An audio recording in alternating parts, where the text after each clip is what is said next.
This is what's going to happen. It's going to happen in the lunch break. I was super excited for it. I went, I bought a new t-shirt.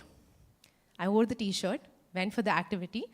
And like always, I was at the forefront of everything, leading my team. Okay, this is what we have to do. And I don't play for the spirit of the game. I play to win. So I am like really aggressive, going ahead and playing. And then we had to prepare a drama, and then we had to present it on stage. So we went onto the stage, and I was there with my entire team, a small dais in office, and I realized that everybody was looking at me. And I was like, wow, what a day. Maybe it's my hair, maybe it's a new t-shirt. And I'm like, this is nice, unusual, but really nice. And then I look at my HR, and my HR tells me, and I'm like, she's like, I'm like, so she's like, and I'm like, what happened, Deepika? She's like, Madiha, the fly of your pant is open. And I was like, oh, that is the reason why everybody was staring at me. Now, you all must be thinking that there's some motivation that's going to come out of it. There's no motivation in this story. There are just some days that are good days, some days that are bad days, that are slice of life stories. The reason why I don't have a motivational story to start off with over here, because I saw the list of speakers that are going to grace this dais today, and we've got TEDx speakers, we've got trained motivational speakers, we've got people who come with 25, 30 years of experience in this, which is why I thought that I'm going to set the bar at a very slice of life level story to begin with. Ladies and gentlemen, my name is Madiha Khan. I am a professional MC, I'm a journalist and author, but most importantly, I am a happy person. When I was a child and people asked me, what do I want to become when I grow up? I just said, I wanted to be the happiest person on planet Earth. So I think I'm very much in the right profession over here, and I'm also very happy to be in this room with all the people who primarily and most quintessentially have happiness as one of the most top priorities in their job profile. So once again, I welcome all of you to Mumbai HR Summit 2025. Can we please have a huge round of applause for all the people sitting over here? Now, I see a lot of new faces over here, and I see a lot of people that I recognize from last time also. This year, in 2025, there are some things that we are predominantly going to focus on, which shapes the entire HR scenario in India. Now, firstly, talking about India, I remember reading this one report in COVID. It was a statistic from 2020, which said that 84% of the workforce in India came from unorganized sector. So these are the people you cannot really tap into, you cannot really understand the social justice, the equality of workplace that's happening, because this is all unorganized sector. I'm sure that in the last 5 years, the statistics must have improved drastically, because we've seen so much of digitization, entrepreneurship come onto the forefront, where people are registering what they're doing. All of that has happened, but HR and all of the HR community, the executives, have always been at the forefront of ensuring a lot of social justice right from the beginning of the time. But some of the key notes that we need to really factor in are the technological advancements that are happening in this field, how digitization is playing a very key role, the advent of AI, we've got innovation, which is why this year, 2025, one of the key focuses of the HR Summit is going to be on technological innovation in the realm of HR. So before I begin and before I call the first speaker on stage, who's going to actually throw a lot of light on the main theme of HR Summit 2025, I want to remember and talk about all of our sponsors who are the reason why we are here once again in this year with more fun and fair, with a larger scope and bigger smiles on our face. We have our gold partners, Geo Credit Limited, Aparajita Corporate Services. We've got our silver partners, Locked in India, Retire 100, ProLight Entertainment Private Limited. We have our exhibitors, First Advantage Private Limited, and Swiggy, the e-commerce aggregator. We're going to throw a lot of light on our beautiful sponsors from this year, but before we do that, I'm going to take this opportunity and call the first keynote speaker on stage, okay? Before I do that, what usually happens in a setup like this is an elevated dais, and all of you are seated over here, is that a lot of talking happens from this end, and a lot of listening happens over here. When I was in school, I would zone out. If I have to just listen, I would zone out. So I don't want any one of you to zone out over here. So what I'm going to do is, I'm going to set a two-way communication, okay? Very simple it is. I'll ask you some questions. Your answer is yes, you give me a thumbs up. Your answer is no, you do this, okay? Mock run, everybody. Give me a thumbs up. Just mock run. Great. Give me a no. I love the level of participation. It's 100% participation. Okay. I'm going to quickly ask some questions in C over here. All right, tell me, is New Delhi the financial capital of India? Yes or no? Beautiful. That was a trick question. It's the capital of India. Is peacock the national bird of India? Yes or no? Is Devendra Fadnavis the CM of Maharashtra? Yes or no? Okay. But I get you. A lot of people get confused with the deputy CM, that entire fiasco that happens. So good one on that. All right. Do I look like Deepika Padukone? Yes or no? Sir, thank you for the honesty, 1%, and thank you so much for the protsahan that you're giving me. See, I don't look like Deepika Padukone. I know that very well. But the reason why I ask this is because I want to reiterate the fact that she's beautiful, but I'm a little bit more beautiful than her, right? So, ladies and gentlemen, let's maintain the two-way communication over here. Also, you've got some a check-like paper on your table. Okay, it's not a blank check, don't worry. That paper is for you to fill in your questions when the sessions are going on. So if you have a burning question, write it down over there, hand it to me or our volunteers over here, and we'll give it to our speakers. Now, with all of the context setting in place, I'm going to call on stage Dr. Manoj Prasad. He's a leader with global credentials in managing digital transformation and people change, digital HR, talent transformation, OD learning and development. He has been recognized and awarded Brandon Hall HCM Global Excellence Award 2021 USA and Best HR Learning Leader in 2020 by World HR Forum India. He is going to throw some light on innovation and technology in the realm of HR. Please welcome Dr. Manoj with a huge round of applause over here.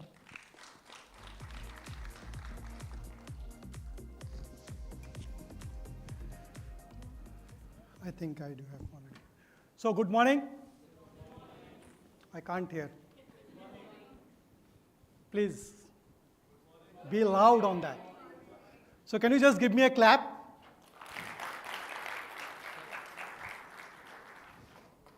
Because I know, once the session is over, nobody is going to give me a clap. So, it's always better that I should start with a clap and all. So, in fact, she has already set the context. So today, we are going to talk a lot on, I'm not going to talk anything, theoretical kind of things. It's more on the credentials, so which I have earned, in last 26, 27 years of the global, the work with the various companies, which includes the Fortune 100 companies also, based out of US, Europe and all.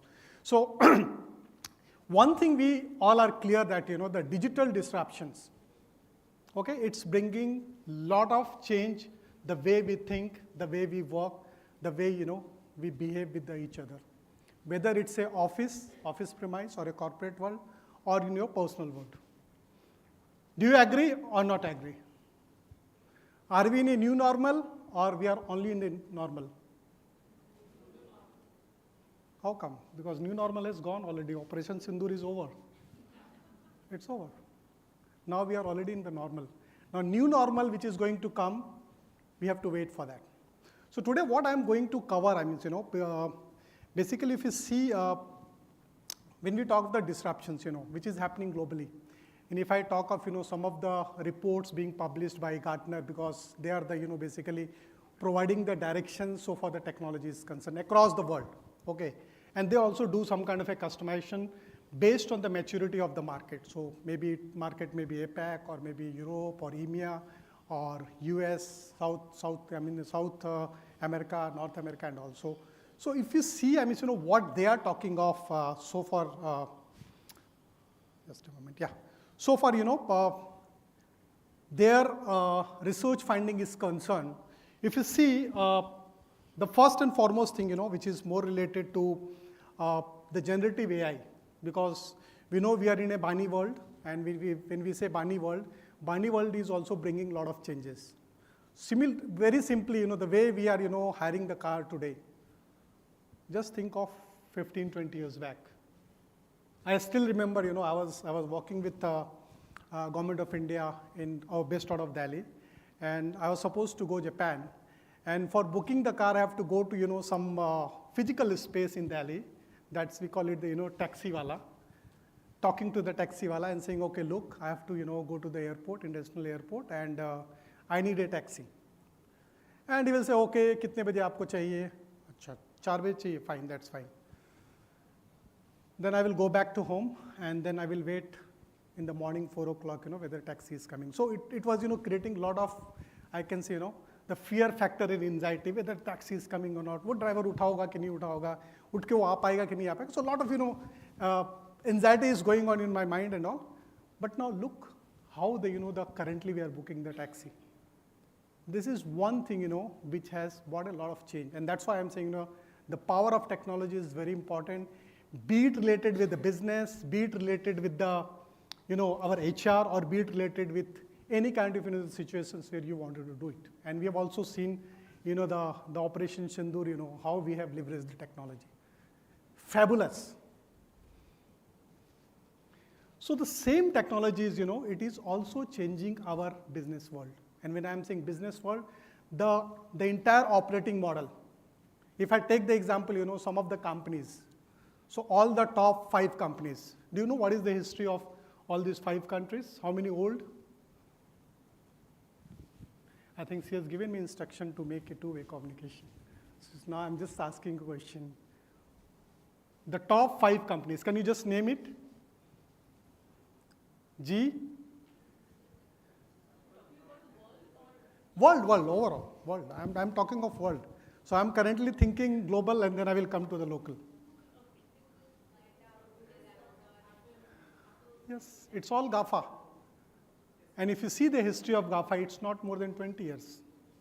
General Motors, General Electricals, the Toyota, name any big company, jet company, having, a history of 150 years. Where are they? What happened to them? किधर गए? हैं कि नहीं है? हैं. But why they have lost? Only one thing. I think it's already written somewhere. What is the tagline of this session? Innovation. Innovation. And innovations, if I talk of, take the example, Sony, 10 years back. Where they were? World largest company into the electronics. Where are they now? Gone. They are not on the top 5 even. The Harman is there, Samsung is there. And why Samsung is Samsung today? If you see the innovations, the index, Samsung has come up with in last 10 to 15 years by putting a lot of innovations in their process, in their business model. Okay, I will just give you the other examples. We know Kotak. जानते हैं किधर है वो? Kotak was known for what? Films, camera. अभी गए. क्यों गए? अब उसकी ज़रूरत नहीं, हमारा मोबाइल काफ़ी है. We have all digital film. We don't require any film to load and then shoot and then go for the washing of the film and get the photographs. Not required. Okay, and they have lost into the business because they had no agility to change. Why Samsung is Samsung? It is only because of the innovations, and they have applied some of the concepts like agility, the design thinking. Those are the concept which brought them. Even if you see, the most branded, the admired company is the Apple. I think how many people are using Apple? Most of. Why Apple is Apple? Simple, innovation. Because before they go for, designing of their product with a new launch, every year they go for the launch. I think again this Diwali you are going to get the next version. They go to the customer. Customer doesn't mean customer. No. Customer means, they will try to understand that what is the pain, pain of the customer, what exactly they are looking. And based on that, they create the case, the use case, and then they put it into, their entire MVP version and all. So MVP is nothing, it's a minimal viable, the product, which you start with and then you keeps on adding the features and all. It is happening in a very similar way when we talk of HR. Technology is pushing the boundaries. Agree or disagree? Everything and anything, it's becoming digital. The companies, those who are agile, and they understand when the age of the problem is 0, they act.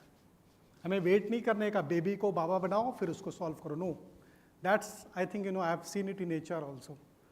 पहले concerns को बढ़ने दो, गुब्बारा होने दो, फिर हम उसको फोड़ेंगे, और फोड़ने के बाद हीरो बनेंगे, और फिर उसके बदले में रिवॉर्ड लेंगे. Right? So, when I talk of the technology, do you feel that technology can do everything? Yes or no? No. So, humans are also important. You cannot run a company of robots, okay, doing everything well, because there is emotions, there is a feeling. That also needs to be clear. That's why, if you see the mega trend, there is a book, written by, I'm not naming the person. So he has written, that particular book, and he said, high tech with the high touch. High touch is what? It's HR. I think most of them are HR, or it's a mix of all. The business, HR, finance, because I can see one of my companies also here representing Geo. So I will just take you, very quickly into how the things are changing. So if you see this particular slide, which is more talking of, when I'm, putting these all slides, believe me, being a part of such a big conglomerate, okay, almost $140 billion, the turnover, running with 130 different kinds of company, and wherever they are almost leader.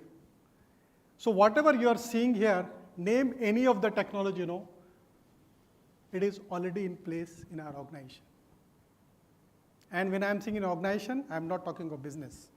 I'm talking of HR.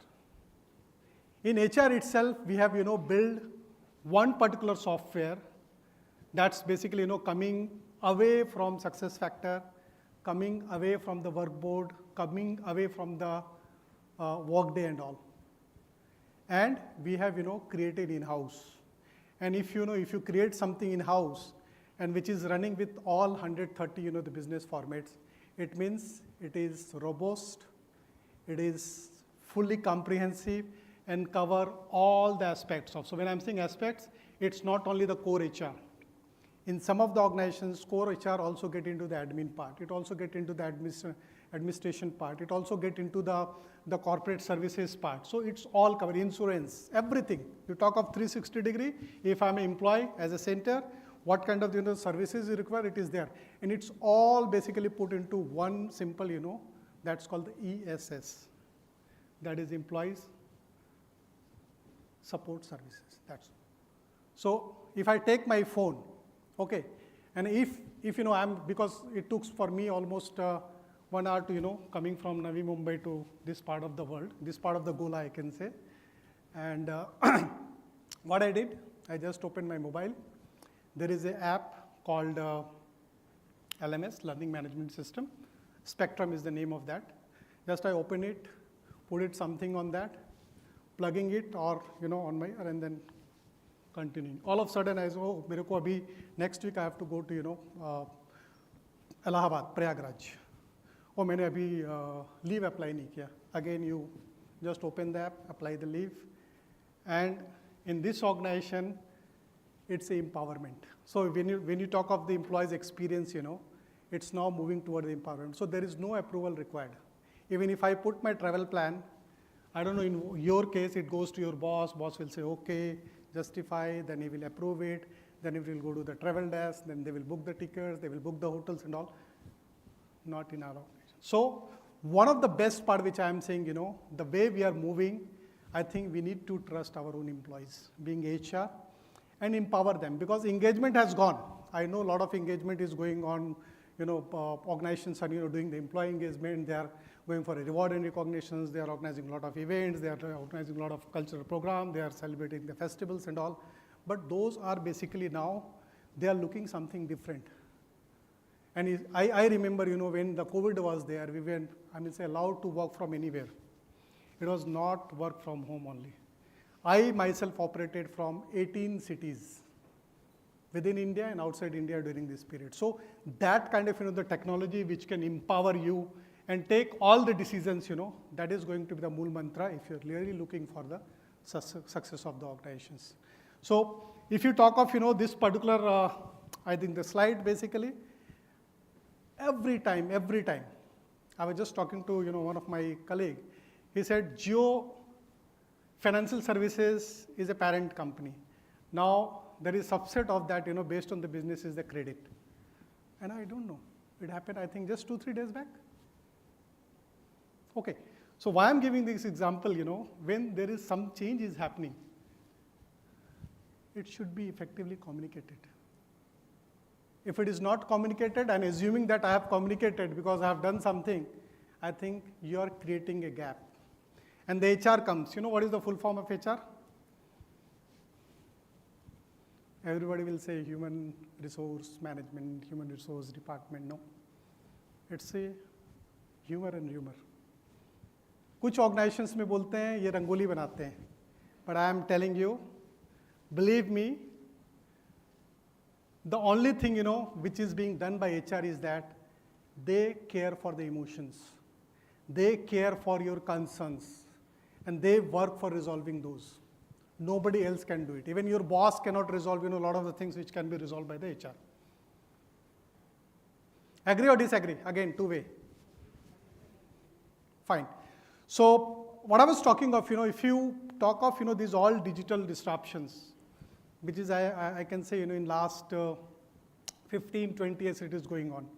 And after HR, I moved towards, the organizational change management and done almost 40 transformational program across the world. Okay. And one of the learning which I got it is that, you can change technology and the processes overnight, but you cannot change the mindset of the people, those who are the driver for the change. And why I'm talking this? Because this technology has come up. It has, redefined our business operating model. It has redesigned, the way we are working and all. So the impact is all on three. One, the workplace where you're working. I think, the business operating model of WeWork, there are a lot of organizations, others. Apna laptop leke jao, aaram se baitho, pay something, because if you're working in an IT company, the cost of your seat, I'm talking of the workstation, that decides what will the profit of my company. And if you're going, a kind of this, the flexible working and all, that is going to increase your EBITDA, your profit margin. Okay. So one piece where HR has to focus is the, the workplace. The second part is related with the workforce. We have to do a continuous skilling and upskilling, because that's the only moon mantra, to keep you relevant across. अगर आपने upskilling or reskilling नहीं किया, I went to one, HR conclave, and when I was speaking, I just use, something. So there is a data lake. Okay, data आप generate करते. Even I am talking, if your mobile is on, they are just capturing what we are talking of, passive way. Okay, and then based on that, there is a data ocean or data lake created, and those data lake and data ocean, basically we use it for what? Kuch inferences. So like if I talk of, the Google's business operating model, from where they are generating the revenue, the maximum revenue, कहाँ से generate करते हैं Google? Ad से 20% ही आते हैं. What else? That's the right answer, but again 20%. The people part, okay. What else? आप Meta में, Facebook में अपना रजिस्टर करते हो, how much money you are paying for the registration? How much money you are paying for, giving advertisement related to your work and work services और value propositions? या Insta में कितना देते हैं आप? 5 रुपये, 50 रुपये, $5, $20, कितना? They are also company, no? They also look for a profit. So I am telling you, going forward, the companies, those who are giving the free services, they are going to survive. Maybe it's a very, I can say, very advanced kind of a statement, but I have seen it. The maximum, the revenue which is being generated by this all Google related, it's only the data. Only data. They basically translate your behavior on the Google search engine, and based on that, they create the data, and those data are power for the organizations, for the company to take a decisions, whether it's related with segmenting of the customer, targeting of the customer, or positioning of the product or services. That is going to happen. And if I talk of today when we speak, there are lot of open source available. आप लोग analytics के लिए कोई tool use करते हो? HR analytics के लिए any tool? Anybody can tell me? I can give you 5 tools now which is available free of cost. No subscription fee, no license, nothing, just free. So you talk of any of the software which is available currently, it is also available free of cost on open source. Android के लिए आप कितने पैसे देते हो? Android तो almost सबके phone में होंगे. No money. So going forward, what is going to happen, anything which you are creating, that should support to the society, and that support will only come, when you are providing free. Of course, you have a different model for generating. So like, if I talk of my organizations, we are using model is basically, this LMS. I'm just giving one example because when we talk of the platform way of working or when we talk of the digital way of working, so for HR is concerned, lot of the things, you can plug it from the open source also. Have you worked, have you heard about the name of the work board? Anybody? आपके performance appraisal होते हैं साल में कितनी बार? एक बार. उसके बाद क्या करते हैं? Once the appraisal is over, increment is given, variable pay is already disbursed, then what you do? कोई है HR के यहाँ पे कुछ who can speak? Because HR is known for talking a lot, right? No? Talking sensible, okay? Not bakwas, I'm sorry. Yeah.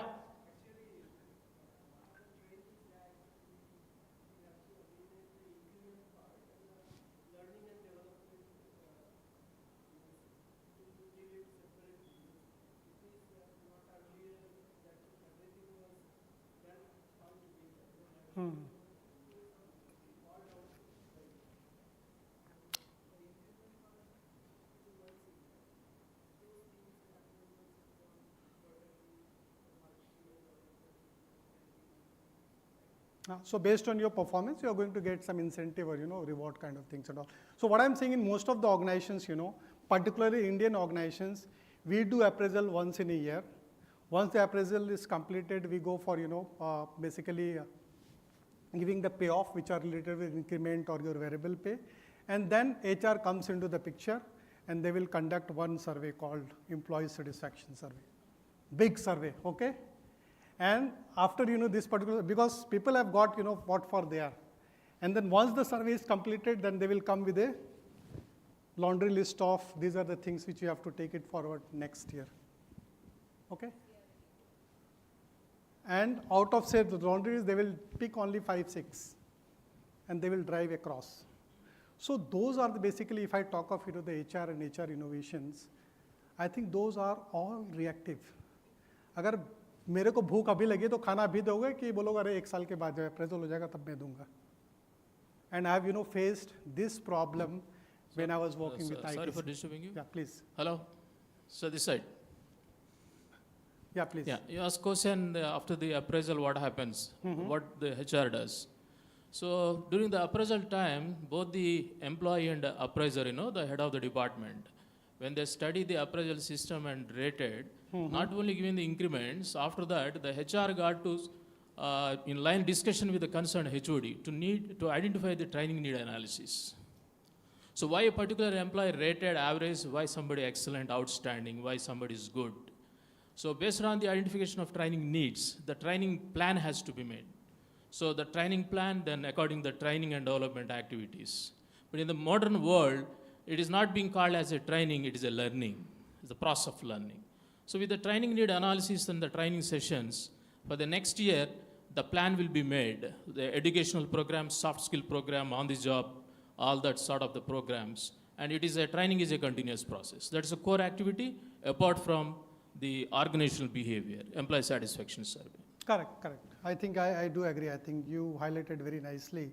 So basically, in every organizations, once the appraisal is completed, we always go for, understanding the gaps, why he's a super performer, why he's only performer, and who was basically the mediocres and all. And then based on that, you create a kind of a training need analysis and then calendar, and then you run the calendar. Yeah. You run the calendar throughout the year and all. Okay. So basically, what I'm saying, if some upskilling is required or reskilling, shall I wait for, the appraisal part? Shall I wait for, the discussions with the manager post appraisals and try to know that now these are the things where I have to do the upskilling and reskilling? No, because I also, hates the capability building, the part of my own company. I do training, realignment and training need assessments every month. It doesn't mean, once the analysis is completed and we have rolled out some particular training program, which may be a deep learning program or maybe just awareness on the software part and all, or maybe something related with the industry change and all. We go for a deep learning program in the sense that purpose of the training is not just to do the training and train the people. No. Purpose of the training is that how much training you have conducted which has been adopted and applied by the individuals. And then based on that, you are going to get the outcome and all, right? So what I wanted to say, the training is also going for agile way of, gathering the requirement, running the calendar, and also doing some kind of assessment which can help you in terms of showing that what you have, achieved so far the upskilling and reskilling is concerned. So when we talk of the agile framework is nothing, you do everything in a sprint. Don't wait for something, if A will happen, then we'll go for the B. If B is completed, then we'll go for the C. Very simple. Induction into the organizations. And as he said rightly, the training is a continuous process. Learning is a continuous process. You cannot wait for a time and all. And it is basically, you have to also find out, because today we have WhatsApp University, we have a Google Universities. You just talk of any, and now we have a generative AI, that is the chatbots and all, okay, Copilot and all. So you just put the things and then you will get a junk of. Now it is because I'm not an expert of that. How can I know that, this is important and this is good for me? Where you require a manager and all. You talk to the manager, he will talk of, what exactly you're lacking, because your performance appraisal is already done, the analysis is done, the gaps has been also identified, and now you have to get into crafting a kind of, the program or a training which can help you to mitigate those things, which has put you down in so far the performance is concerned, right? So I think we do have a paucity of time, and I will just say how much time we have now. Okay, so the only one thing which I just wanted to say at last, the ChatGPT, basically the generative AI, it is also bringing a lot of change, the way we are working currently. Even if I wanted to create a presentations, any topic, I'll just go to the Copilot, because Copilot is in premise, because we have a lot of data secrecy, okay? And of course, the benchmarking, you can do it, anything which is available globally. So we use the, basically asking simply, I want these bullet points with, 10 slides, get the 10 slides very smartly, do some kind of contextualizations based on what specific situation or need you have, and then convert the entire PPT either into a Canva or gamma.com. So basically it is going to give you all the look and feel I have created. You can see it. The gamma.com, it will help you in creating. So HR basically, if you see, this all kind of the innovations which is coming into the place, right from the recruitment to getting into the exit and then post-exit also, because there are a lot of social platform, where you can still continue. I work for HCL. Still, I do have alumni, WhatsApp group through, which we interact at the corporate level and all. So now the employees engagement has gone into empowerment, okay? And when I'm saying empowerment, it's basically you are equipping your own employees to take a lot of decisions which are critical for him, not only for his individual's growth, but also for the growth of the organization. Okay, with this, the last sentence which I wanted to say, again, if you really wanted to be, relevant into the industry, be it related with anything in the sense that, you're working for a finance or a HR, or you're working for the business, or you're working for the planning and all. Only one thing, which we should remember is that reskilling and upskilling is very important. That is the only mool mantra which will keep you, updated and relevant throughout. So there is a saying, in English by Alvin Toffler, the illiterates of the 21st century will be not who can write and read. The illiterates will be those who can not unlearn, relearn, and upskill themselves. With this, I will just close. So any questions, if you allow me to? So, Dr. Manoj, I do realize that we have questions from the audience, but we will do the questions together towards the end of the second session. Sure. So, right now, thank you so much, Dr. Manoj, for sharing so many insights. Can we please give him a warm applause?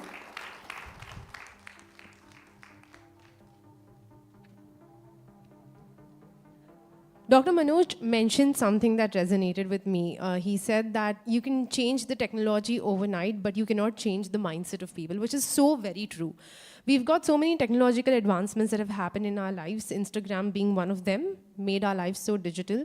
We look at bios of people that of late say her, she, her, him, he, they, them, one of the most difficult pronouns that people go by.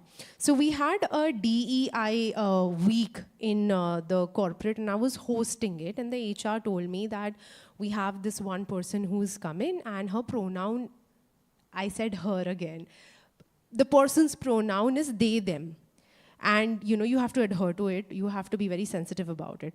I'd be like, of course, how's that difficult? I see it all the time. Read in the bios on Instagram. This should not be difficult to do. When it was the time for me to introduce the person in question, my English just wouldn't let me speak about one individual in a plural sense. Like, how do I call her, to my eyes she looks her, as they, them? And I went like, I'm going to call, I just did that.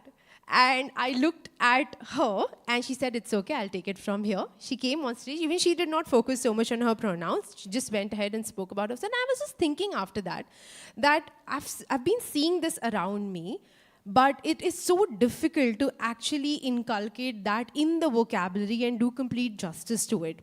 This is where the learning curve comes into the picture. Maybe this is going to be something that me, especially as a professional MC, will have to enhance and be very fluent with the pronouns that are there.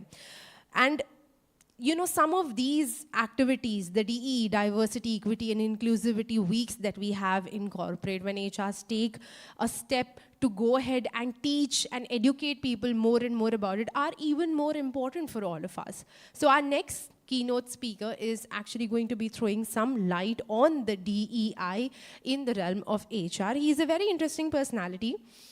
He is an HR leader, he's an influencer, he's a TEDx speaker, he's a Delhiite and a Mumbaikar. Now the reason why I mentioned that he's both of these in his bio itself is because it is important, and he will tell you why it is important. But most importantly, I have always believed that a happy adult is the child that never grew. And I feel those vibes from our next speaker. He's kept his childhood very much alive in everything he does in his life. You will know why I'm saying all of these things once he comes on stage. Ladies and gentlemen, please welcome Mr. Sahil Nair with a huge round of applause on stage. He's standing right there at the back of the hall, and he is going to be our next keynote speaker, throwing some light on DEI.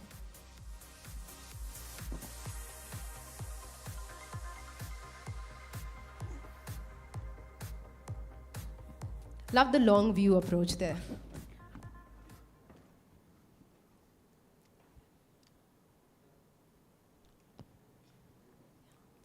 Mrs. Ahil, we'll just take a break over here and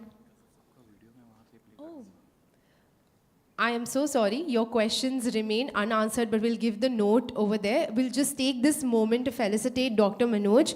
Dr. Manoj, please join me on stage. He has an urgent work that has come up because of which he's going to have to leave, but we'll take this opportunity. And thank you so much for taking out time and doing this with all of us. This is a small memento from our end.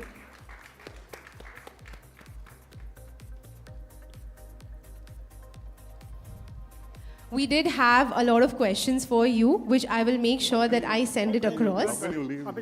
Once again, can we please give Dr. Manoj a huge round of applause?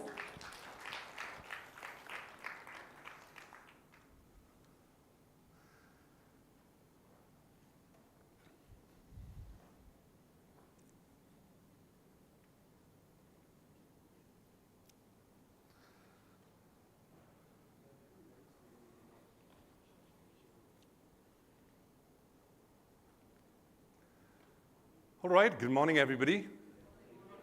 Let's do it one more time. Good morning, everybody. Good morning. Okay, I think this should have been a post-lunch session.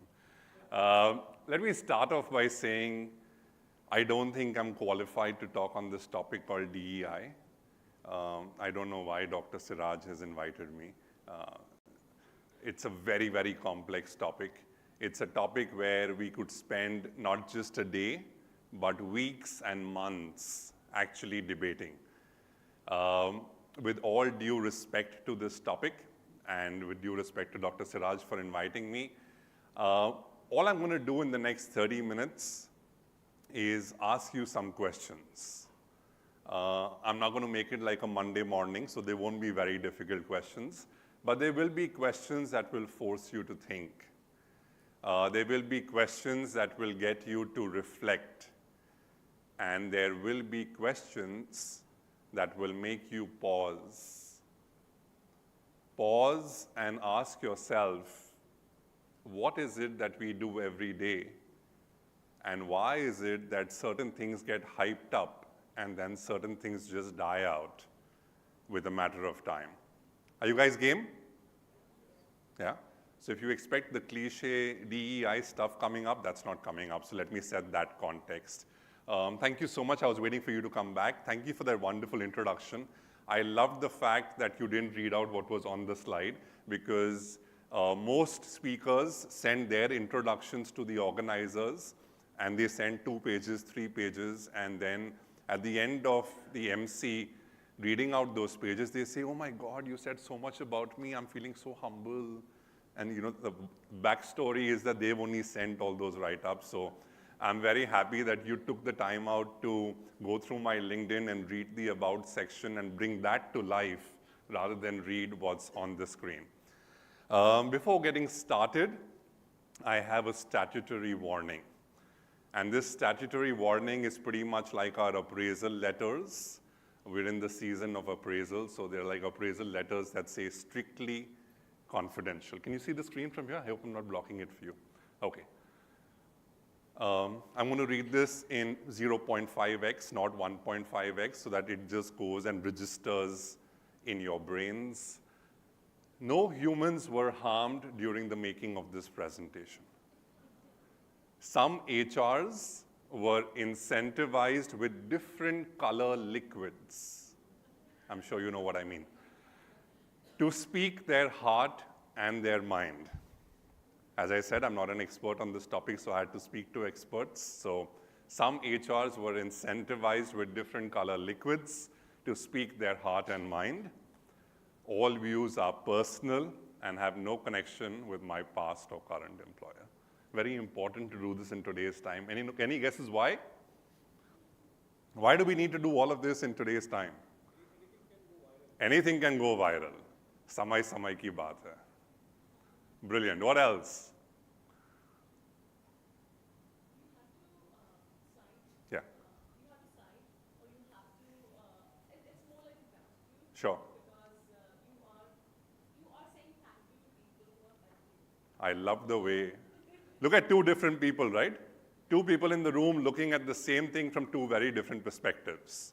One is looking at it from caution, and nothing wrong about that. And one is looking at it from gratitude. Brilliant. Yes, you wanted to say something. Why are you looking behind? No? Say? Loosen up. It's a Saturday. Get the jacket off. Be comfortable. You are comfortable. Any perspectives? I don't want to get fired. Brilliant.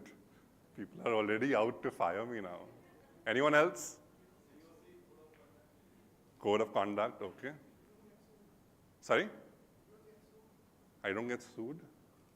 You guys are scaring me. I think, Dr. Siraj, I should just get down and continue. Anyway, we're running behind time, so we should just move ahead. Anyone else? Different perspective?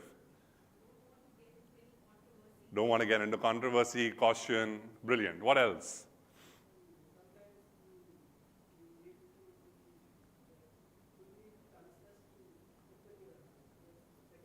Brilliant. To open your heart. All right. What else?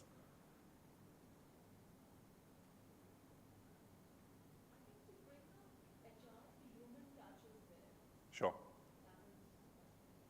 Brilliant. Okay. That table at the back. Good morning. You guys have walked in, lovely pictures you all took outside, and you all excluded me from those pictures. So we're talking about diversity, inclusion, equity. What's your perspective? Rubbing it in first thing in the morning. Yes, sir. Yes, ma'am. Any perspectives? No humans were harmed during the making of this presentation. Is there an implication beyond that? Ah, someone's thinking now. I like that. Okay, so with that lovely context, thank you for that little bit of friendly banter. Let me tell you a little bit about how my journey started. Not very long ago when I was young, I used to sit in the audience like many of you, and I used to ask a lot of questions. And as I went to every single forum in Mumbai every day of the week, because there were times when I would love ghar ka khana, and there were times when I would crave 5-star free food. And when I would crave 5-star free food, the best way to get 5-star free food is to attend HR events and conferences, and under the disguise of networking. And I would say that, okay, yeah, khana will happen whenever it happens, but food for thought is more important than food for stomach. And food for thought got me to ask a lot of questions. And as I started asking questions, being a fresher just out of college, to very senior erudite people who were on the panel, I started getting noticed.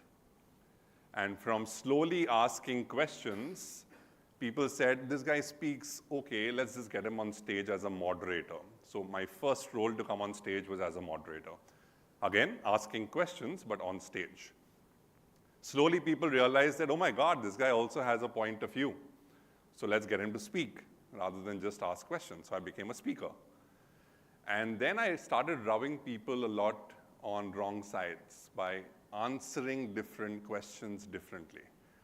And that's when they said, okay, now let's elevate him and make him a keynote speaker, because then he won't rub people, right? Because he's just in that 30-minute solo slot. And I got promoted to being a chief guest, guest of honor, keynote speaker. But if you actually sit back and realize, there is a lot of exclusion that was happening. Yes or no? Can you relate to what I'm saying? From being inclusive, you may think that you're growing up your leadership ladder or career journey, but as they say, it's very lonely at the top. There's a reason why they say that. And as I started getting excluded in more ways than one, I also realized that I'm being more in touch with myself. And I don't know whether this is diversity, I don't know whether this is inclusion, but what I do realize is I was being one with myself.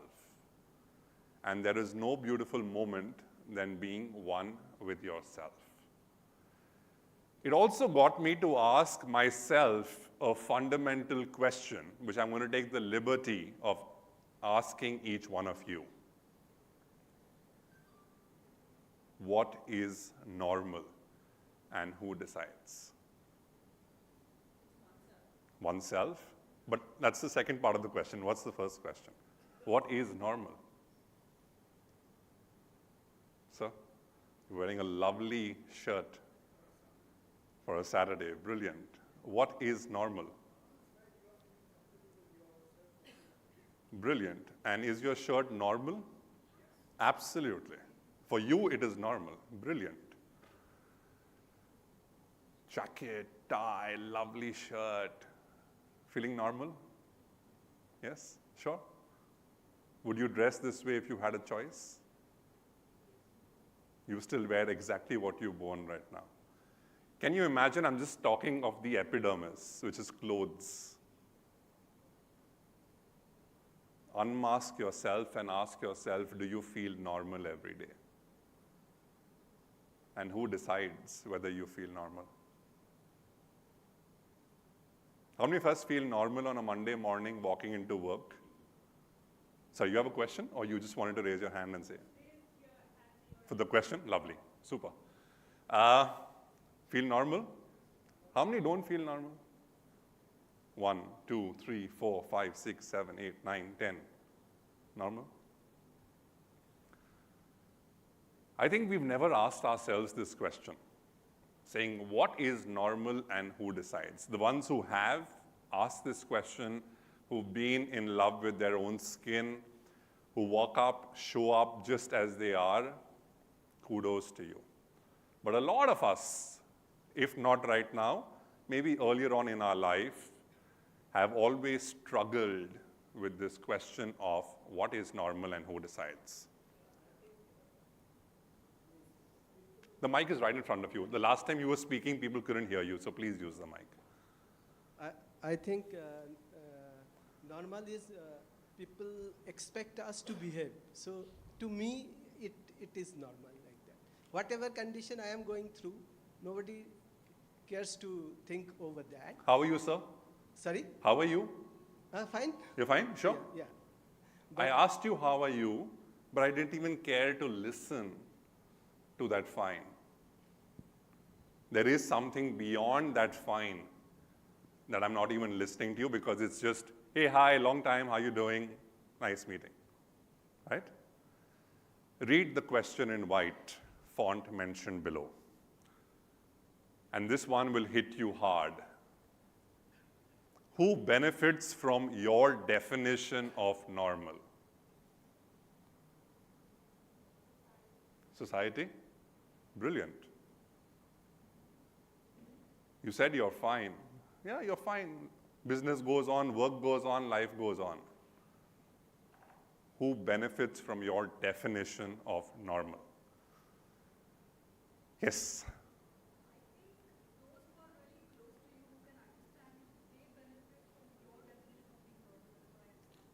Explain more. How do they benefit?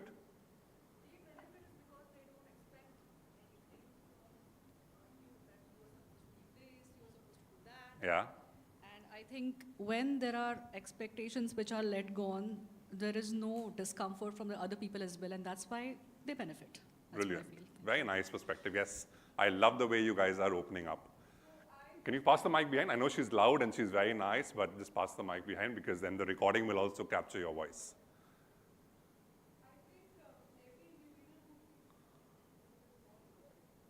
Switch it on? Yeah. Yeah. Hello. Perfect. I feel every individual who feels normal gets benefited by it because if the person is feeling normal, that person will create the world accordingly. So it's important that someone who is feeling normal is benefiting the most out of it, is according to me. Interesting. So are you normal or are you feeling normal? This is an interesting question, yes. Give me an interesting answer. Again, so what, I feel is we live in a world of 8 billion people who are having Gyan nahi. They'll 8 throw me billion off. They'll throw me off realities. stage. Right, so The again, Gyan it's we will do outside. perspective. Okay. Coffee break. Straight answer to the question. I'm Are feeling you normal. normal or are you feeling normal? I don't define myself normal. I'm feeling normal. That's where, brilliant. Give a huge round of applause to her. I think it takes a lot of courage to say, I'm feeling normal, but I am not normal. And her definition of normal will not happen in 25 minutes right now. It will happen in that 2.5-hour conversation that will happen over lunch or coffee or offline. You wanted to say something. Someone raised their hand there. Yeah, go ahead. I would just say that my normal Mike. is my normal, others will align with that. My normal is my normal, others will Align with that. align with that. What if they Yes. don't? Sorry for? What if they don't? They will eventually. Will your boss align with your normal? Yes, my boss is sitting next to me Ah. and she's aligned. Can't get better. Yes, thank Boss, you. please stand up. Let us clap for you. We need more bosses like this in the corporate world. Lovely. Super. Who belongs without effort? Make sense, or it's very archaic? Does this sentence make sense? Does this question make sense? Or you want me to say more? Lovely. This is like Mario, right? We've done level 1, we've come to level 2. But you just realize that within 5 seconds of playing level 2, you got killed. So you're going back to level 1. Now, does it make sense? How many times do we feel the need to explain who we are, what we do, why we do? Not just to people at work, not just to strangers, but even to people who know you, even to people who love you, even to people who supposedly care for you. And if you have the need to explain, the question is, do you belong? Because wherever you belong, you don't need to explain. लग रहा है? नहीं लग रहा है? लग रहा है? लगना भी चाहिए. You may think, what's wrong with this guy? Why is he giving us gyan? It's not gyan. This is the bedrock of DEI. I could have got you fancy presentations from great professional services firms showing you a lot of data. But that doesn't hit home. What hits home, in my mind, is small, basic aspects. Hi, Anand, welcome. Small, basic aspects of saying, do I know who the person is who's walking in? The moment I call out, hi, Anand, welcome, does Anand feel that why on earth is Sahil putting the spotlight on me? Anand, you're blocking the camera. Why on earth is Sahil putting the spotlight on me? Or, wow, I walked in and Sahil said hello when he didn't need to. Now do you realize what belongingness means? My intent might be very pure to say, a friend has walked in, let me say hello. But the way he receives my intent, maybe what's wrong with him? हम तो दोस्त हैं, पूरे सबके सामने हाय बोलने की क्या जरूरत है? मिल लेंगे, हाय कर लेंगे. Versus someone else may say, hey, you know what? I walked in, Sahid said hello, and I loved it because suddenly the spotlight shifted on me. Now, do you really know the effort that you're putting in with people who you love, with people at work, with colleagues, with partners, with stakeholders? Is that effort making them feel belonged or making them feel excluded?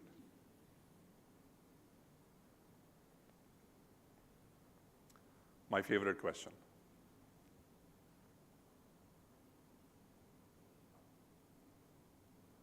What does this slide talk to you?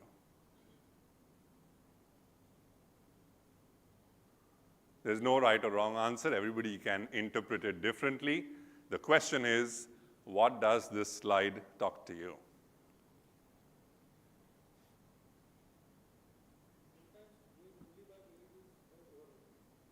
Okay, brilliant. It is overrated.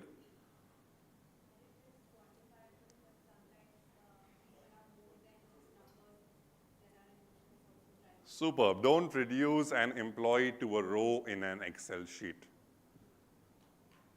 Don't reduce an employee to a row in an Excel sheet. Lovely, great point. What else?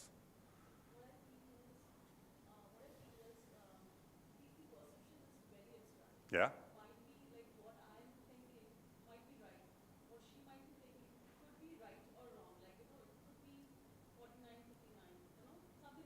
Sure. Sure.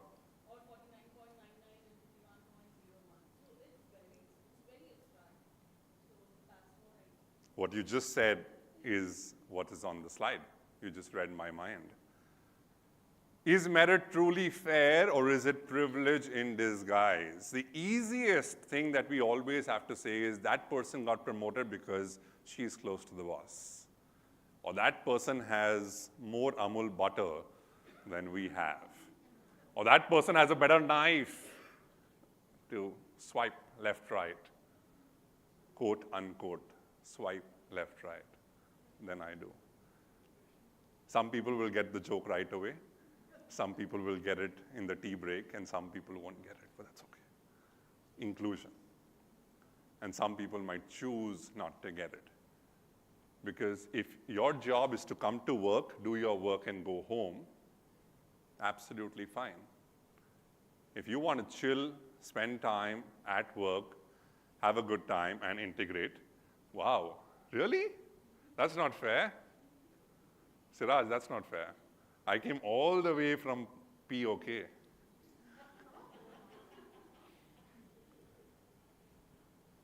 This is the point. Okay, I have 120 seconds.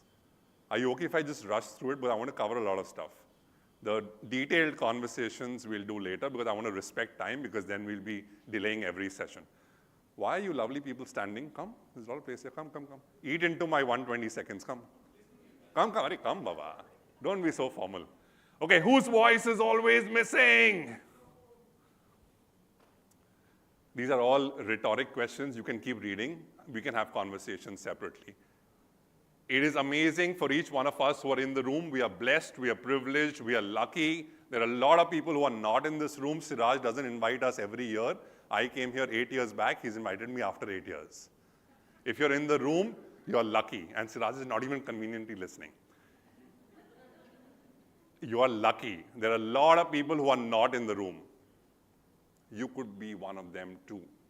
So if you are in the room today, you owe it to people who are not in the room in ways that matter to them. Inclusion. This one is psychedelic. And the reason this is psychedelic is because growth begins when equity ends. You've seen the picture coming up next, but this one will drive home the point. Equal is not always fair. Because fairness is different support for different needs. And by no means do I mean any kind of community, either mainstream or not mainstream. What biases are you still carrying? Because each one of us are carrying biases. The point I want to drive home is what assumptions do you make without realizing? Since we have almost 60 seconds left, I want you to write this down on those lovely checks. Write a check to yourself. Write a check to yourself and write down 3 bullet points, not now, later, about what are the assumptions you make without realizing. Another favorite of mine. Do you hide to fit in? If you don't, kudos to you. I would love to talk to you in the break. But most of us hide to fit in because we have changed ourselves to be accepted in some forum, in some place, in some format. What stories were you never told because whose history was erased from your education? I'm a firm believer of the fact that this is the place, not the picture per se, but this is the place where we turn a blind eye to something that we're not exposed to, and what we are overexposed to, we do more of. It's very easy to say, I was not told this story, but the question you need to answer is, what stories have you not shared? Because each one of us has a story. Sorry, let me put it differently. Each one of us is a story. And therefore, what story have you not shared? And the question that you need to ask yourself is, what are you not including in your life? There is a part of your life that you're very beautifully locked in behind the closet. 1 key, 2nd key, 3rd key, master lock, and you've taken all those keys, stood on Atal Setu, and thrown those keys into the Arabian Sea. Go back and look at those closets. And finally, my CTA, my call to action, what will you do differently tomorrow? because awareness is the start and action is the change. Time to get your mobile phones out. She spoke about she, her, him, his. Go and look at my LinkedIn if you're still not connected, and you will see my pronouns. And hopefully, my pronouns will resonate with you. With that, can we get the video up? And I go off stage, so my time is formally over, and we get the video up. Watch this video. Lights off, lights.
يلا لا توسع.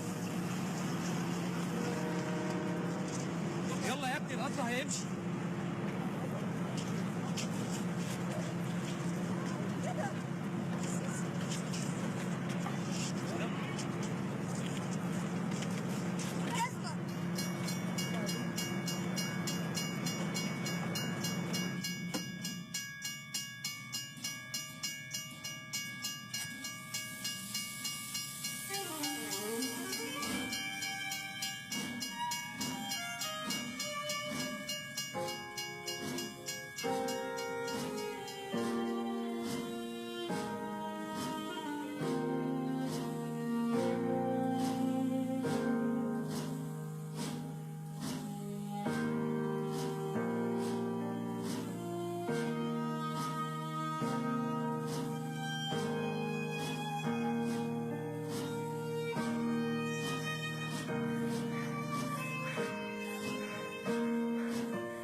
All right, and I think that was my time. Thank you so much. You've been a fantastic audience. I don't think we have time for questions. We do have We time do for have- questions. We'll take the questions. You have the slip on your table. If you have a question, please stand up, read it out, and we've got Sahil over here to answer them.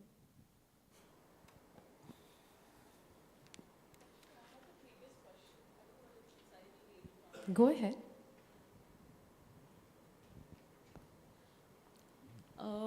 Hi, I'm Hi. Hemlata Tiwari. I work for American Express and also I'm a outreach volunteer for PMI, project management. So being like I have completed my MBA HR and I was in the HR role earlier. So I have a question and which I've seen over the period is, do you think the role of HR had shrinked in last 20 years? And what is the new role you foresee for HR in next 20 years? Sure. I think it's a very powerful question, Hemlata, because number one, I wouldn't say shrinked, I would say revamped. From the time when I was in school, we used to call it personnel management, timekeeping, all those kind of things, till today, where you see agentic AI, you see a lot of Gen AI coming in, a lot of automation coming in. The role of HR has surely evolved. Two challenges. Challenge number one, and we've heard this for donkey's years, saying HR wants a seat at the table, is HR strategic enough? And I think it's a mixed bag, because people who look at HR as processes and paper will stagnate, right? Because processes, I call it like a pyramid. You have paper, you have process, and you have people. So paper and process will get a lot of automation. People will still, to my mind, not get automated. So I think ours will be the last generation that will only lead humans. Fantastic. Ours will be the last generation that will only lead humans, because the generation after ours will lead robots and humans. And therefore, if HR doesn't evolve, if HR doesn't look at enhanced skill sets, it will be a challenge. So the next 20 years, very difficult to predict, but the next 5 years, I can tell you, you will see a lot of people who will hit their level of incompetence, and you will see a lot of people in HR who will reinvent themselves to lead the curve. Short answer to a very complex question. Thank you. So much. Do we have any other question from the audience? We have a hand up there, yeah. Yeah. Can we please pass on the mic? Hi, morning to you. Am Hi. I audible? Yeah? Okay, my name is Deepika Kapoor and I represent Victor Manikam Knowledge Group. I am the VP Learning and Development. My question is, in a world where AI and automation are rapidly transforming job roles, how can HR ensure that the human in the human resources remains central to organizational growth and employee well-being? The answer's in your question itself. Be human. It's as simple as that. I think things like coming on time, things like being apologetic, things like preparing for a meeting before walking into a meeting, very basic things I think will take center stage. Empathy is a much abused word, but do you even realize what the other person's going through, right? It's great to walk up to him and I'm sorry, sir, I'm picking you, but you're looking really charming today. I can walk up to him and saying, hey, you know what, you're looking really handsome.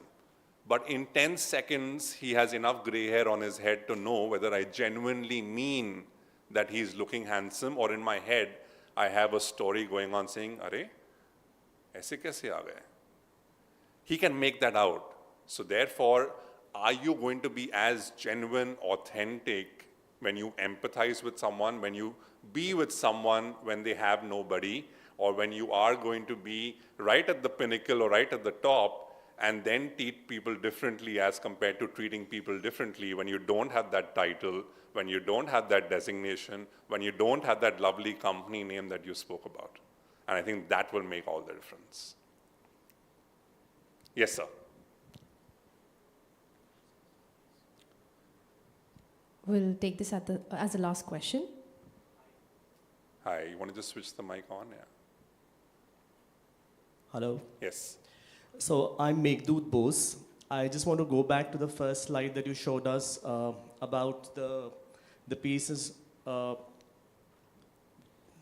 So what is normal? I feel, or I believe that there should be two facets to this. One, something that your slide spoke about in terms of the self, and that I decide what is normal. But in the larger scheme of things, don't you think the application or the action that we take, and from the school of thought that I cannot base my happiness on someone else's misfortune, don't you think that becomes an extremely critical pillar rather than just focusing on the self to decide what is normal? No, I completely agree with you. I couldn't agree with you more. And as you ask this question, what comes to my mind is actually three perspectives. Number one is the self. The second is the other. How does the other person look at normal? Because your definition of normal could be very different from my definition of normal. And the third, which unfortunately in a world that we live in is becoming very prominent, is the perception of normal, right? So you have a definition of normal, I have a definition of normal, but the perception that you have of my normal could be very different from my reality of normal. And I think that is equally important. So I completely resonate with what you say. Thank you. All right, back to you. Thank you so much. Can we please give him a huge round of applause? I think it was a very engaging and positive session. Suddenly the morning is not just a morning, it's a good morning over here. Sahil, I want you to stay back on stage, and I'm taking the liberty of calling him Sahil because I feel that I can do that. Right? I don't have to call you Mr. Sahil, right? Yeah, I thought so. So we have a lucky draw, and we would want you to pick out the name of the lucky person from the draw. All of you have dropped in your business cards and that. I request you to please hand over the bowl to Sahil.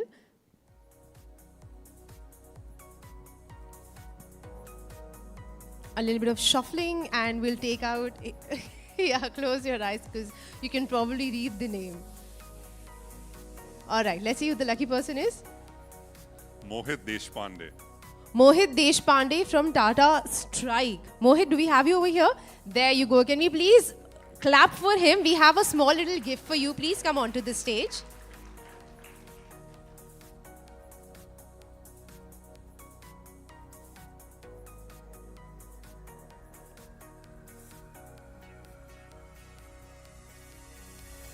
Mohit, let's do something interesting. I want you to introduce yourself. I am Mohit Deshpande. I am from Tata Strive. I am a head HR, and we work for underprivileged youth for vocational skilling and their entrepreneurship journeys. That's what we do. We have a small little memento for you over here. And with that, we also have something for you, Sahil. Thank you so much for your valuable time and for being with us, yes. Thank you so much. Once again, a huge round of applause. I think it was a wonderful session. I initially mentioned to all of you that I'm also an author. I've written a poetry book, and when I was listening to everything that Sahil was speaking about, I went through this one poem that I had written. It's called Belong. It's a very long poem. I'll just tell you what were the last 2 lines of that poem. It said that I cannot belong, I cannot confine. It was never part of my design. So a lot of, normal, what is this, some really intriguing questions. And I think it did so well for all of you because you got your mind started working, you started thinking about things. So looking forward to a lot more interactive sessions like this, and keep that happiness, that entire chakra that's rolling in your head flowing through the rest of the session, because that is how we can communicate over here. Like I said, it's a very one-way medium over here when we place a dais, but we want it to be a two-way communication. So I want to take this opportunity to also once again thank our gold partner, Geo Finance Limited, which is a subsidiary of Geo Financial Services. They are focused on delivering innovative, customer-friendly lending solutions. JFL aims to make access to credit simple, transparent, and digitally enabled, backed by the strong ecosystem of Jio and Reliance. Now, what we have done is that we've placed a kiosk outside. So make sure you go to the kiosk and know more about our gold sponsors. But also, I need to give you the space to go to the kiosk, right? So we're going to take a very small little tea break. Please go outside, grab some beverages, grab your choice that can, keep your chakras flowing nicely. But because we are trying to manage our time, We are keeping the tea break for about 10 to 15 minutes. Make sure you come back after those 10 to 15 minutes. Thank you so much for being such a lovely audience so far.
today's corporate world, employee well-being isn't just an HR initiative, it's a business priority.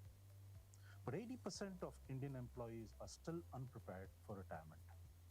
Financial stress, healthcare concerns, and poor planning impact productivity and retention. As an employer, you can change that. Introducing One Nest by Retire, a unified employee wellness and benefit program that brings together everything your workforce needs to plan better, live healthier, and retire smarter. One Nest combines both financial offerings like corporate NPS, gratuity, EPF, and All right, ladies and gentlemen, we request you all to kindly come back inside. We will begin with the next session in about 3 to 5 minutes. Once again, I request all of you to kindly step back inside, for we're about to begin with the session in just a short while. and life and health insurance. Personalized wellness care from fitness to mental health. Lifestyle programs for diabetes, weight management, and more. One single program for total employee care. The entire Oneness program is delivered through Retire 100's secure digital. Once again, ladies and gentlemen, we request you all to please step back inside, for we are about to begin with the next session. simple, seamless experience. We come towards the end of our tea break. We request you all to kindly step back in. And engagement with ISO 27001 certified data security. Empower your team with curated investment plans, tax savings, and retirement readiness tools. Employees can monitor their NPS, understand insurance adequacy, and plan smarter, all as part of the One Nest experience. One Nest includes on-demand access to wellness via TruePal, physiotherapy, nutrition, diagnostics, mental health, and more. And with the Life Rewards app, employees are rewarded for staying active, logging vitals, and engaging with wellness programs. It's care that motivates with real, measurable impact. Why One Nest? Tax-efficient benefits like NPS and gratuity, digital wellness, preventive care, and lifestyle support. Zero ops burden for HR with automated tools. Improved retention, satisfaction, and brand perception. Join India's most forward-thinking employers who are reimagining workforce care. One Nest by Retire 100. One program to protect, empower, and elevate your people. Join leading organizations. Ladies and gentlemen, especially for the ones outside, I hope my voice is reaching out over there. We request you all to please step back inside. We're about to begin with the next session. We will have a dedicated lunch break also.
All right, ladies and gentlemen, once again, we are about to begin with the session. If you're still outside, request you to please come back in. We wouldn't want the session to be disrupted. Just requesting all of you to please come back inside and take a seat.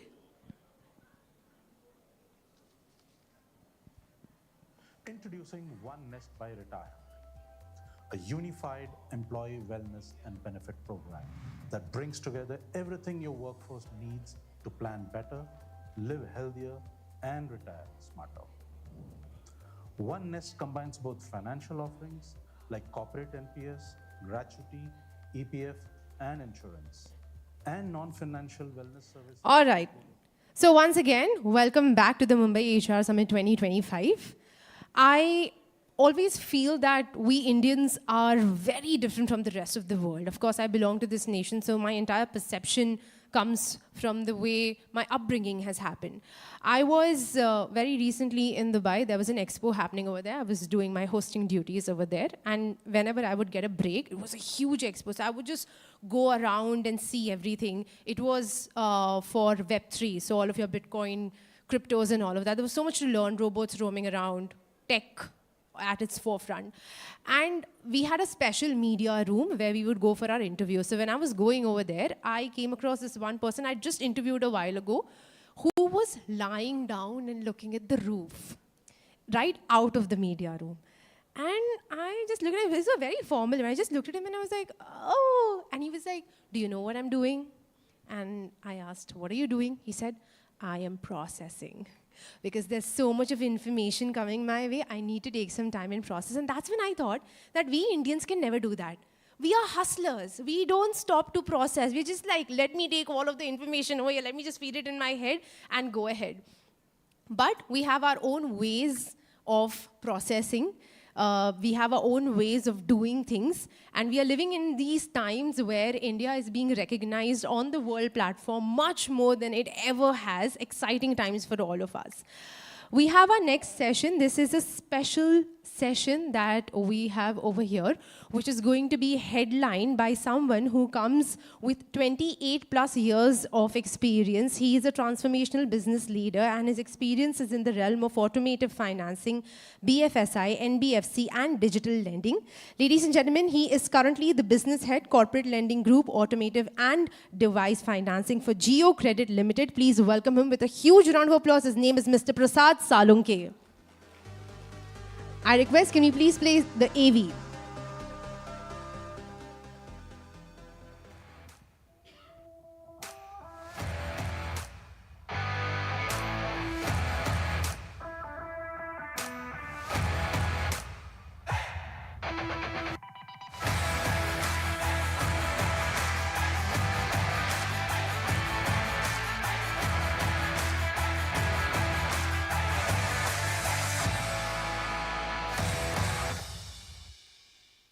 Right. Good morning, ladies and gentlemen. It's honor and pleasure to be here in front of this elite crowd.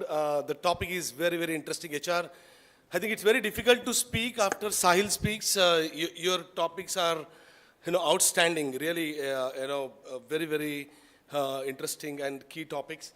I'm here, as the host said, I'm here for a special topic.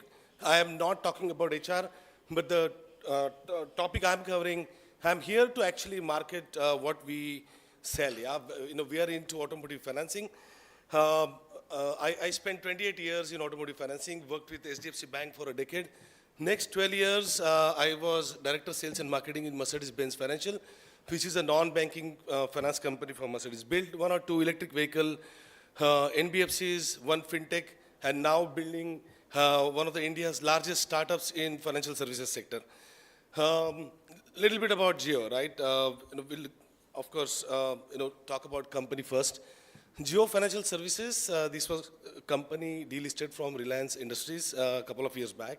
Listed company, JFS is the holding company, and then multiple, subsidiaries under Geo Financial Services. The flagship company is Geo Credit, which is a non-banking finance company. And then, of course, we have Payments Bank, Payment Solutions. We also have a AMC, it's well spoken in the media, Geo BlackRock, and then we have a Geo insurance broking company. Good traction. We actually started operation practically a year back. We have more than, while the slides were prepared a month back, we had 3 million customers. As we talk, we are already touching 5 million. So customers have massive interest in what products and services Geo brings. What do we do? Yeah, we are into consumer lending and corporate lending. I'll talk about products later. And our vision is to build India's #1 fully digital native finance company. That's the leadership. Kushal Roy is at the helms of non-banking finance company. Some of the people know here who are from industry. And we have highly experienced leadership team. I will not spend much time here, but the key point I'm driving here is we have a shoemaker to a shoe, specialist people. If you see Ranjan spent 25 years in automotive. Apur Goyal is almost 15 years in automotive. So what are the products on the table? So I'll give you overall view on the retail side. So we have launched housing loan. As I mentioned, we are a startup. While we started with large capital, we are no exception to challenges any other startup will face. So we're still building people first in sequence, products, processes, and this is where we are. So we are rolling out product one by one, housing, loan against property, loan against securities. Solar finance is recently launched. On the commercial lending side, the product what I'm talking about, is employee benefit car leasing program. What we have rolled out, it's recently we launched. Good traction again. We also do device financing. We are partnered with Apple Finance US. So if any organization is looking for BYOD and employee benefit phones to be handed over, where employee gets tax benefit, that's the program we run. We also do IT infrastructure leasing. Recently, we did a large deal on laptops for a large corporate. We do term loans, working capital, and invoice financing. These are the products what we cover. Where do we stand? In a year's time, we have crossed 10,000 crores AUM. Recent development, major business is done in last 6 months, so you can imagine the scale and the speed. Also, we have not missed precision yet. So this is where the focus is. We are rolling out locations. We are at 10 locations, key locations in the country. What solutions we have? So solutions, we keep focus on employee products, as I mentioned, auto leasing. All companies who want to have that hook for employees, where you want to offer tax benefits, that's the program we are doing. And device leasing is not a new product, but is not really deeply penetrated product. So I will still say there is a little bit novelty factor around this product, right? So there is a phone, whether it's iPhone or Samsung, you finance it for 2 years. At the end of term, employee can return the phone by paying a small residual value. Across the tenure of 2 years, as the monthly payments were deducted from salary, right? There is a tax benefit around it. This is what we do. We also do customized leasing solutions. For large corporates, we are doing furnitures and fixtures. We are doing IT equipments, large server, and then, of course, we do large equipment for big construction companies, EPCs.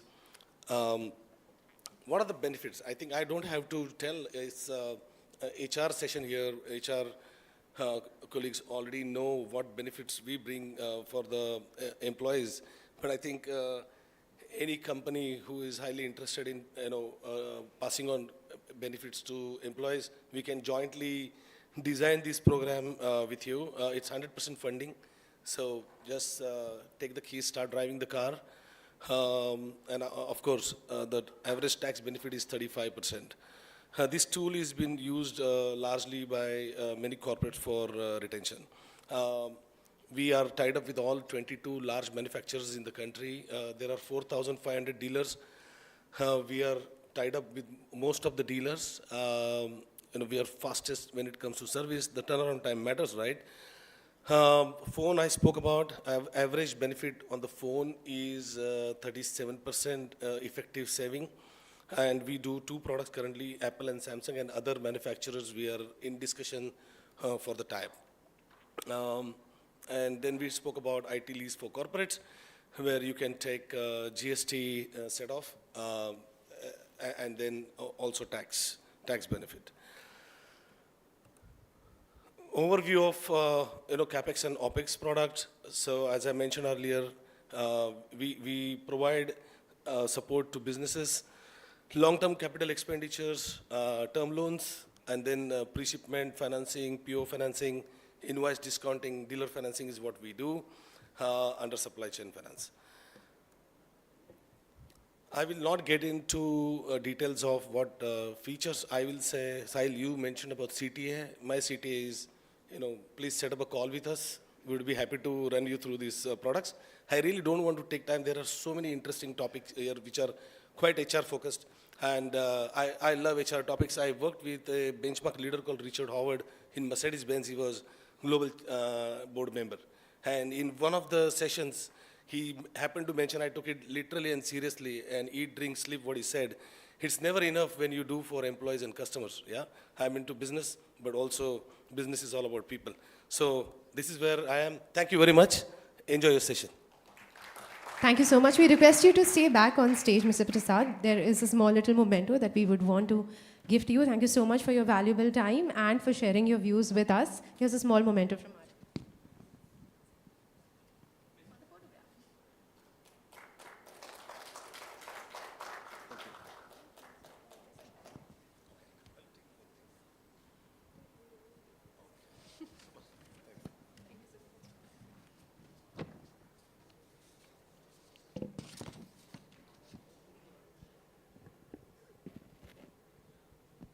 All right, ladies and gentlemen, there is so much of conversation that's flowing from this end to that end, and I know that we want to listen to everything, but at the same time, we want to process it also. Now, we are not Firangs, that we are just going to zone out in one corner, stare at the ceiling, and just tell the world that I'm processing all of the information. We don't have that kind of liberty because we are Indians. We don't give ourselves that liberty in life. But I have this small little, just a suggestion to all of you. Whenever I'm going through these kind of sessions, what I do is that I utilize the pencil and paper that's kept on the table very well. I doodle a lot because, you put a lot of focus on hearing at that time when you doodle. And I also try to write down as many pointers as possible. Like, I really use the whole writing bit very effectively. When I go back and I read, I cannot even resonate with what I have written. I'm like a completely different person who had written back then. So it really helps making notes, just doodling. Also, we've got like that checkbook looking thing where you can put down your questions and we can answer them for you throughout the session or maybe a little later also. So make use of everything that's kept on the table over there. We are going to commence into the first session of the Mumbai HR Summit 2025 that's going to happen right now. Very excited for this because we have all been hearing about, what the future is going to be like. Is technology going to be the future? Is innovation, constant change going to be the future? So we've got an entire session planned around it where all of our keynote speakers are going to come onto the stage and put some light on what the future truly holds. Before I do that, I would like to take this opportunity to also let all of you all know about Aparajita Corporate Services Private Limited. They have been into business for more than 25 years, and as the industry leaders, they have been transforming complex regulatory challenges into streamlined GRC solutions powered by technology and innovation. They've been setting a gold standard in compliance by integrating advanced technology to deliver unmatched efficiency and precision. It is an absolute honor to have them on board with us as our gold partners. We have a kiosk outside. Make sure you go over there for a better understanding of the work that they do and how they can benefit you. With that, moving forward with our session, the session is going to be moderated by Dr. Soumya Datta. She's currently the Vice President, HR Business Strategy at Gold Star Jewelry Private Limited. She is a 10x LinkedIn top voice, TEDx speaker, world record holder, and a multi-award winning HR leader. Really looking forward to the light that she's going to be throwing on the future that we all are going to behold very, very soon. In the panel, we've got Mr. Vishal Thakur. He is the Head Human Resource Corporate Functions for Tata Capital Limited. He has over 20 years of extensive experience in strategic HR and business roles. As a research scholar at Symbiosis International University and a visiting faculty member at a top management institutes, Vishal remains deeply engaged in academia, which is something that I totally believe learning must never stop. Our next person at the panel is Mr. Anand Dhruv. He is a creative thinker, change agent, luminary, problem solver, and decision maker who balances needs of employees with the organizational mandate. Instrumental in driving D&I under AWE, developing female participation and promoting diversity. He's an independent HR consultant and visiting guest faculty at multiple business schools. We also have Mr. Jay Doshi, who is a business leader and entrepreneur who has recently ventured into facilitation and experimental motivational speaking with a dynamic approach to leadership and team engagement. He has built ProLite, which he started with just 432 rupees and scaled it to a 6 crore enterprise purely through collaboration and networking without any online presence for its first 8 years. Truly commendable. My mentor always told me, network is net worth.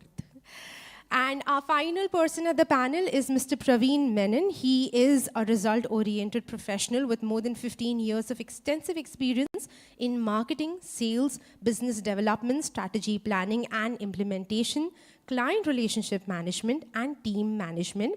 He has demonstrated ability to work independently or cooperatively as part of a team to meet business deadlines. Ladies and gentlemen, please welcome our moderator and all the panelists on stage with a huge round of applause from your end.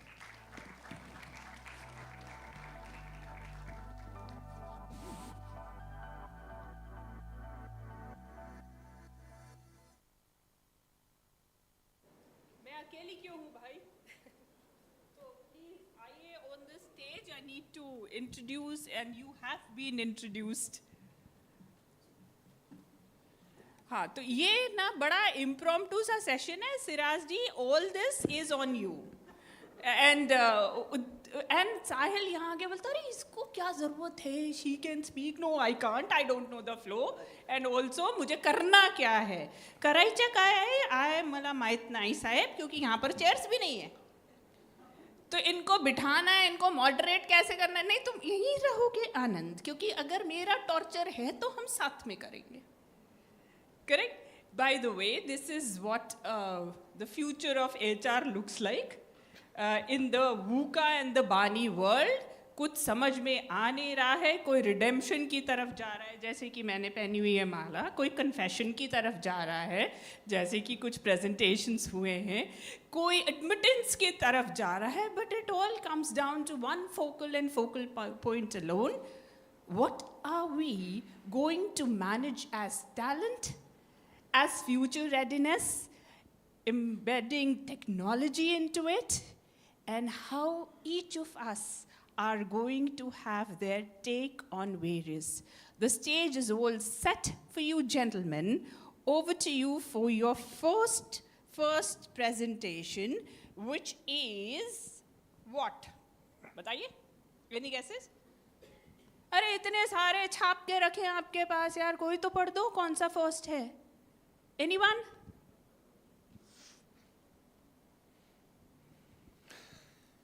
Which one? Exactly, darling. Future of Work and Talent Management by Vishal, and the stage is all yours. Well, the future is very, very, very, very in a question mark, if I can say. अभी तक के तो blue collar, white collar, pink collar, इतने सारे collars कर रहे थे, अब grey collar भी आ गया. Which is when humanoids and robots will be with and amongst us.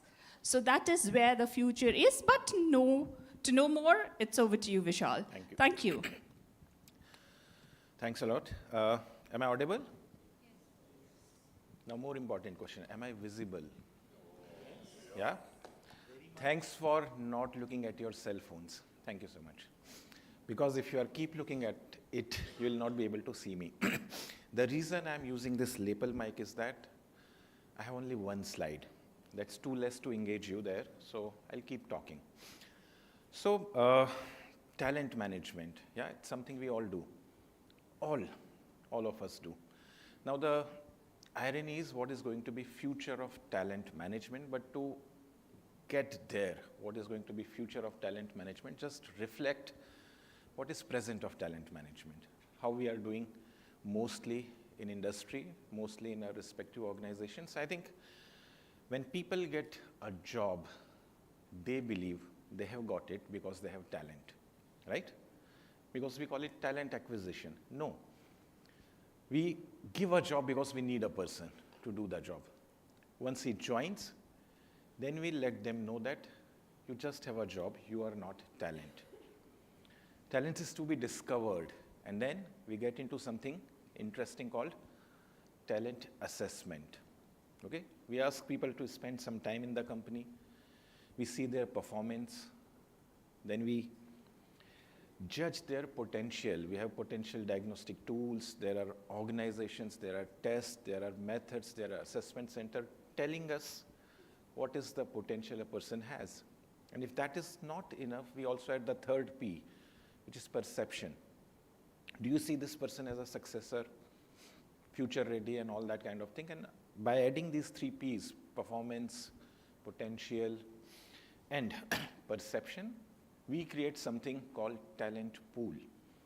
And then there are IDPs, development plans, training, succession planning, and all those kind of things, and maybe some special rewards for people in the talent pool. Those who are not in talent pool aspire to be in talent pool. Those who are in talent pool aspire to get more out of it, and that's how we are managing talent, right?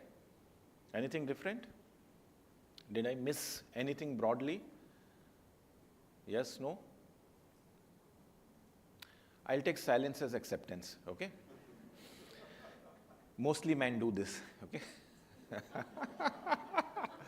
So that's how we do talent management. But what's going to be the future? Or is this what the talent is going to be? You know? So the second section of my talk or my discussion is very mindlessly interactive. The word mindlessly is more important than interactive. Okay? So can you display the slide to me? So we'll do what we generally do. We are going to judge talent. Now to do that, I know that we are from different industries. Somebody would be from consulting, somebody from finance, somebody from hospitality, somebody from or another organization. So let's take some industry whose talent we all are engaged with. How about music? Okay? We all listen to music. We all have heard some kind of music, songs, etc. So I'm going to present some singers to you as talent, not as an audience. You are not an audience to them. You are somebody like Bhushan Kumar, okay, owner of T-Series or likes, and you have to decide whether the person coming on the screen is talent for you or not. Would you like to bank your money on the so-called talent or not? Right? Okay? Good? So being old school, I have chosen Hindi Bollywood singers. Okay? Anybody know? Yes? Who is she? Ranu Mondal? Do you remember? A lady who became famous because she used to sing on the streets, so good that people started tagging her on social media as Junior Lata Mangeshkar or something like that. And then one famous Bollywood singer or music director picked her up, taken her to Bollywood, recorded a song, the song again went viral and all those kind of things. So she's your first choice. Talent or not? Yes? Would you like to bank your money on her? Would you like to do an album with her? Yes? Yes or no? Yeah? I listen more no's than yes. Yeah? Listening to her song is okay. Investing money? Maybe not. Why? Especially those who say no. Perception? She doesn't have a brand. Stardom. Yeah? Anything else? Yeah, please.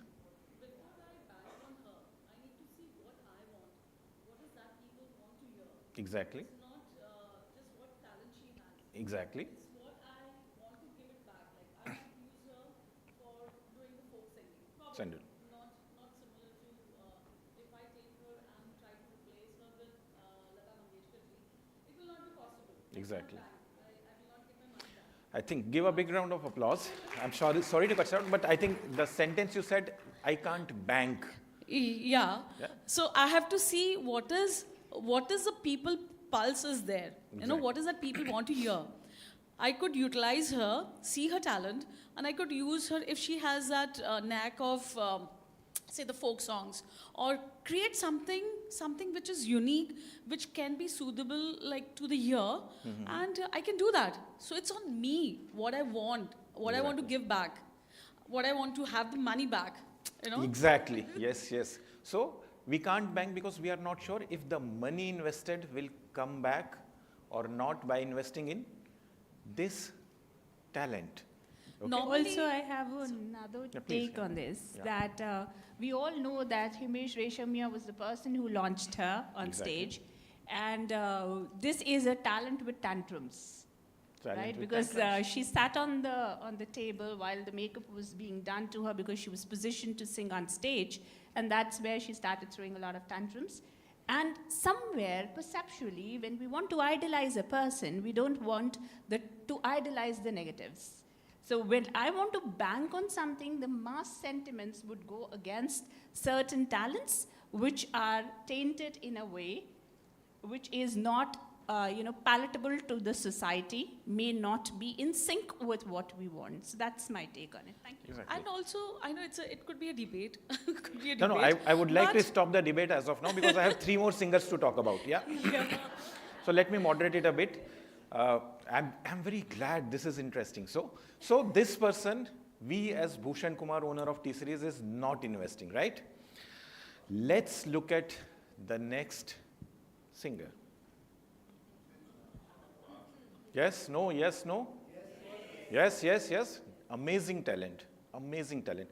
Now just imagine what happened couple of months back. So now you have to decide you are going to sign a 10 crore rupee contract with him, yes or no? Probably On the- I'll no. not bank on him. So I am talking about you are spending 10 crores on him or not? No, yeah. Yes? Yeah. No. Why? Why? Because brand equity. the brand image, Brand the image. which he Yes, built. yes. I mean, let's go with the catchphrase. Brand, yes. Single word. Voice is great, yeah. Voice is great, brand is not. Anything else? Sorry? Proven track record. So again, voice is great. Brand is the public, yes. Good at his work. Controversy? Yeah. So I think we have it all.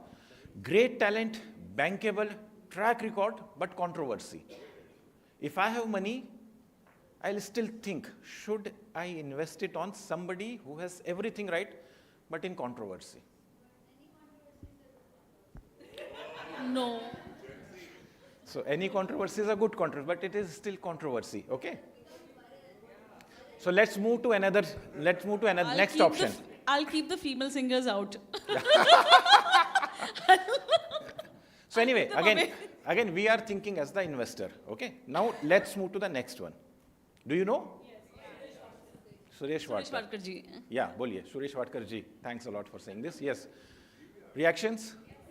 Yeah. Yes, no? Yes. Can we invest 10 crores on him? Will you make money? Depends on what he's going to say. Whatever.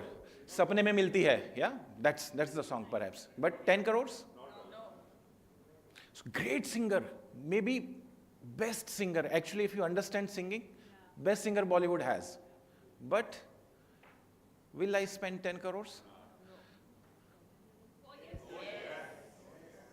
Any knows? Why? You are not investing on any of them, by the way. Anyway, but yeah, if there is a single no, yes, listen to it. His voice is good, but he's too arrogant. He's too high-powered. Yeah. He's too self-centered. You have so many summarized words. High power. That talent is so big that he is going to manage you. You are not going to manage him. Perfect. That's there. So this is what talent management is. Somebody has a talent, but you may not like to manage. Somebody has a talent, but it may be risky. Somebody has a great talent, no controversy, nothing, but may not give you an ROI. Somebody has everything, but he may grow bigger than you. So that's where talent management problems are. Sometimes you manage somebody and he gets into controversy. Sometimes you manage somebody, but he becomes stagnant, does not start bringing you ROI. Somebody who you discover as a talent discoverer like Ronu Mandal, and then you realize that the person is nowhere. You will be ashamed of identifying that as a talent. And somebody you discover as Sonu Nigam, and he grows so big that you become insignificant. And these all are the challenges of talent management. So what do you think at this point should be future of talent management? So I don't want to prescribe something because I don't have anything much to say, but when I was thinking about this, I realized that the future is going to be two kind of organizations. Currently, we have one kind of organization with two kind of workforce. One is talent, one is non-talent. Future is going to have perhaps two kind of organization. One kind of organization which are talent independent. Maybe Zomato, Swiggy. I hope somebody from Swiggy is sitting inside or just outside. I think those kind of organization may be very talent independent. You have created a product and it is very talent independent. Somebody can go and manage this product.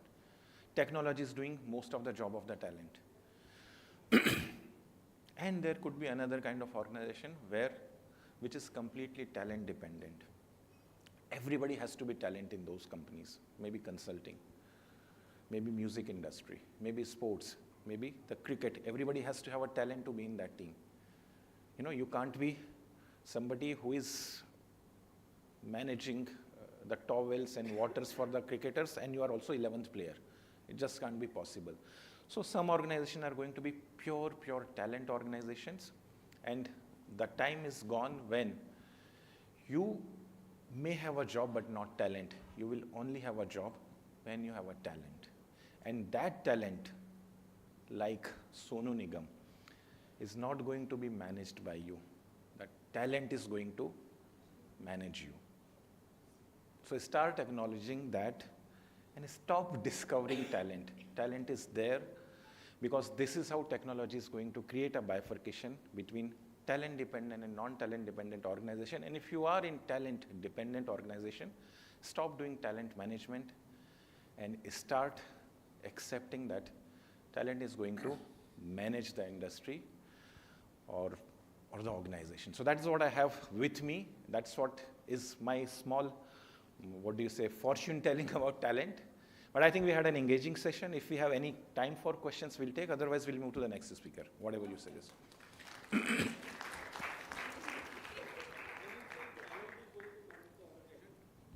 When you say talent is going to manage the organization, don't you see it's a risk to the organization as to... It is. Because you have to mend our ways to their whims and fancies, if I may have to use this word. Exactly, yes. I think, Vishal, very nice. I love the way you picked up an analogy and explained. I have a different perspective on this. I think, going back to talent management, we all have studied the 9 box. Exactly. So you have performance, you have potential. Yeah. But I think the world is going to move from 2D to 3D. Yes. And the third dimension is going to be about perception. That's what I told Right, that. exactly.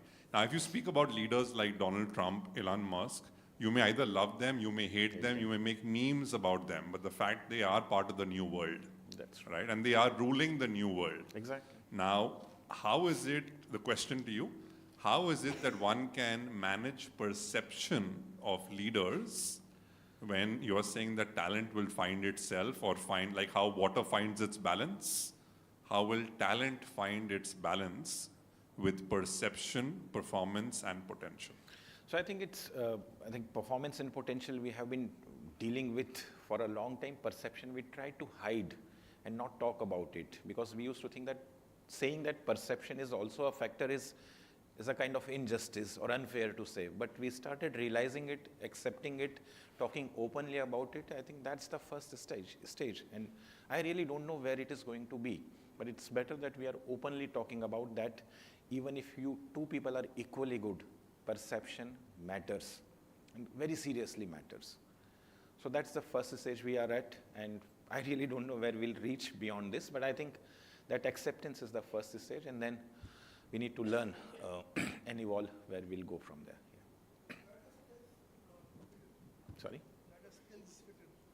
So I think, sir, skills will contribute more in the performance sphere. No, sir, skills, I think it's a much smaller subset within the broader talent framework.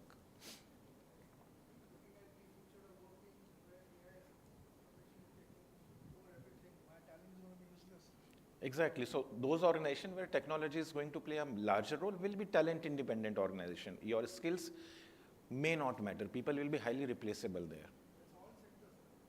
Most of the sectors for sure, yes. The art and the creative sectors where thinking still is more important will be a little independent of it. But most of the sectors, yes. Managing gig workforce talent. So can we take that as a last question, because we have still yes, yeah. please, last question.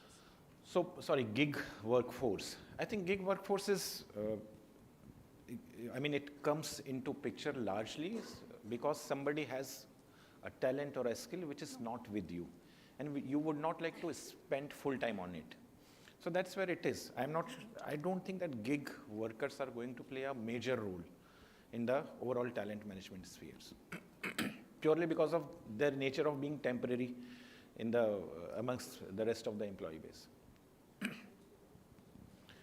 Thank you. Please. Thank you so much, Vishal. And there was a beautiful, beautiful thing. And there was a question that was asked, should the perception play a role in this, right? I would say yes, it does, because how perceptions are created, they are neurosensory data points that are accumulated, and hence you draw conclusion on a particular rights and wrongs in the society. How it affects the leadership position is the loudest voice usually is supposedly the most abrasive voice. For example, आपने बहुत अच्छा एक बोला, you know, तो जैसे ही आपका नाम क्या है बेटा? Bhavna. So Bhavna made a very beautiful point about controversies. किसी को याद है वो आजा मेरी गाड़ी में बैठ जा song? Baba Sehgal. Could have gone either ways, straight or the otherwise. उसके अलावा एक और थी, ढिंचक पूजा. Right? And there was another one with that auto person. वो क्या है? रिक्शा वाले something. Right? So ये सब भी famous हुए. But to have fame, you also need consistency. Right? And perception comes with what class of people are coming and joining hands with you. Right? And if there, so this is the difference between class and crass. So perception drives that. Of course, हर तरीके की movies चलती हैं. Right? And हर तरीके के ग्राहक होते हैं. So that's where we would summarize it as. And thank you, Vishal. That was very powerful. वैसे आपको देख के लगता नहीं आप इतने fun हैं. Okay, मुझे लगा भाई साहब क्या बोलने जा रहे हैं, मैं तो एकदम attention में हो गई. वैसे भी नाम Tata capital types, you know. So anyways, तो अच्छा लगा. Thank you. Thanks a lot. The next, we have also flipped the board, and मुझे बहुत अच्छा लग रहा है यहाँ पर बहुत प्यारी ladies हैं जो मुझे देख के बोलती हैं, no darling, you're doing good, and they smile. Thank you for that encouragement. So beyond the inbox, okay, and it is Jay Doshi. इनकी कंपनी का नाम Prolite है. मुझे लगा कि polite, वाह, communication and polite. So I misread it, but it was still fun. So we want to hear you now. थोड़ी तैयारी में टाइम लग रहा है because we just flipped. Anand said मैं last में जाऊँगा. So Jay, with a magnanimous heart, he said, we are a group we follow and we will be part of the group. Over to you, Jay. All the best. Thank you. Please welcome him. Hi. Good afternoon. That sounded more like a good night. Let's try that once again. Good afternoon. Okay, super. There's a lot of stuff written about my introduction, but I'm going to give you a different introduction than what you saw. So my name is Jay Doshi. I'm the founder and director at Prolite. My biggest achievement for the last 7 years is that I've not spent a single day combing my hair.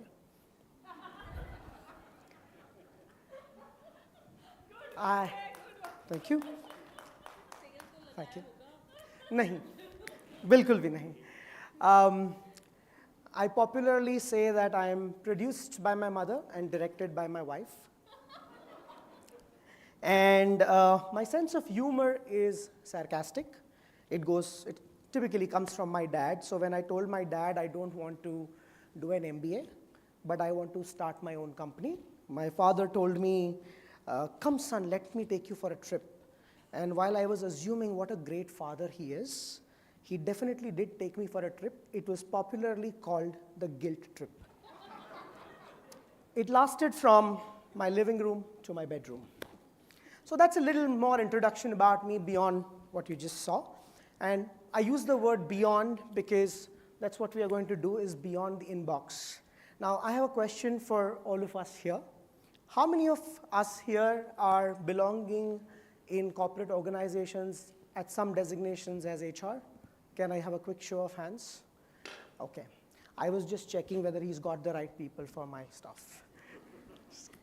Okay. Now, another quick show of hands is how many HR guys today, and be very candid about this, feel that I keep sending in emails but nobody reads them?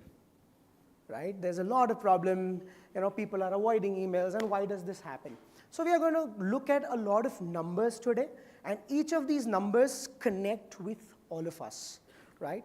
To begin with, I'm going to look at, is this working? Okay. No. Okay, so I'm going to have to change from here? Okay. Okay, but can I? Yeah, you can. Okay, super, then I'll come here and do it. Okay, super. So, no right or wrong answers, but this number 96 connects to all of us. Can anybody guess what this number 96 is? I can tell you it's not the number of times Bajaj Finance calls us for loans. So what does this number 96 stand for? Any random guesses?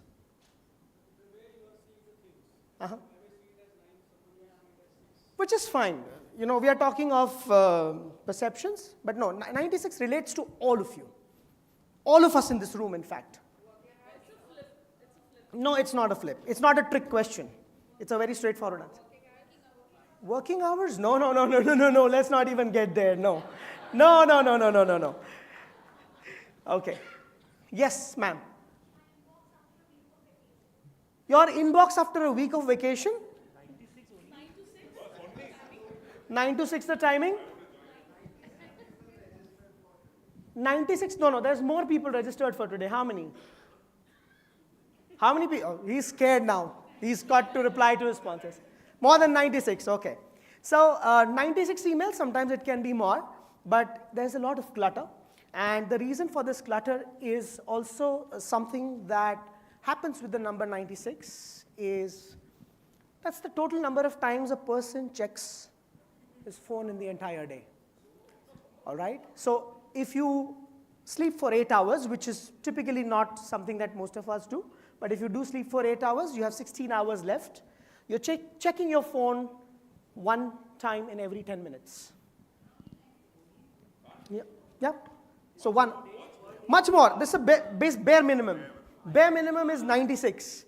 Now, when you are checking your phone 96 times, do you really think the mail from an HR is going to land on the inbox and the employee is going to really open it? No. Which is where the topic that we are addressing today is beyond the inbox. So I want you guys to take 30 seconds. Inside your folders that you've got as the kit, there's a small card. Sam, can you hand over that card to me? Right? Yep. The card looks like this, right? Yeah. Just this is the front side of the card. If you're holding that card right. Now imagine if this card is placed on your desk when you walk into office, and you can just follow the instructions. Open it up like the way I am opening it up here. Right? It opens up, right? It opens up. Just push it. Yeah, push it, and it'll open up. Then it opens up in another direction, gives you another message. Opens up in the third direction, gives you another message. Opens up in the fourth direction and takes you back to page 1. It's what we popularly call as the never-ending card. Right. Now, imagine if a card like this was lying on the desk of employees, inviting them for an offsite, for a leadership get-together, for anything that you want to drive, where you're launching something. This is one of the pieces where we say beyond the inbox, because inbox is too cluttered. This is the first piece I wanted to leave with you, and we are going to only talk about numbers here, and I'm going to have to ask you guys to relate to the numbers that I'm going to present to you. The next number that is on your screen is 5. Now this is going to connect to all the case studies that we are bringing to the table. And this connects to a case study or a project that we did for the National Stock Exchange. Can anybody tell me what number 5 stands for? Yes?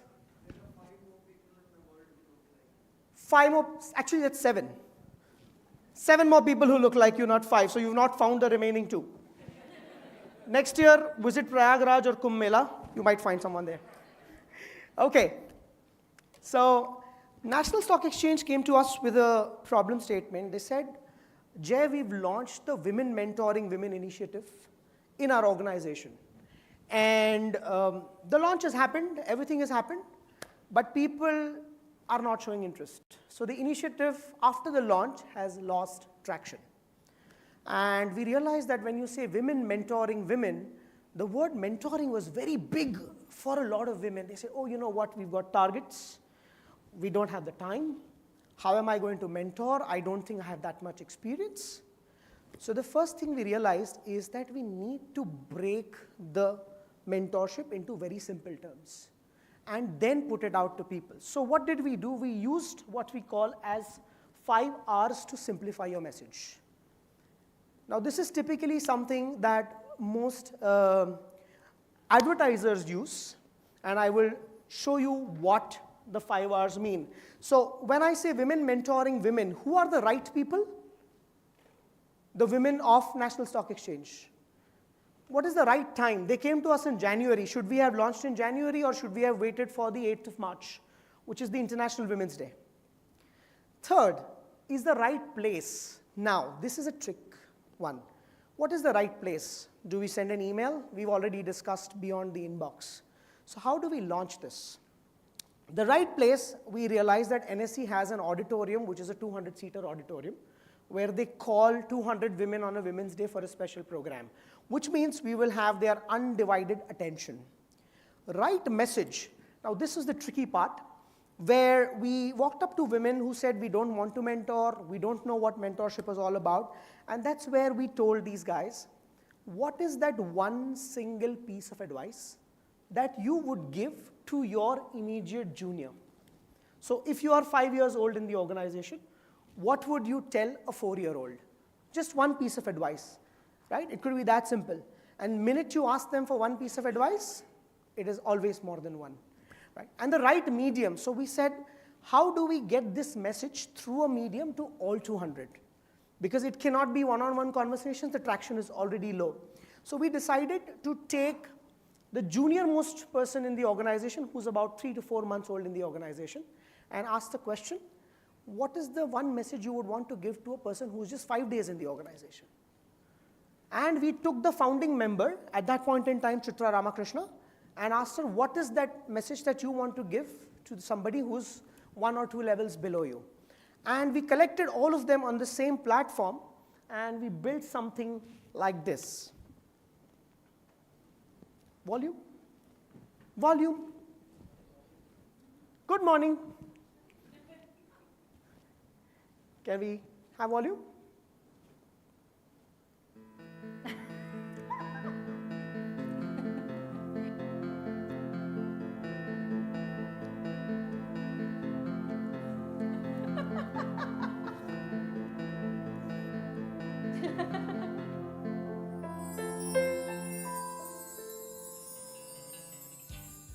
Learn to unlearn things. Flexibility is the key. Signed, 4 months old. When you don't know, simply ask. You'll never learn otherwise. Signed, 8 months. Learn to relax. Trust me, it helps. Signed, 1-year-old. It's okay if you are slow, but don't stop. Keep moving until you succeed. Signed, 2 years old. Every line of code you write makes the exchange work. Feel proud of it. Signed, 2-year-old. Whatever you do, always give your 100%. Unless you're donating blood. Signed, 3-year-old. Dressing up? Don't forget to wear your confidence. Signed, 3 years. Every woman can have it all, just not all at the same time. Signed, 5 years. There are 2 rules to success. Rule number 1, never give up. Rule number 2, always remember rule number 1. Signed, 7 years. Be yourself wherever you are. Signed, 7-year-old. Self-empower yourself and go ahead and chase your dreams. Signed, a 7-year-old. Money value of time is more valuable than time value of money. Signed, 8-year-old. Every woman is an inborn leader and she knows very well how to balance personal and professional life. Signed, 8 years. Every woman can make a difference, but together we can rock the world. Signed, 9 years. Step out of your comfort zone. Unless you do that, you would never know what you're capable of. Signed, 16-year-old. Encourage and be a pillar of support for people around you. Signed, 18-year-old. Remember, if everything seems under control, you're just not going fast enough. Signed by a 20-year-old. There is one thing that's priceless for every woman, that is her self-worth. So never be apologetic about wanting to succeed. Yours sincerely, 30-year-old.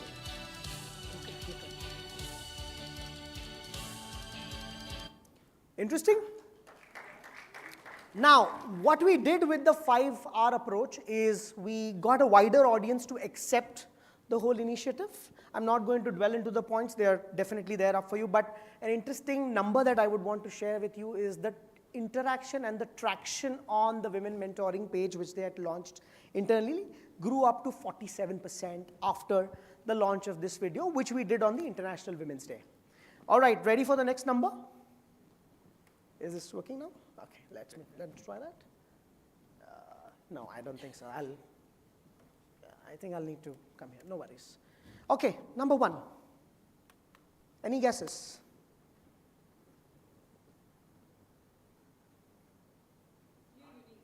Unique, okay. Yes, you have raised your hand. Everybody wants to be the number 1. Fair. We are talking about communication here, but yes, I get your point. Sorry? Start. Okay. Priority. Okay. Version 1. All right. Always being on number 1. Now, I'm just going to go back to Apple. Why is Apple number 1? Innovation? Disruption? But most important, simplicity. Right? Simplicity of the product, the messaging. Can we use that same simplicity into the number 1, this is what we call as the cardinal rule of communication, declutter. Typically, whenever HR guys approach us for communication and they say, we want a poster, and then the poster has 200 points, right? And what we miss out in this poster is one clear message, decluttering the messaging, right? And I'm going to show you examples, not that posters don't work, they do, but I'm going to show you examples here. Which one works better for you? Right side? Why? This is something we did for Asian Paints, so this has happened in the last Pride Month initiative. The picture speaks. There's a lot of space, cleaner, it's decluttered, right? The messaging is very clear. This is too loud, calling for attention. That one, soft, pulling. Yes, minimalist, right? That's what clear communication is about. We have a lot of these pieces, but I'll just show you a couple of more options, right? Yes, please. Can we give this lady a mic? No, please go ahead. What I feel is not many people think about it, but if you see that page is not inclusive for everyone. If a person is with the color blindness or with some other, like if you see the fonts and all that, too loud, people with some disorder, some disability, they will not be able to read that. But whereas this one is much, like, it follows the VCAG rules, guidelines which are there. It doesn't. Thank you for bringing that up. And look at the content. Look at the content. This is exactly what I mean when we say declutter. We need to declutter to ensure the message, and I'll show you two more of these posters here. Right. So not that static pieces don't work, but you need to ensure that you declutter your messaging, because like in relationship, even in artworks, space is very important. All right. Next, number 17. This is one of my favorites. And this number relates to when an organization comes to us and says that we want to do something about culture. We want to promote our culture, because it's just on the website, 5 fancy words, and when we ask people, they don't know what culture is or what values are. Because we've done the cultural values, we've done the tenets, we've promoted it internally, but somehow it's not working. So my question to you, all of you, is, when we talk of culture, what is that one thing, that one word that comes to your mind when I say culture? It is authentic. Authentic, people, behavior, start from the top. But most importantly, if I have to associate, so yeah, of course. So people in Chennai will have a different culture, people in Bangalore will have a different culture. So it's very associated to that group or that team. But what is at the bottom of the culture? What body part is at the bottom of the culture? Heart. Sorry? Accountability and heart, as some person said, because culture is always an emotion, right? How much ever you want to put it in words, if you're not able to drive this through emotion, it does not work. And that's why I use the number 17 here, is the emotional mind is 17 times more powerful than the rational mind. We've read it in immense number of psychology books, it's all out there. But how do we use this to communicate things about our culture to our people? Have you guys seen Cadbury ads? Dairy Milk ads? Brings a smile on your face, evokes an emotion. Now, the question is, can we do that with the things that we build for organizations? So I'm going to play a Cadbury ad. How many of us are married here? All right, congratulations, we are in the same boat. The first one will relate to people who are married. You'll be able to relate to that one, right? And that's where I'm talking about capturing an emotion.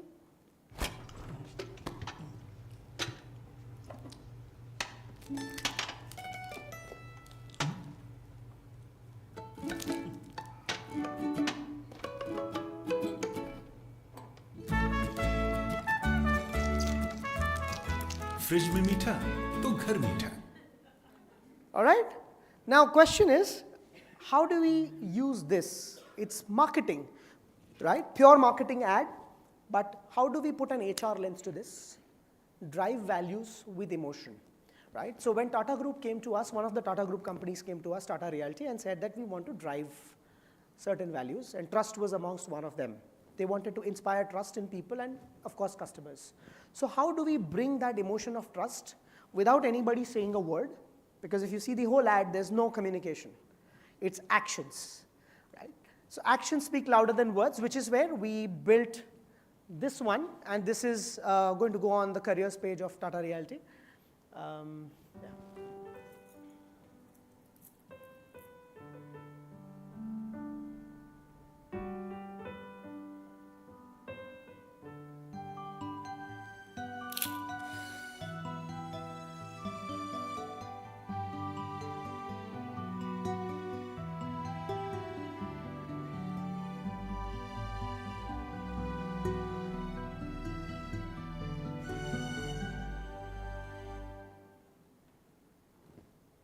Interesting so far?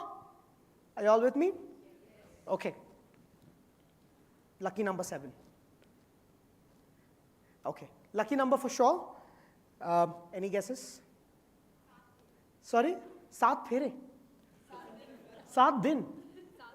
7 phere. Are you single? Get the emotion. Okay. Any other guesses? Beyond 7? 7 days. 7 has a lot of 7 days, 7 chakras, 7 colors, rainbow. Right? 7 has a lot of meaning, consciously, subconsciously. Vibgyor, right? Sorry? Horse number 7, right? We all think 7 is a lucky number, and typically when you, in HR, when you want to launch a larger initiative, say I want to launch my culture, I want to launch mobility, I want to drive an offsite, right? What do we need to do for this kind of messaging is this. I want you to take a moment to read this and absorb this.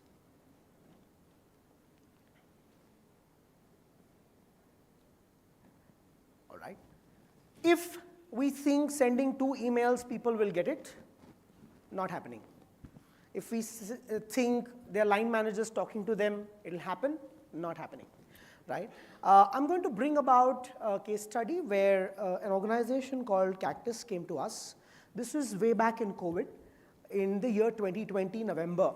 And they said that, Jay, from 2017 to 2020, we've grown the organization from 400 people to 1,100 people spread across 9 countries. So we now need to launch our culture and all the values again, redefining them. And we said, great.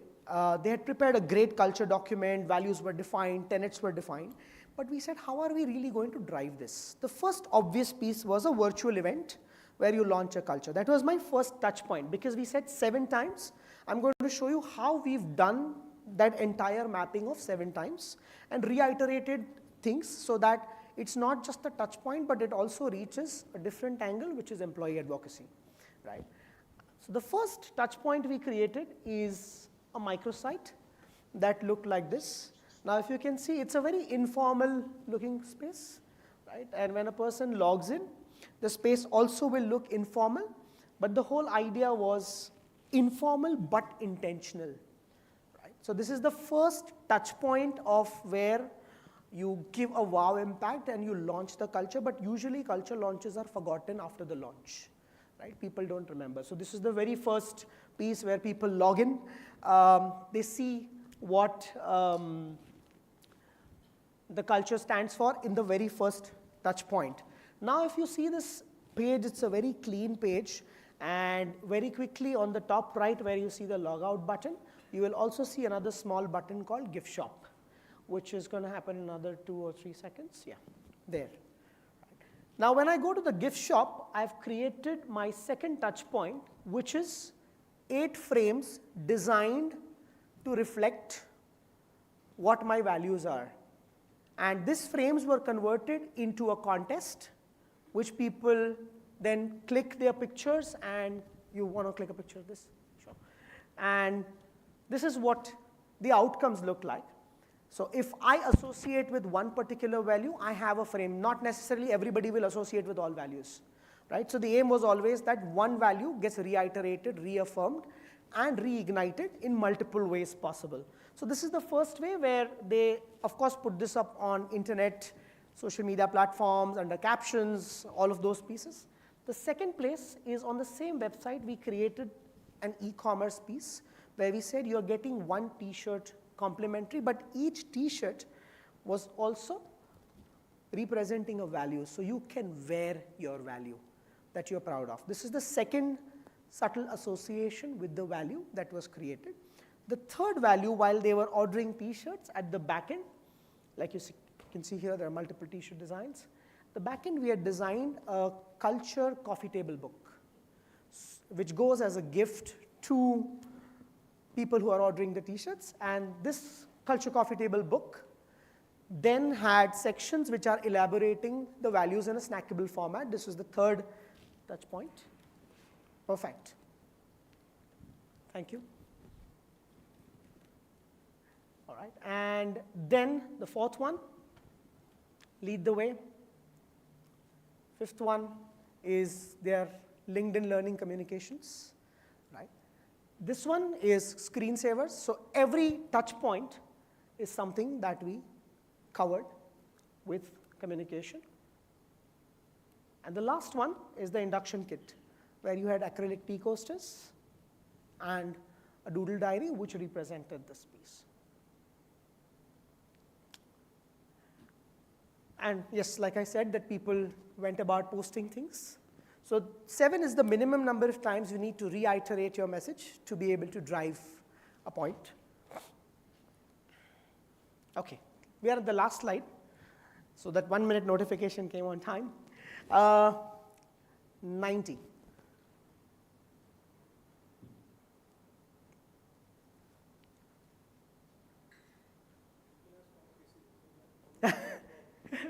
People have stopped guessing because you don't like being wrong, okay? All right, so I'll make this quick. 90 is the new normal. 90 seconds or less for short promotional videos, because we get a lot of HR guys saying, oh, this much content, I need a 5-minute video. And it cannot be a 5-minute video, it has to be 90 seconds or less, right? My CEO wants to speak, so we shoot at a corner cabin, 5-minute message, lost after 60 seconds, right? So how do we drive that point? And this is something that we did for Access Mutual Funds, where we put the CEO in a poster, not to patronize him, but we played something with technology here. So the minute you put your phone in front of the CEO starts talking to you. It's a 45-second message. Welcome everyone into the future. We had started the journey to be a relevant and credible fund house 12 years ago. And since then... All right. I'm not going to play this one, but yes, this is a final takeaway slide for all of you guys. Please, by all means.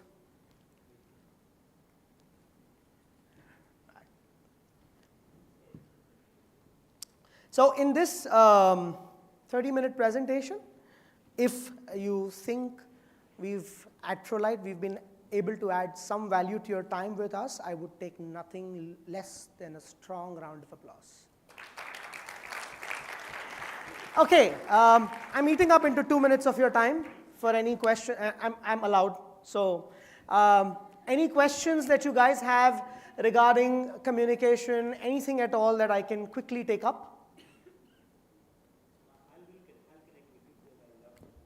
Thank you so much. Super. He left. I was just going to tell him next sponsorship is done. Okay, any other questions? Not at all? Okay, thank you so much, guys. It was lovely interacting with you. If you want to connect with me, we are available here the whole day and at lunch. Thanks a lot, Jay. Thank you. And आप वहीं रहिए. I think you want to felicitate him now or later at the end. Thank you. So, but I really loved the number and the communication. हमारे समय में तो बस 143 लिख के ही I love you होता था.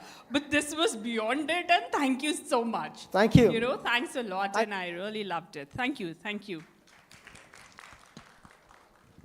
So this used to be a joke amongst us, you know, because my MD loved and loves numbers. तो हम लोग बोलते थे ये मतलब होता ना we all bitch about our, क्योंकि वो यहाँ है नहीं तो मैं बोल सकती हूँ. So we all do all of these things. Please इसको एडिट कर देना भाई साहब, नौकरी का सवाल है. वी यूज्ड टू सी यार इसने अपनी बीवी को कैसे पटाया होगा, बिकॉज उनकी आंखें हमेशा ऐसी रहती थी, बड़ा खुड़ूस टाइप के एक्सप्रेशंस होते थे. तो वी यूज्ड टू से यार इसने ना I love you, because used to love Excel sheets. तो हम लोग बोलते थे यार इसने आई लव यू भी 143 लिख के ही अपनी वाइफ को बोला होगा. एंड काफ़ी समय बाद when we got really friendly with him, तो पूछा सर ये कैसे किया आपने, तो बोला बस जो आपने ठीक समझा वैसे ही हुआ था.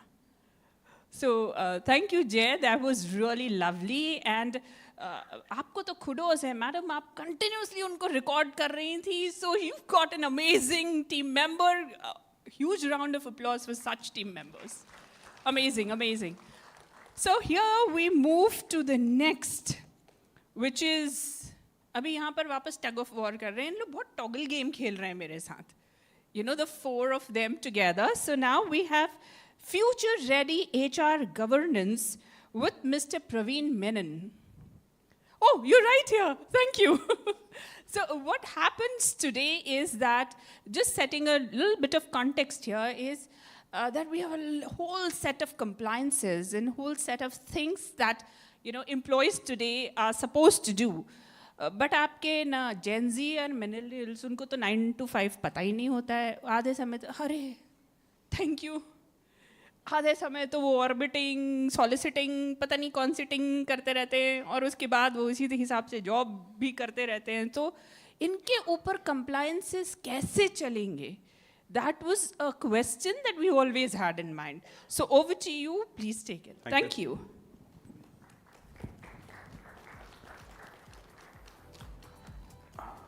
All right.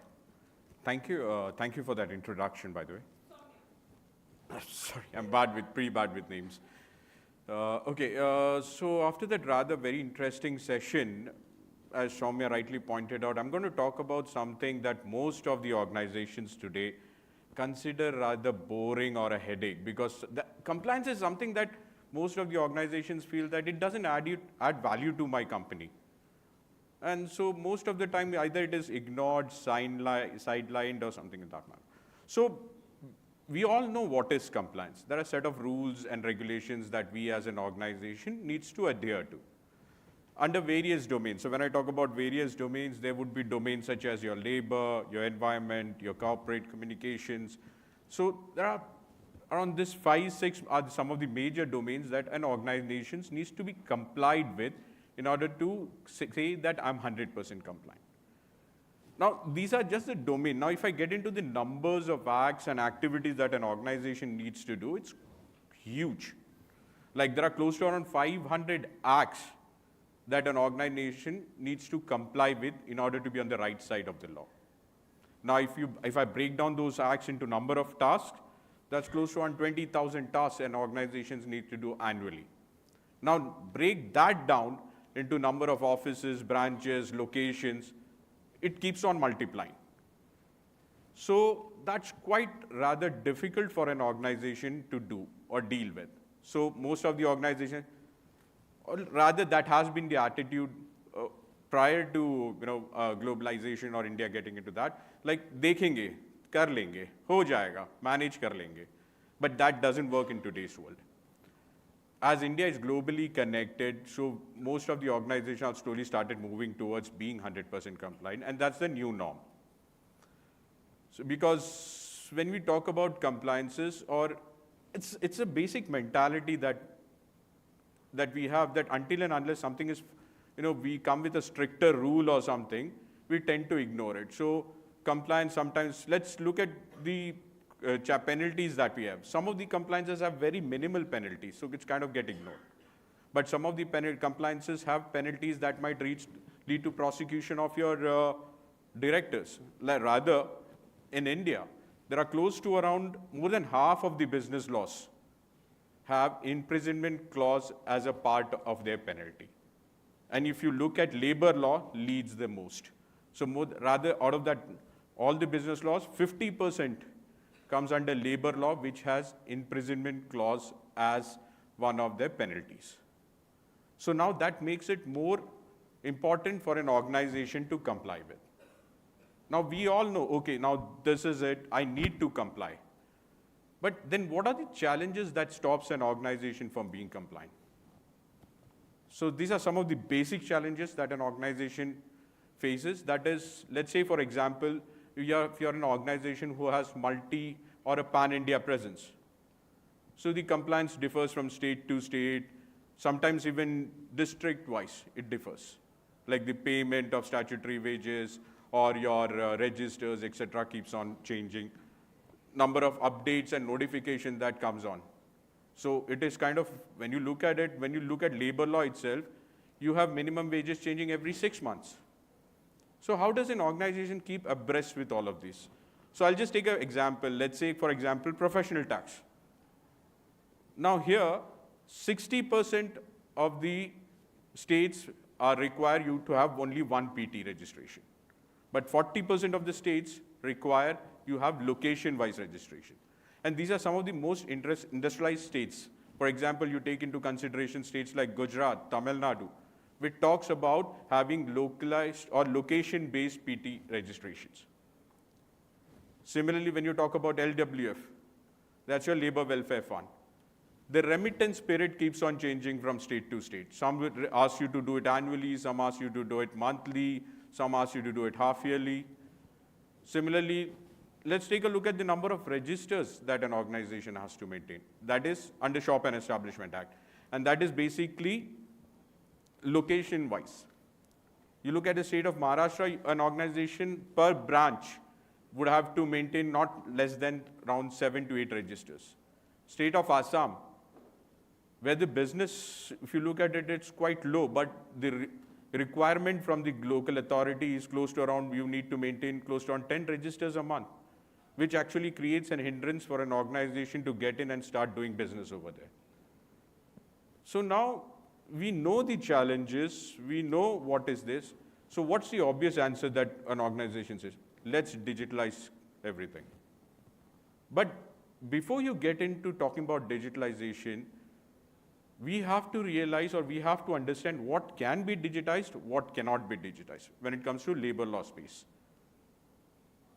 So there would be activities that are quite repetitive, like you have your registers, you have your statutory payments. These are some of the repetitive activities which you feed into the system can generate those.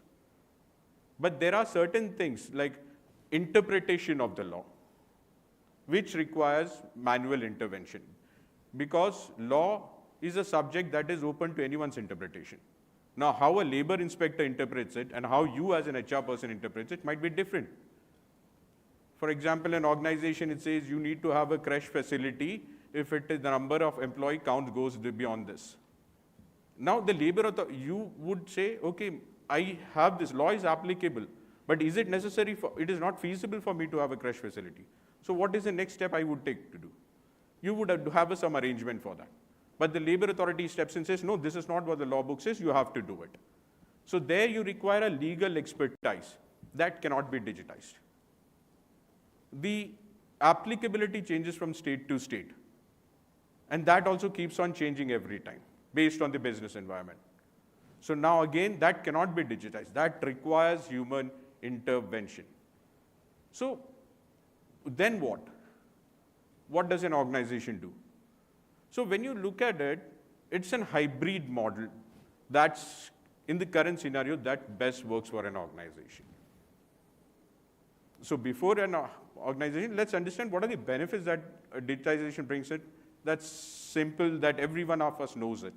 It helps us mean accurate filing, helps us mean reducing errors, all those inputs. But how does a hybrid model work for me? When I talk about a hybrid model, it's basically a combination of having a digitalized platform along with having an expert team, plus an on-ground team. So, but it is not feasible for each and every organization to have a compliance manager at each of their branches. It is not feasible. So what do? You bring in an expert or an expert organization. You bring in an expert organization which would help you in doing your compliances. So the right combination in today's world would be to have a right platform along with an expert or rather I would say a knowledgeable organization plus an on-ground team. So that's wherein, organization us like Aprajita also steps in. An organization which has pan-India presence, which has more than 25 years of experience with working with more than 3,000 plus corporate clients. So it's an organization which brings in all these advantages. So as I just mentioned, an organization which gives you pan-India presence. So you put up your offices at the remotest part of the country, you have a presence and a support system present over there, which would help you in terms of doing your compliances. So what does an HR team need? You need to just monitor, because there would be other functions. So as when Soumya was introducing, today's generation doesn't look at compliance as something that is very necessary, it looks at a headache. So outsource that headache to someone who ensures that your headache, who works as a paracetamol, who ensures that this headache is taken care of. So that's where you need an organization like Aprajita who would come in and do it for you, who would provide you with the legal expertise, who would provide you with the manpower on ground, wherein tomorrow if you have an inspection or if you have a sudden notice coming in, who can address those? Because these notices sometimes can disrupt your business, closure of your businesses, which again is a business loss or a revenue loss.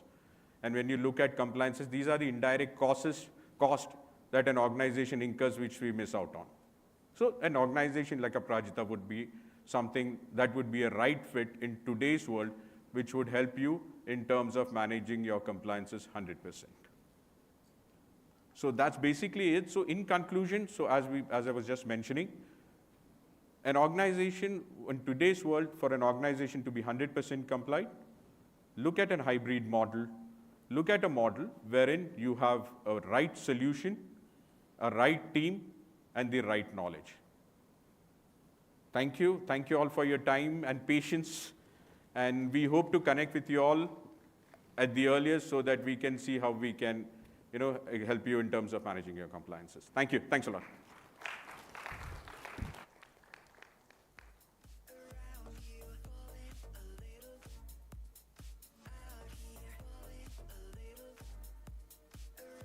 So we've got a session person who stepped out for a minute, but I invite Mr. Anand to please come on stage and continue with your session. Can we please welcome him with a huge round of applause?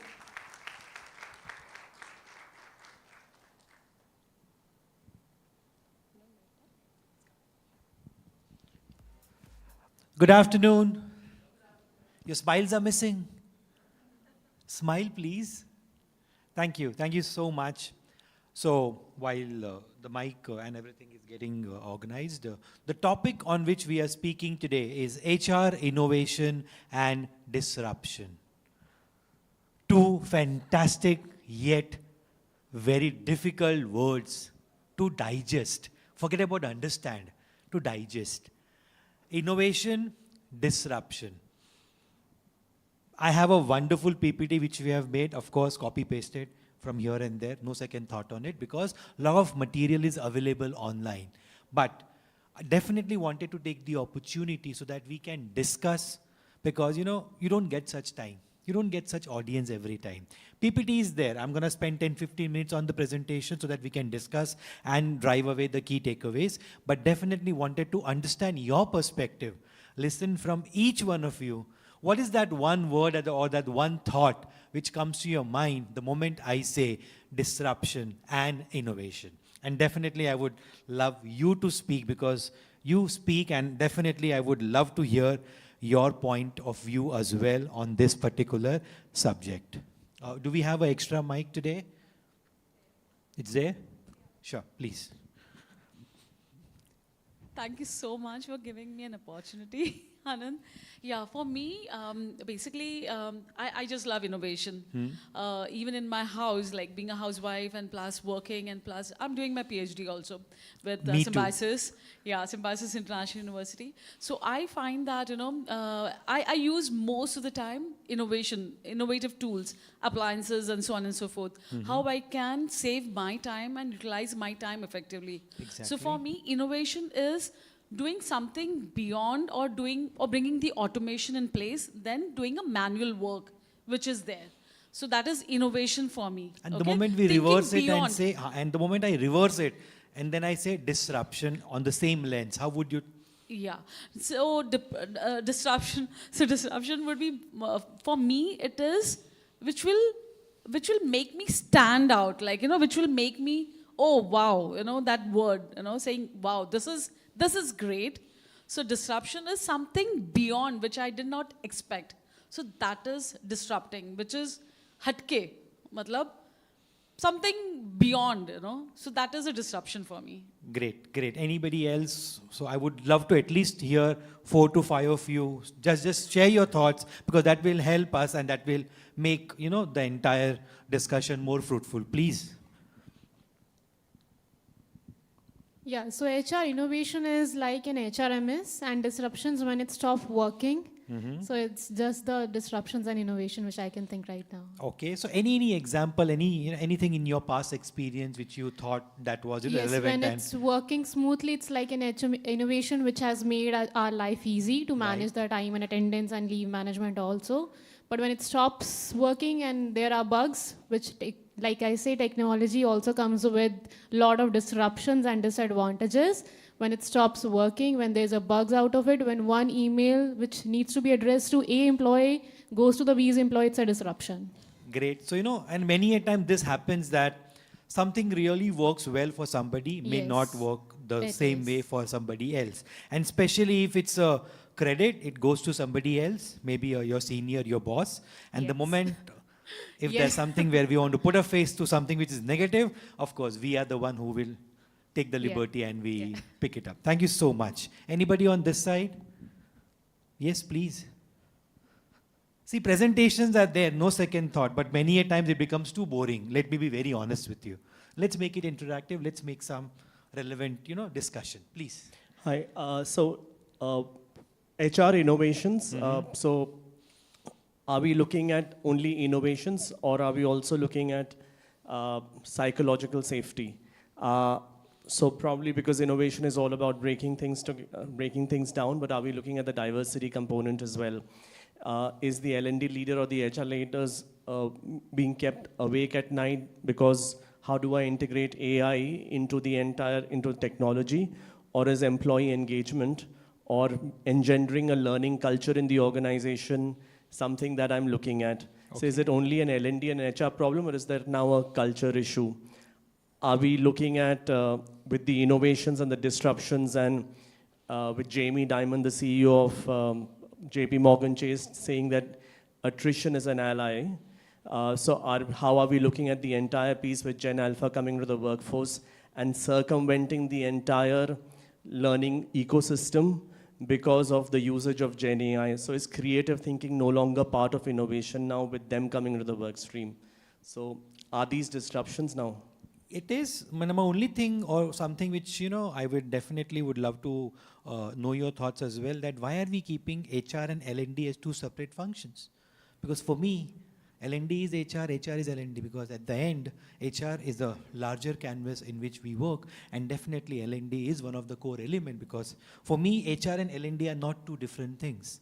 And maybe that's the reason somewhere we need to change our lens and understand, because at the end, what matters the most is, as a HR team, how much we are able to add value to our roles and at the same time to our organization and our society as a whole. No, absolutely. And both can be used interchangeably. Exactly. The idea is that what are we focusing on, and that's where the question was. Bang on. That's it. Thank you so much. Anybody on this side? Yeah, please. Hello?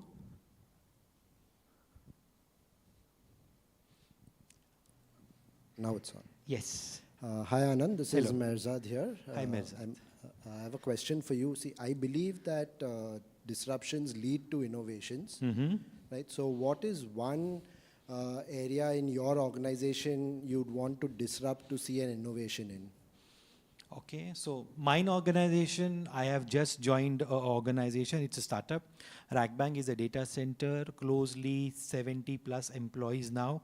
The only thing which I am currently considering as something which, I would definitely want to expand and work together as a team, one of that key element is, am I able to make my employees happy?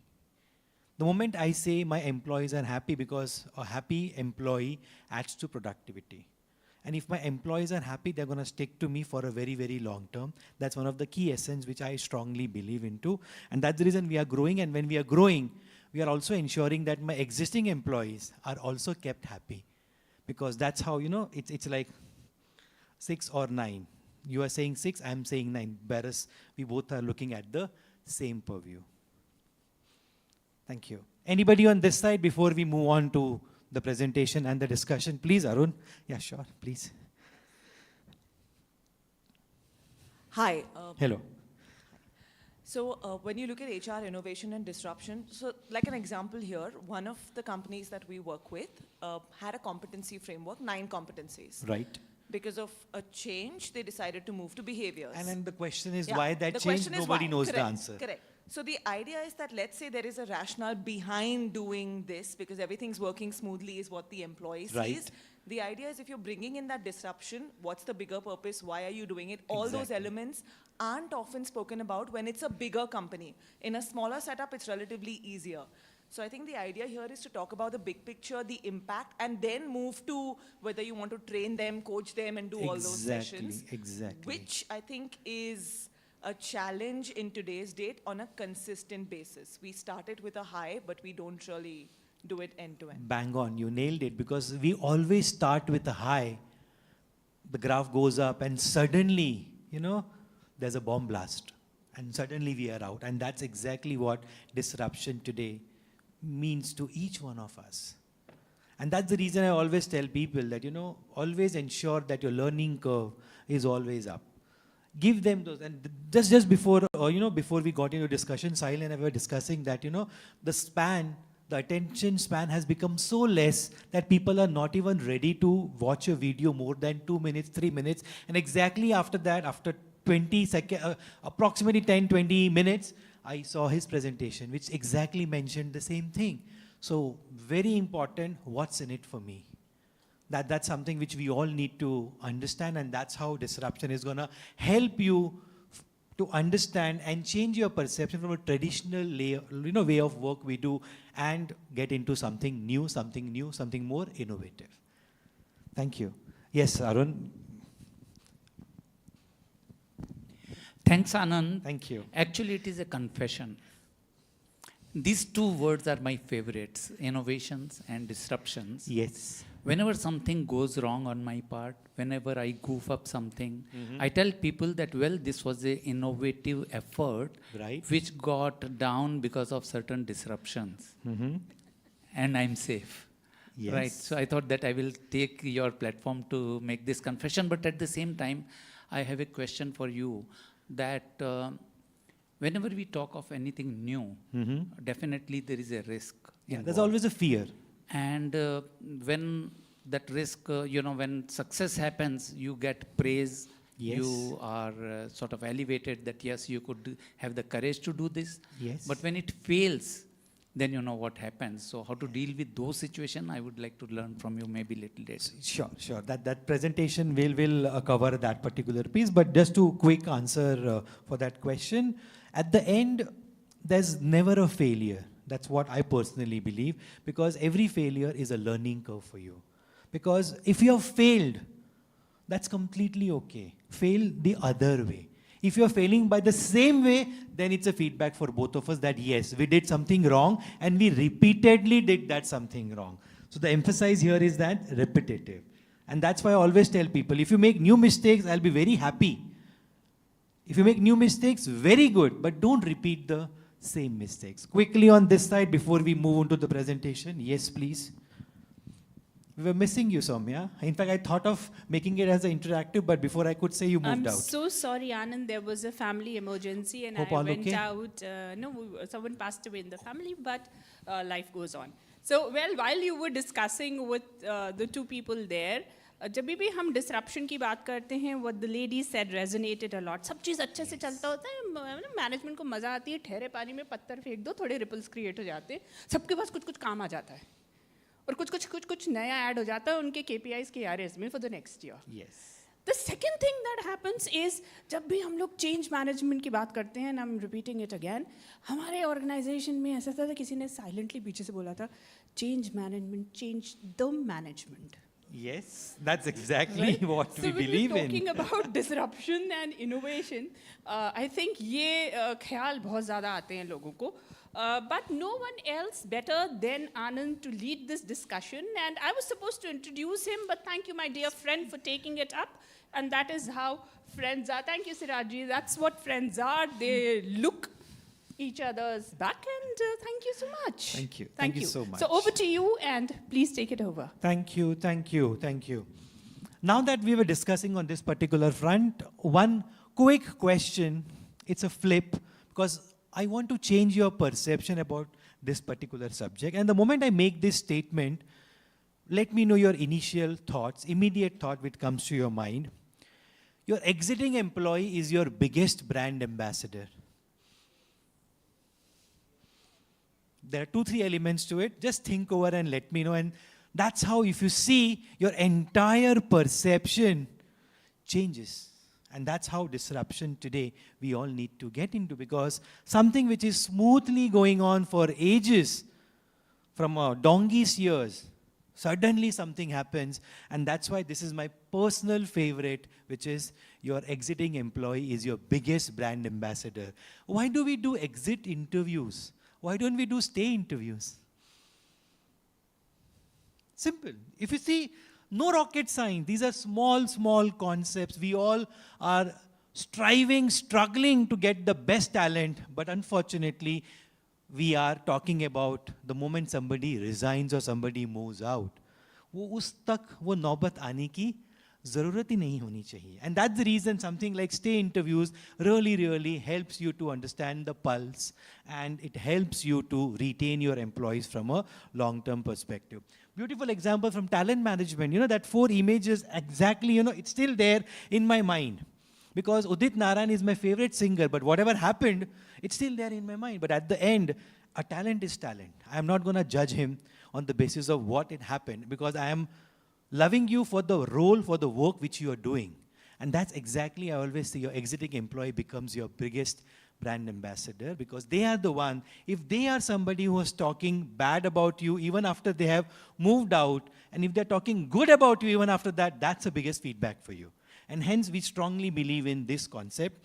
At the same time, again, one more statement which I'll make before we get into the presentation, and that is, today, retention is the new recruitment. Think over. All my HR colleagues, all my business people, all my business heads, everybody who's working in the corporate or any of your setups, organizations, academics, today, retention is the new recruitment. Do you agree? Yes, no, maybe? And that's exactly what. Today, disruption definitely is going to impact each one of us, but at the same time, change the lens. The moment I change the lens, your entire perception about such things changes.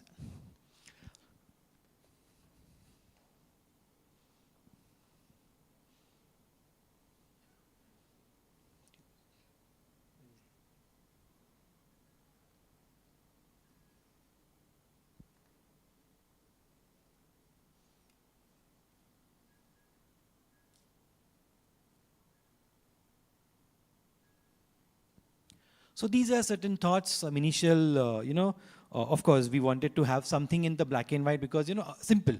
There's a trainer, I'm a trainer, or ek baar trainer, once a trainer, always a trainer. It's always good to connect with the audience along with something on your slide, because that's how, this rail stays with you for a longer time. That's typically, the L&D guy, the HR guy who would love to talk about it along with a graphic. So from the HR innovation context point of view, these were certain elements which we thought of to discuss from a disruption and from an innovation point of view. Quickly take a glance. Of course, the entire PPT is available with the team, so please do not hesitate to take a copy of this, and I'm sure the team here, Siraj and team, will help you with that. Now, the question is, What's the problem statement? The problem statement here is HR innovation. The HR innovation is about finding new ways, new creative ways to improve the HR, how HR supports the employee and the organization. Typically, I always believe in one thing. We as HR are the connect between the organization and the management. And that's the reason HR plays a very, very crucial connect between them, because they are the one who understand the pulse of the organization. And that's the reason I always say, when I am a HR, I am the voice, because while I'm speaking to you as a HR, I'm also an employee. There is no difference between you and me. But we need to play that dual role, and that's the reason we get in that spotlight, and that's very, very critical, because I need to play that dual role, because at the end, I am also a HR employee like you. We are sailing the same boat. Please किसी को बताना मत, but मुझे बताना पड़ता है. And that's the reason we get into that tight spot, and that's a challenge which we all get into. And hence, disruption today is one of the key elements, but at the same time, it always gives you an opportunity to explore something new. These are the few examples. Typically, we all are struggling with recruitment. In fact, when somebody says that we are hiring, I feel very happy, because when somebody is hiring, we are getting a new talent in the organization. And when we say when we are getting a new talent in the organization, we also need to ensure that how are we retaining our existing talent in the organization. That's the reason there are these beautiful, terms which are used as talent management, learning and development, talent development. At the end, HR as a function need to ensure that we are able to take care of our talent from a long-term perspective. Certain benefits, again, certain examples of disruption. Quickly, just take a glance.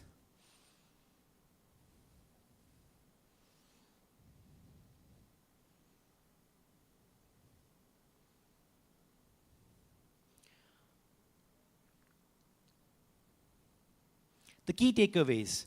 HR innovation is about finding better ways of dealing things, while disruption forces us fundamentally shift in to how HR functions. Embracing digital disruption can lead to more efficient, strategic, and employee-centric HR function. It is crucial for the HR professional to stay ahead of time, the learning curve in the digital landscape, and adapt to new technologies and trends. When I say trend, the moment I say trend, all these new trends come into a picture. Recently, the recent trend which happened was, what was the recent trend which happened? Everybody wanted, is posting their photographs on that. What's the recent trend which happened? It's Ghibli, I don't know. Everybody says it in their own way. But if you see, it was a trend. And suddenly one fine day, disruption, I get a message from somebody who is a known person, who is from the security operation. He tells me, Anand, stop posting such images, such videos. I said, why? What happened? It's a risk, because you are getting exposed to multiple facets of security, and at the back end, we don't know how somebody is gonna misuse your digital presence. And that's why today disruption is there, both from the negative side, but I always tell people, keep the negatives aside. Let's talk about positives, because disruption gives you an opportunity, and it helps you to reimagine the same thing with a new lens.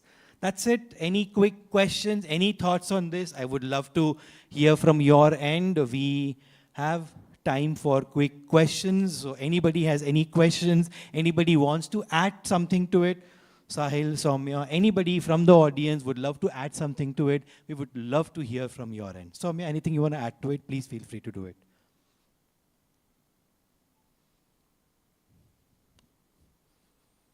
Maybe please join me, Soumya. Oh, yes, sure. So maybe let's make it more interactive if you want. ठीक है, बिल्कुल. So please come. What according, अच्छा ऊपर आ जाते. So what according to you, okay, this is a rapid fire. Yes. What according to you is a disruption? One word. Anand, you're thinking. That tick, one tick word, one. yes. Tick, the, tick two. the first word which came to my mind is we are changing the lens. From one person, I have someone else contributing together. That changes the entire lens for the audience. Okay, HR is myopic or? You have to give me. Far-sighted. हाँ, थोड़ा और elaborate करो, थोड़ा दूरदृष्टि दिखाओ मुझे. बस इतने ही. दूरदृष्टि तो दूरबीन से होती है जनाब. Quick. Okay. So, what do you think HR is? It is short-sighted, long-sighted? Of course, long-sighted. Long-sighted. Yes. HR as a function can be replaced by AI, yes or no? Absolutely no. Okay, why? I hate the word replace. Okay. I love Nothing that. can be replaced. I love that. My presence is my presence. Your presence is your presence. And we both put together make a fantastic team. Yay. And that is something like we all that. need to understand because nobody can replace anybody in the organization. Automation will help you to enhance, to improve, but of course, not your existence. Awesome. I am a brand in myself. You are a brand in yourself. Awesome. And we both together make a fantastic brand. Awesome. Otherwise, मैं तो डर गई थी. वो कौन सी movie आई थी? तेरी बातों में ऐसा उलझा जिया. मैंने बोला, हे राम, गर्लफ्रेंड भी अगर ह्यूमनॉइड हो गई तो गेला रे. Bilkul. And that's how disruption, you know. Exactly. Be ready tomorrow. And it's happening, by the way. I went to a bank. And there was a robot who was managing everything so beautifully. And for a minute, I thought for the same thing that, boss, meri job jayegi. But then I realized, nahi, I am a human. Right. At the end, I am somebody who's going to take care of my emotion. And as a HR, you need to understand the pulse of your employee and understand as a human. Fantastic take on that. So when we talk about innovation, okay, and when we talk about disruption, right, we are seeing that these are two very fancy words being used a lot in the HR fraternity. Yes. Right? And हर कोई इसको बड़ा loosely use कर लेता है. Right? एक technology shift को disruption बोल देते हैं. बिल्कुल. और एक नया technology आ जाता है तो उसको innovation बोल देते हैं. So how would you, define in clear, crisp words in 30 seconds what these One two word. Are? I love this. Convenience. Aha. Amazing. Do you agree? Convenience. As per my convenience, I will do it. As per your convenience, you will assume it. But at the end, coming back to the question, 6, 9, we both are looking at the same number. It's all about convenience. And disruptions opens your wings. It will help you to look at the larger picture. And hence I always tell all my audience, everybody, especially my students, because I am into academics since a very long time now, I always tell all my students that, always remember disruption is something which will give you an opportunity. And opportunity has 2 O's, not 1. एक miss हो गया, दूसरा आपको मिल जाएगा. I love this, Anand. And hence his name is Anand Dhruv. Dhruv का मतलब है Northern Star and Anand का मतलब है happiness.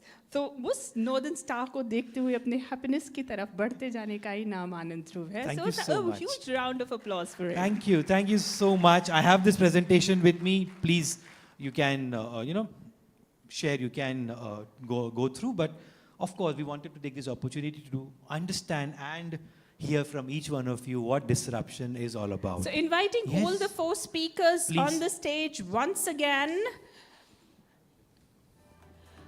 We request all of our speakers to join us on stage. And meanwhile, before we move forward, I just want to understand, do we have any questions from audience for any of the speaker? Yes. This is the right time to ask the question.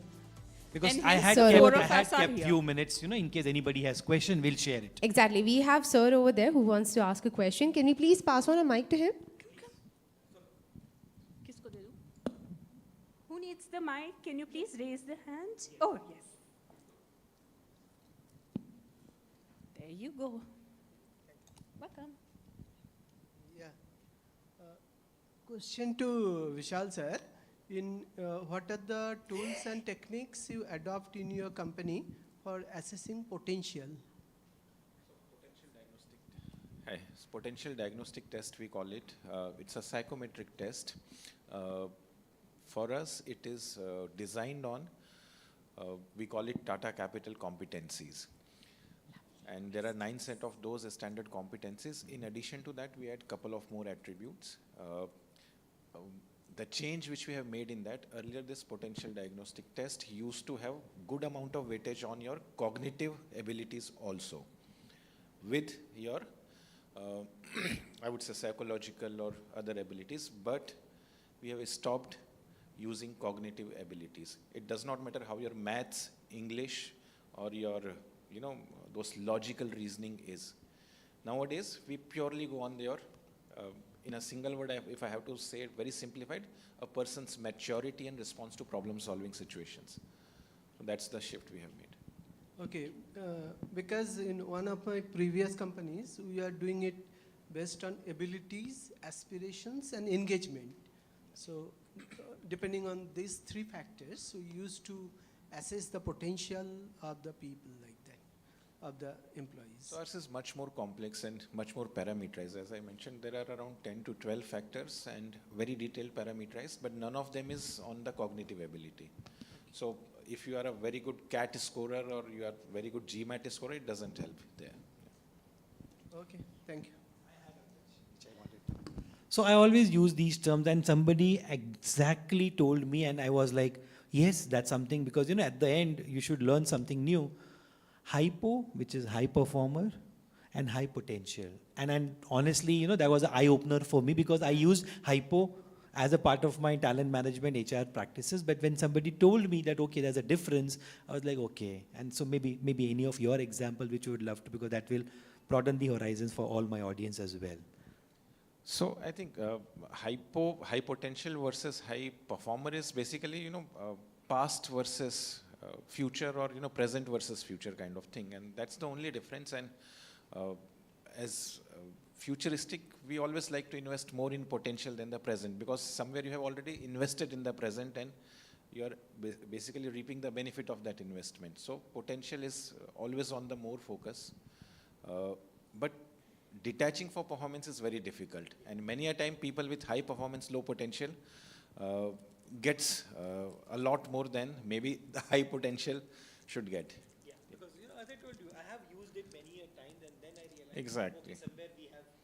So it is always like changing your cricket captain, and it is always difficult to change somebody who has performed very well in past.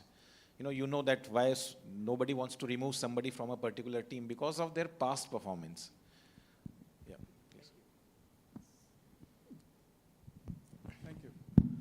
No, that was very interesting, Vishal. I mean, they say pay for performance and promote for potential. So you're looking for the future and looking to, but you actually brought, the earlier discussion we talked about the 3rd P, which is perception. So going back to the question the gentleman asked, the tools, the techniques, the approaches that we have in place is to measure performance and competency frameworks to actually, look at potential. How do you measure perception? So it is always difficult. The first stage as I mentioned, is to accept that perception plays a role, and it always plays. Now the thing is that first accept and then try to include in your assessment, and then try to parameterize it. So basically you frame questions around perception. So for example, readiness for the next role. Readiness to become manager, or readiness to become manager from individual contributor. This is always a perception. This no psychometry can tell you, this no past performance can tell you. Many excellent individual performers fail as a manager. So neither performance tells you this, nor potential actually tells you this, that how somebody will perform if their role is changed or if their complexity is changed and all that. This is always goes by perception. You believe that somebody can do or somebody cannot. Then you try to parameterize it. Then you try to understand, what all the changes are needed to bring this kind of change. And then you try to parameterize those things to where you can compare to people. So I always think that when you want to judge people on perception, you will never have an absolute score. Like somebody is 10 on 10, somebody is 8 on 10. No. But relativity will play. So there is a weighing scale which always give wrong. So the weighing scale tells me I'm 30 kg and he is 25 kg. The difference is 5. While in reality, we might be 95 and 90, but so that difference helps you to choose the lighter and the heavier. That's how the perception is to be parameterized. Wonderful take on the perception. Any more questions? Oh, yes.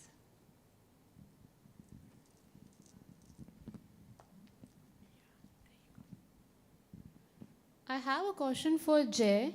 So wanted to understand the current retention strategy you're opting right now in your organization with respect to culture. Okay, interesting one. We don't communicate anything that we showed here in our organization. Okay. Jokes apart, retention has to do, for me at least, has to do with being a human first. I think we've addressed that in a lot of these pieces. Most of my team is a Gen Z team, which creates some fabulous concepts which I could speak about. So for us, it's about being human, being people-oriented, and that's what helps me. We are not a large team. We are about 30 of us in ProLight. So I can give you an example of my organization.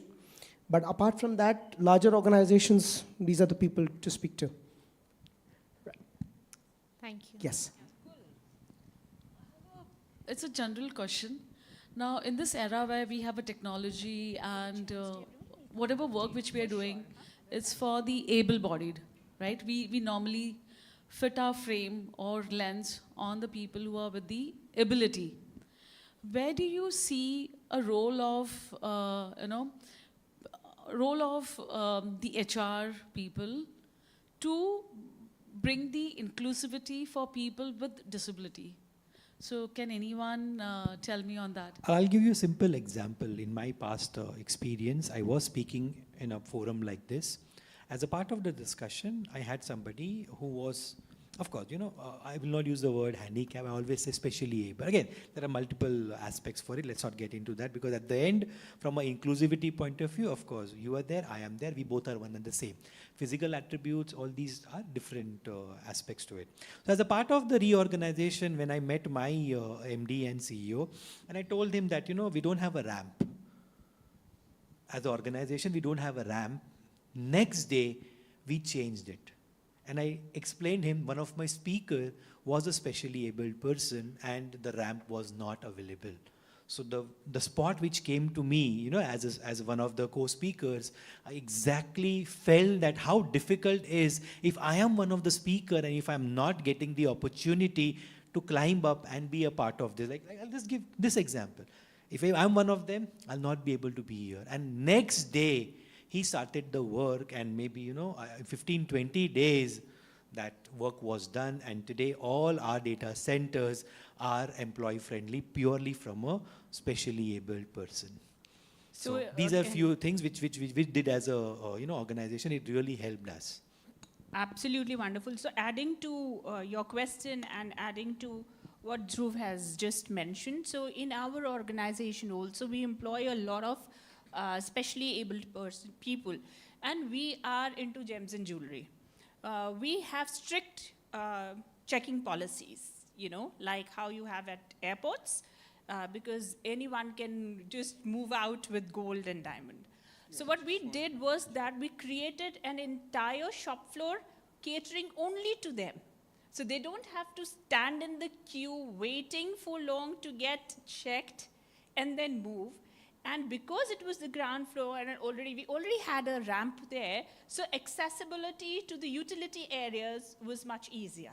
So this is what Dhruv is driving a point at, is how much is your management open to such ideas? And how welcoming are they in their ideation and perception of diversity and, most importantly, inclusiveness? Right? Yes, please. Just one point here. Now, we talked about, organization building a ramp and show, and telling that, no, this is a facility that. But let's look at it from compliance. That's where I see compliance as a subject, when we say it's a headache, but no. Compliance, if you look at Shop and Establishment Act or an act, it tells you, as per law, you need to have a ramp. If you have a person, it has to be there. You have laws which tells you a person with HIV, you're not supposed to discriminate it. You have those laws. Laws are already there in place. It is for the organizations to understand that and implement that. So that's where we need to understand the law, and that's where compliance as a part plays a role. So beautiful, and I guess we have to call it a wrap because 5 minute मेरे समाप्त हो चुके हैं. समय समाप्ति की घोषणा का वहाँ से ऐलान हो चुका है. धन्यवाद आप सभी को आपके टाइम के लिए. Wrapping it up, future of work and talentment by Vishal Thakur was outstanding. One slide and you are a blessing to the audience. Because आधे समय तो doze off कर जा रहा है. I just saw someone sitting right at the back. वो थोड़े से doze off हो रहे थे. जैसे ही आपने बोला एक slide, बाप रे, एकदम से उठ गए हो. So that was really good. The second one was Beyond the Inbox. Communication Beyond the Inbox by Jay. My God, the numbers. यहाँ पर किसी ने मुझे बोला, मुझे लगा मैं न्यूमरोलॉजिस्ट हूँ, मैंने अपने नंबर में अल्फाबेट्स काउंट करके देखा, 7 नंबर आया, मैं तो बड़ी शुभ हूँ. So thank you for that. And the lady knows किसके बारे में हम बात कर रहे हैं. So that was real fun, and to correlate it with numbers is another game altogether. Then it was governance, right? And Praveen, you really drove in some very important point, especially like the one you just mentioned about the ramp. Most organizations, most people don't understand that what facilities are to be given. Now, उन्हें Factories Act पता है, ना Shops and Establishment Act पता है, ना Compliances पता है, ना ID rules पता है. And yet, we all call ourselves HR managers, but this is more from an IR perspective. But yet, yes, there is a good point driven. And of course, dear Dhruv, you really drove in the innovation and disruption part of the HR beautifully. And thank you to all 4 of you for bringing your diverse perspective to this. Thanks a lot. Thank you. Thank you so much. Soumya, I request you to come up on stage, and I want all of you to stay back. There are 2 things I would want to tell Soumya. Firstly, I'm extremely sorry for your loss, something that happened mid-session. And secondly, when you were talking, you looked at the camera, you mentioned something about your senior, and you asked him, just cut it out. So I just want to inform you that we're going live right now.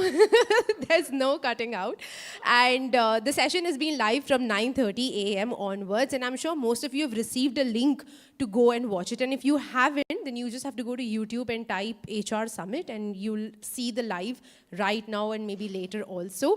But once again, a huge round of applause to all of our panelists and our beautiful moderator over here for throwing some light. We've got some mementos, starting off with Soumya.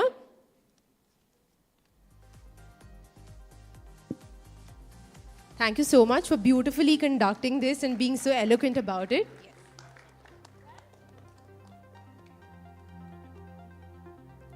Next, for Mr. Vishal. Mr. Vishal, once again, thank you for keeping it so interactive and so much fun. Thank you so much.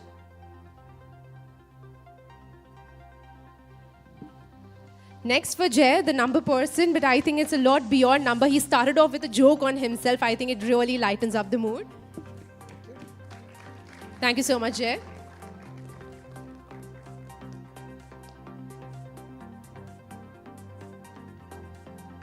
Mr. Praveen, there was a lot of law compliance. You know, these can be heavy numbers, but you presented it beautifully. Thank you for that.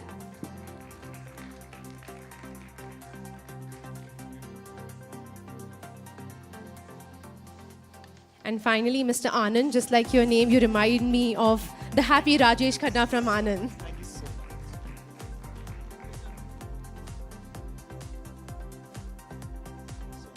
You're welcome. Thank you so much to all of our panelists, our moderator. It was quite an engaging session. Each and every presentation went on very smoothly. Soumya, we want you to join in for a photograph. No, that's fine. Please join in. We want your face.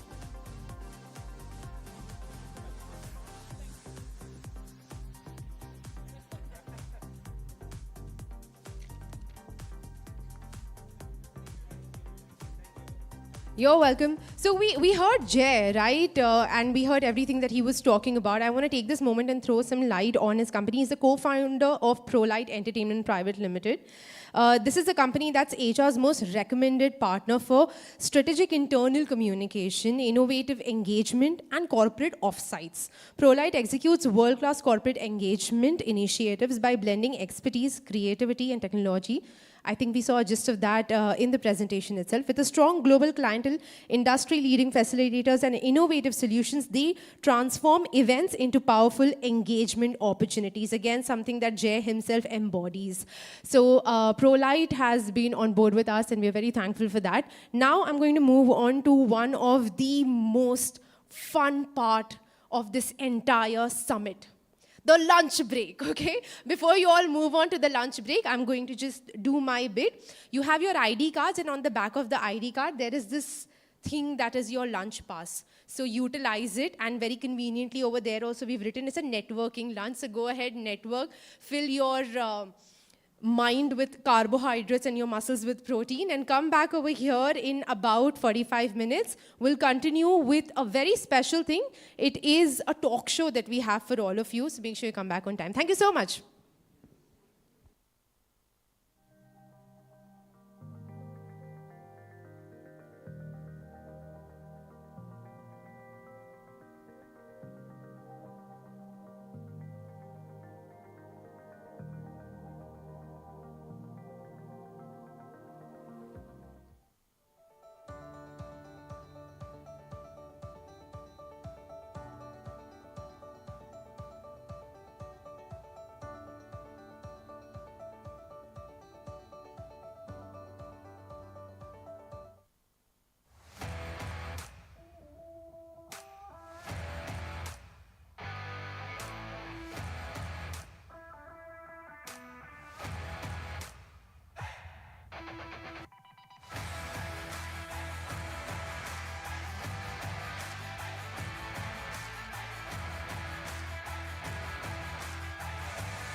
In today's corporate world, employee well-being isn't just an HR initiative, it's a business priority. But 80% of Indian employees are still unprepared for retirement. Financial stress, healthcare concerns, and poor planning impact productivity and retention. As an employer, you can change that. Introducing One Nest by Retire, a unified employee wellness and benefit program that brings together everything your workforce needs to plan better, live healthier, and retire smarter. One Nest combines both financial offerings like corporate NPS, gratuity, EPF, and insurance, and non-financial wellness services including health checkup, physiotherapy, and mental wellness. With One Nest, your employees receive access to corporate NPS and tax-optimized retirement planning, gratuity funding, EPF insights, and life and health insurance. Personalized wellness care from fitness to mental health. Lifestyle programs for diabetes, weight management, and more. One single program for total employee care. The entire One Nest program is delivered through Retire 100's secure digital platform, giving HR real-time insights and employees a simple, seamless experience. Our platform automates tracking, onboarding, tax simulations, and engagement with ISO 27001 certified data security. Empower your team with curated investment plans, tax savings, and retirement readiness tools. Employees can monitor the NPS, understand insurance adequacy, and plan smarter, all as part of the One Nest experience. One Nest includes on-demand access to wellness via TruePal, physiotherapy, nutrition, diagnostics, mental health, and more.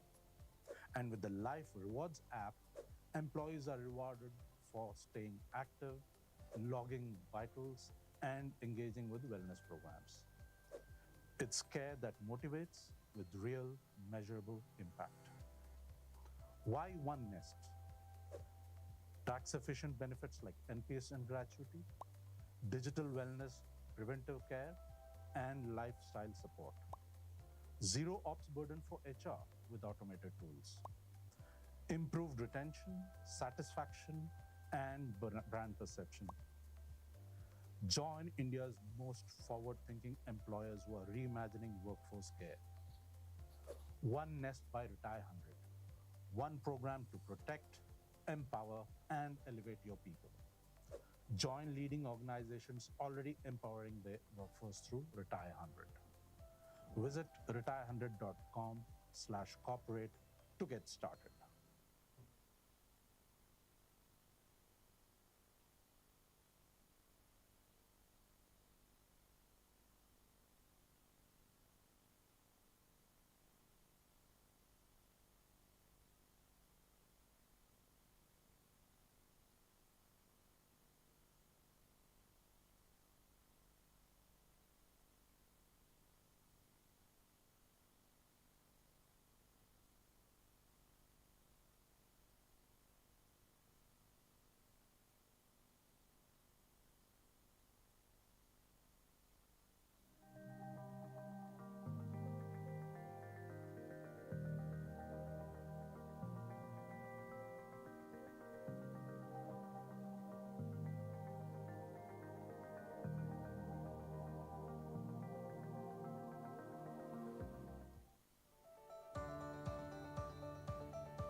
In today's corporate world, employee well-being isn't just an HR initiative, it's a business priority.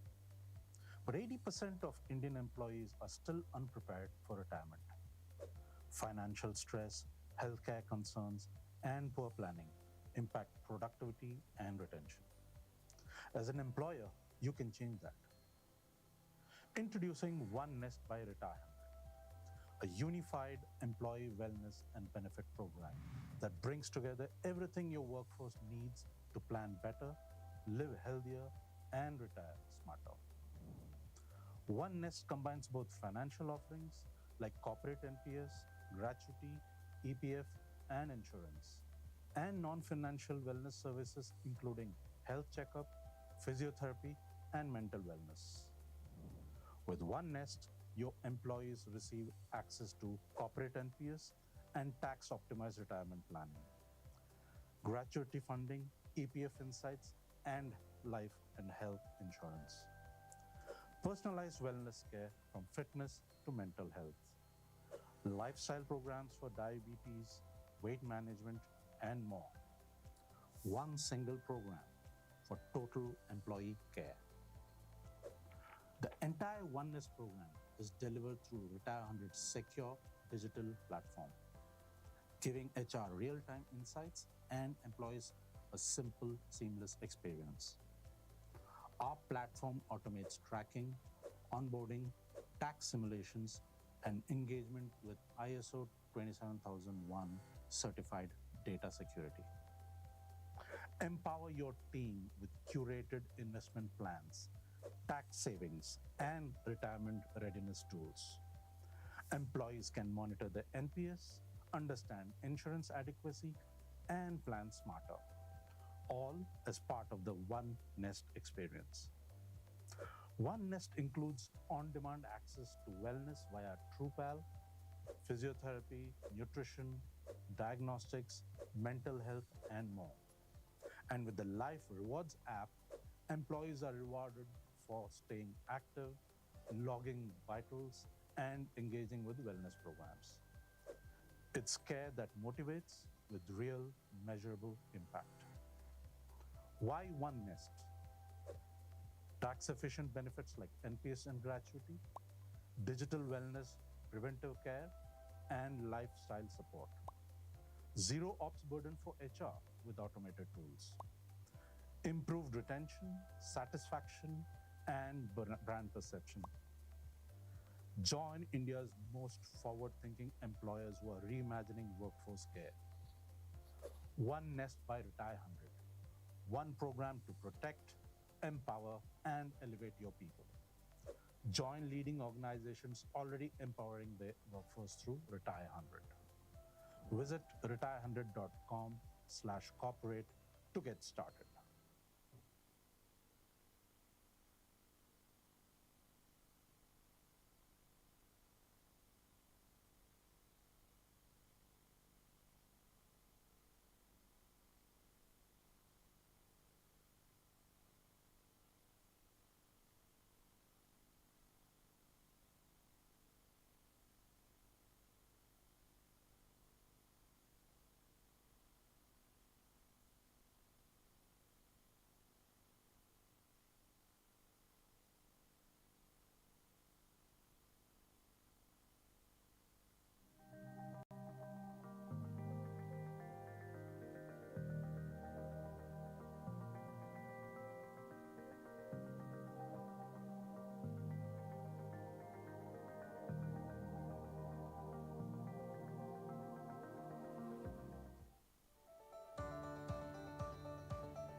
today's corporate world, employee well-being isn't just an HR initiative, it's a business priority. But 80% of Indian employees are still unprepared for retirement. Financial stress, healthcare concerns, and poor planning impact productivity and retention. As an employer, you can change that. Introducing One Nest by Retire, a unified employee wellness and benefit program that brings together everything your workforce needs to plan better, live healthier, and retire smarter. One Nest combines both financial offerings like corporate NPS, gratuity, EPF, and insurance, and non-financial wellness services including health checkup, physiotherapy, and mental wellness.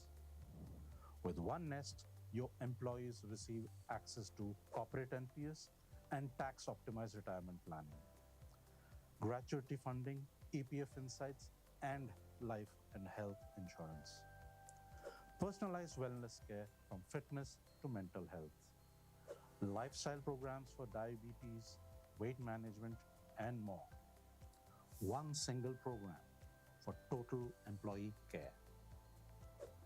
The entire One Nest program is delivered through Retire 100's secure digital platform, giving HR real-time insights and employees a simple, seamless experience. Our platform automates tracking, onboarding, tax simulations, and engagement with ISO 27001 certified data security. Empower your team with curated investment plans, tax savings, and retirement readiness tools. Employees can monitor their NPS, understand insurance adequacy, and plan smarter, all as part of the One Nest experience. One Nest includes on-demand access to wellness via TruePal, physiotherapy, nutrition, diagnostics, mental health, and more. And with the Life Rewards app, employees are rewarded for staying active, logging vitals, and engaging with wellness programs. It's care that motivates with real, measurable impact. Why One Nest? Tax-efficient benefits like NPS and gratuity, digital wellness, preventive care, and lifestyle support. Zero ops burden for HR with automated tools. Improved retention, satisfaction, and brand perception. Join India's most forward-thinking employers who are reimagining workforce care. One Nest by Retire 100. One program to protect, empower, and elevate your people. Join leading organizations already empowering their workforce through Retire 100. Visit retire100.com/corporate to get started.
In today's corporate world, employee well-being isn't just an HR initiative, it's a business priority.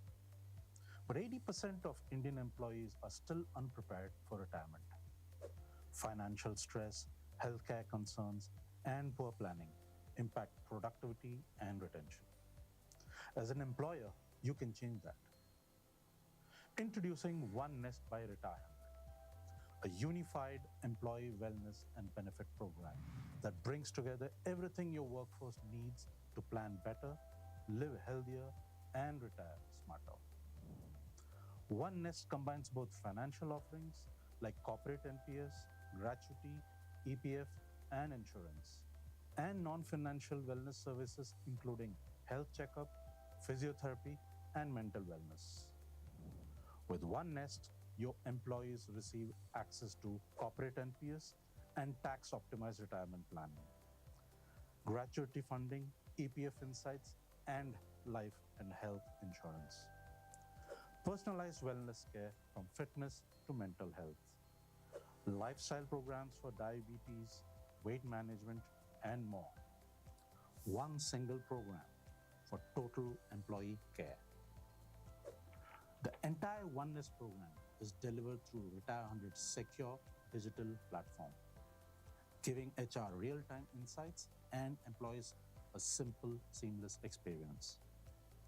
Our platform automates tracking, onboarding, tax simulations, and engagement with ISO 27001 certified data security. Empower your team with curated investment plans, tax savings, and retirement readiness tools. Employees can monitor their NPS, understand insurance adequacy, and plan smarter, all as part of the One Nest experience.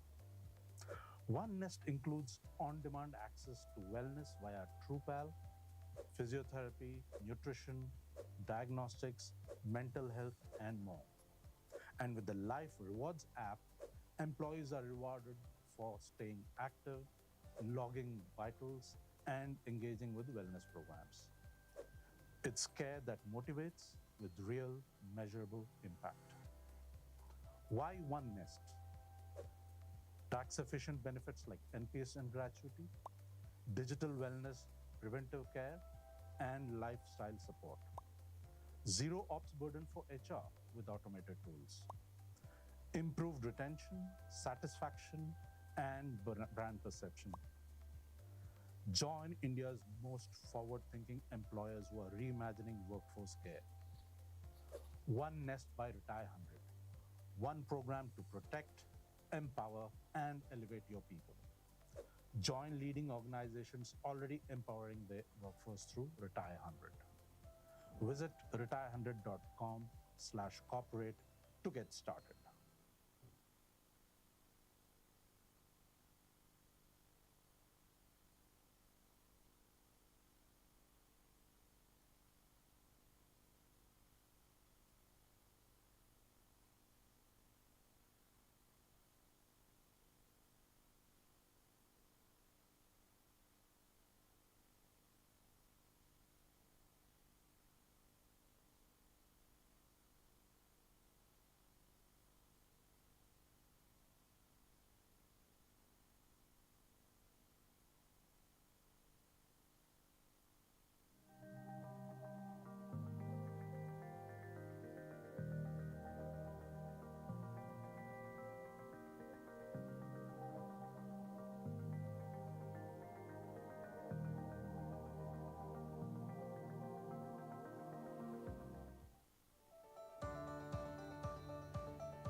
today's corporate world, employee well-being isn't just an HR initiative, it's a business priority.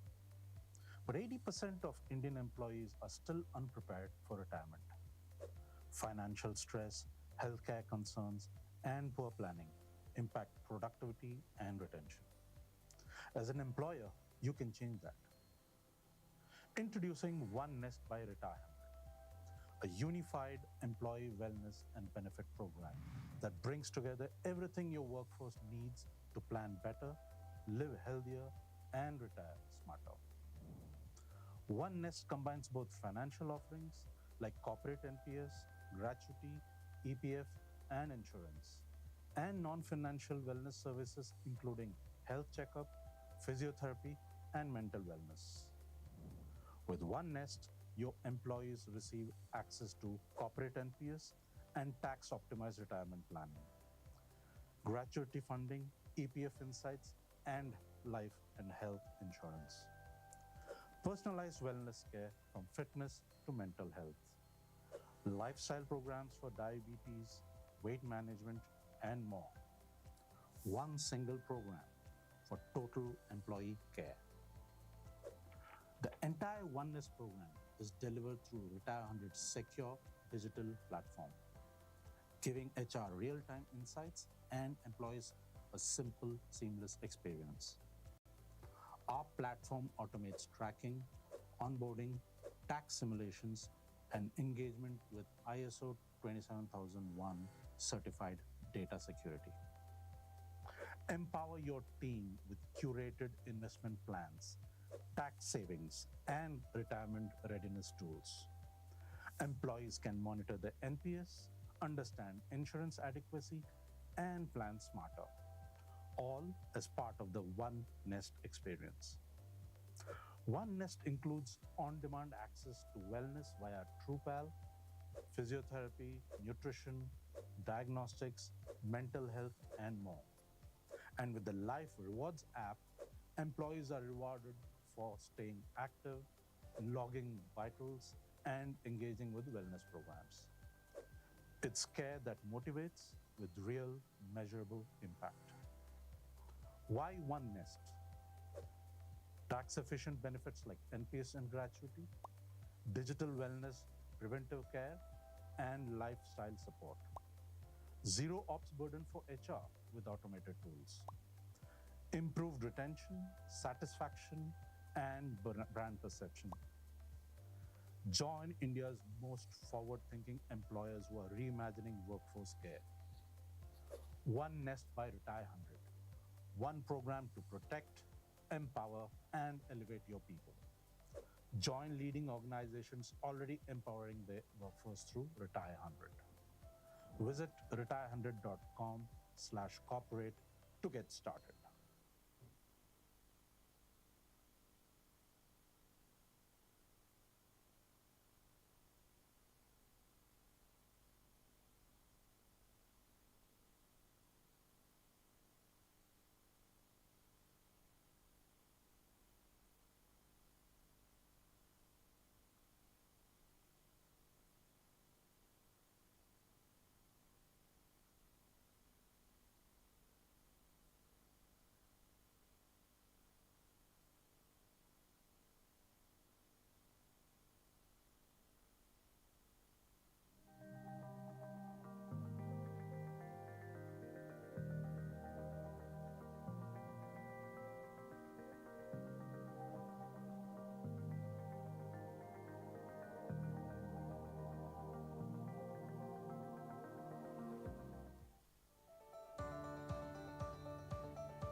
today's corporate world, employee well-being isn't just an HR initiative, it's a business priority. But 80% of Indian employees are still unprepared for retirement. Financial stress, healthcare concerns, and poor planning impact productivity and retention. As an employer, you can change that. Introducing One Nest by Retire, a unified employee wellness and benefit program that brings together everything your workforce needs to plan better, live healthier, and retire smarter. One Nest combines both financial offerings like corporate NPS, gratuity, EPF, and insurance, and non-financial wellness services including health checkup, physiotherapy, and mental wellness. With One Nest, your employees receive access to corporate NPS and tax-optimized retirement planning, gratuity funding, EPF insights, and life and health insurance. Personalized wellness care from fitness to mental health. Lifestyle programs for diabetes, weight management, and more. One single program for total employee care.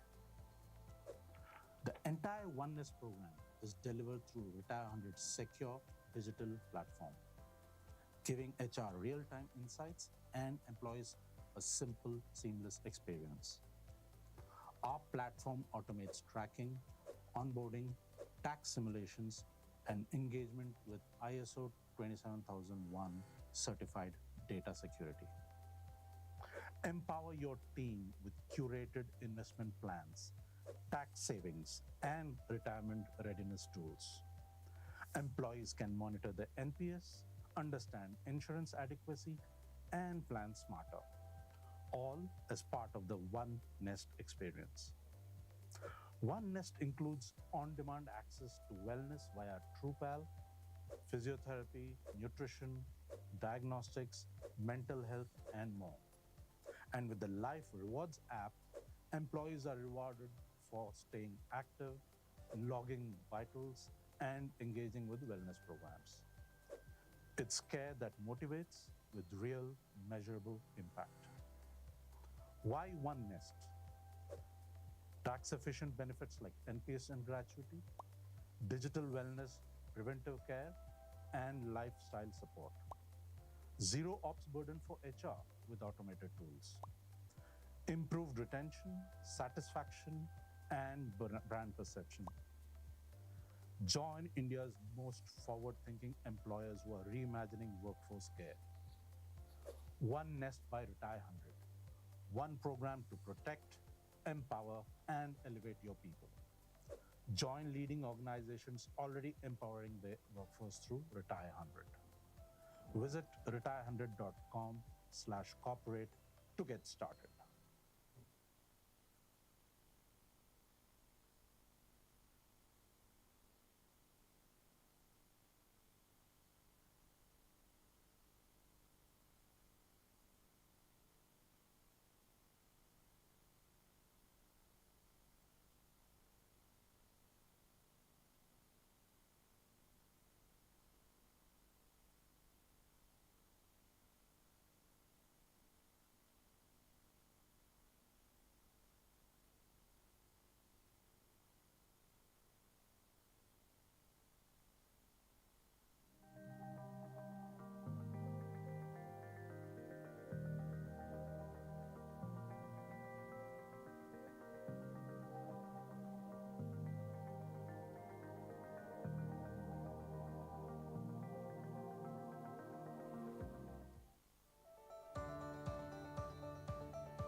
today's corporate world, employee well-being isn't just an HR initiative, it's a business priority.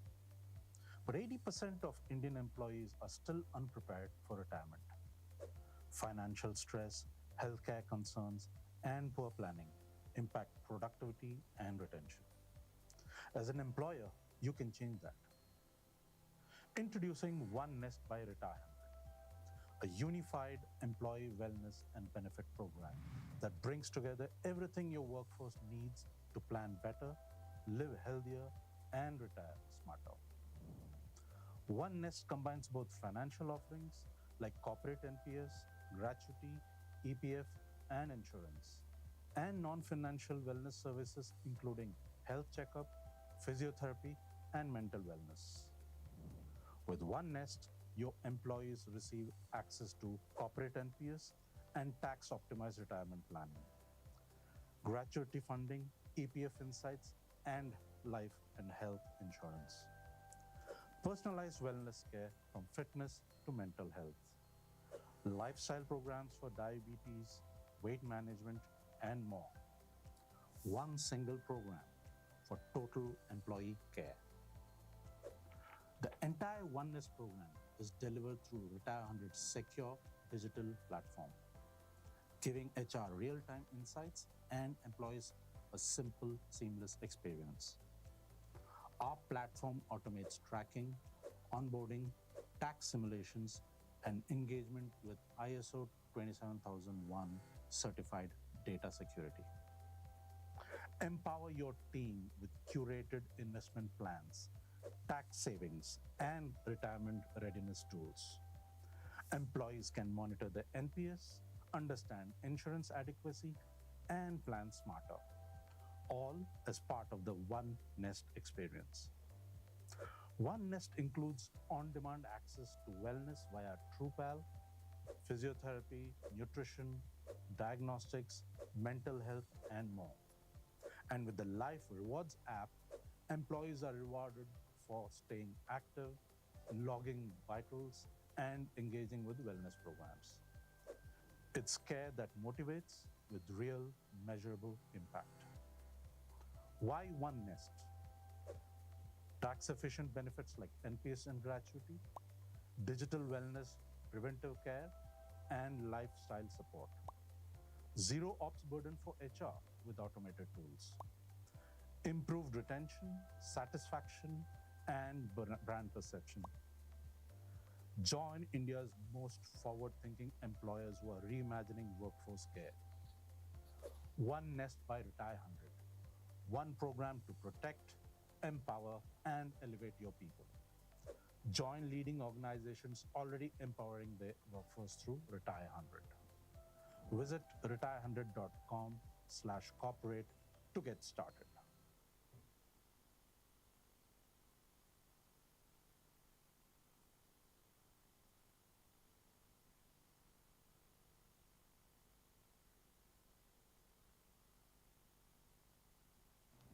Hello, check.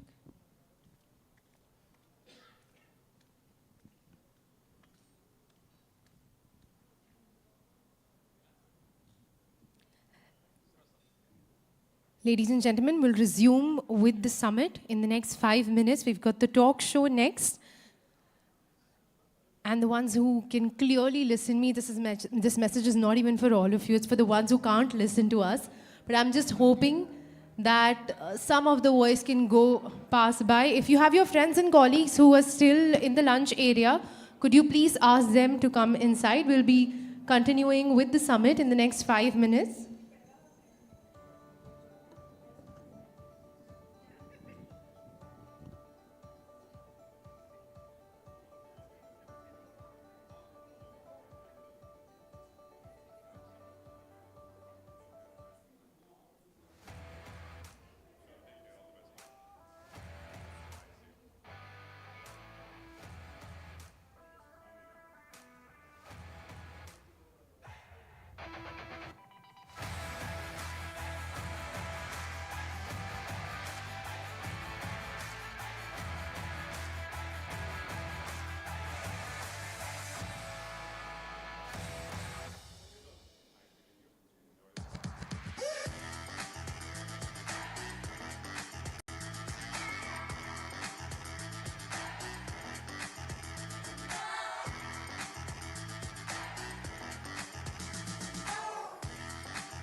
today's corporate world, employee well-being isn't just an HR initiative. It's a business priority. Once again, requesting all of our conference members to please come back inside in the main hall, for we will commence with the summit in a very short while. And also to my friends at the console, आप अब जब video play करेंगे तो थोड़ी आवाज़ और ज़्यादा बढ़ा देना. A unified employee wellness and benefit program that brings together everything थोड़ी और आवाज़ बढ़ा दीजिए. to plan better, live healthier, and retire smarter. One Nest combines both financial offerings like corporate NPS, gratuity, EPF, and insurance, and non-financial wellness services including health checkup, physiotherapy, and mental wellness. With One Nest, your employees receive access to corporate NPS and tax-optimized retirement planning, gratuity funding, EPF insights, and life and health insurance. Personalized wellness care from fitness to mental health, lifestyle programs for diabetes, weight management, and more. One single program for total employee care. The entire Oneness program is delivered through Retire 100's secure digital platform, giving HR real-time insights and employees a simple, seamless experience. Our platform automates tracking, onboarding, tax simulations, and engagement with ISO 27001 certified data security. Empower your team with curated investment plans, tax savings, and retirement readiness tools. Employees can monitor their NPS, understand insurance adequacy, and plan smarter, all as part of the One Nest experience. One Nest includes on-demand access to wellness via TruePal, physiotherapy, nutrition, diagnostics, mental health, and more. And with the Life Rewards app, employees are rewarded for staying active, logging vitals, and engaging with wellness programs. It's care that motivates with real, measurable impact. Why One Nest? Tax-efficient benefits like NPS and gratuity, digital wellness, preventive care, and lifestyle support. Zero ops burden for HR with automated tools. Improved retention, satisfaction, and brand perception. Join India's most forward-thinking employers who are reimagining workforce care. One Nest by Retire 100. One program to protect, empower, and elevate your people. Join leading organizations already empowering their workforce through Retire 100. Visit retire100.com/corporate to get started.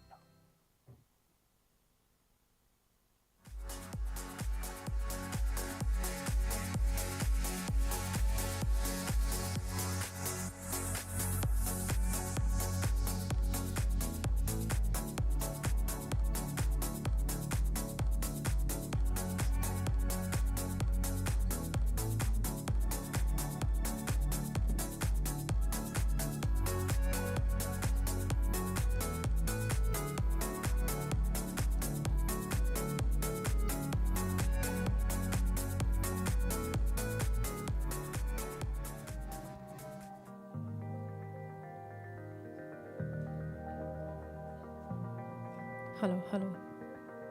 All right, ladies and gentlemen, final announcement as we commence with the summit. We've got the talk show planned next for all of you. Once again, requesting all the people who are sitting over here in the room with me, if you've got friends and colleagues, please call them and message them and ask them to come back inside. If there are people out in the lobby and you can hear me, I request all of you to please come in and be seated. Each one. Get the people who are near the lunch area also back in the hall.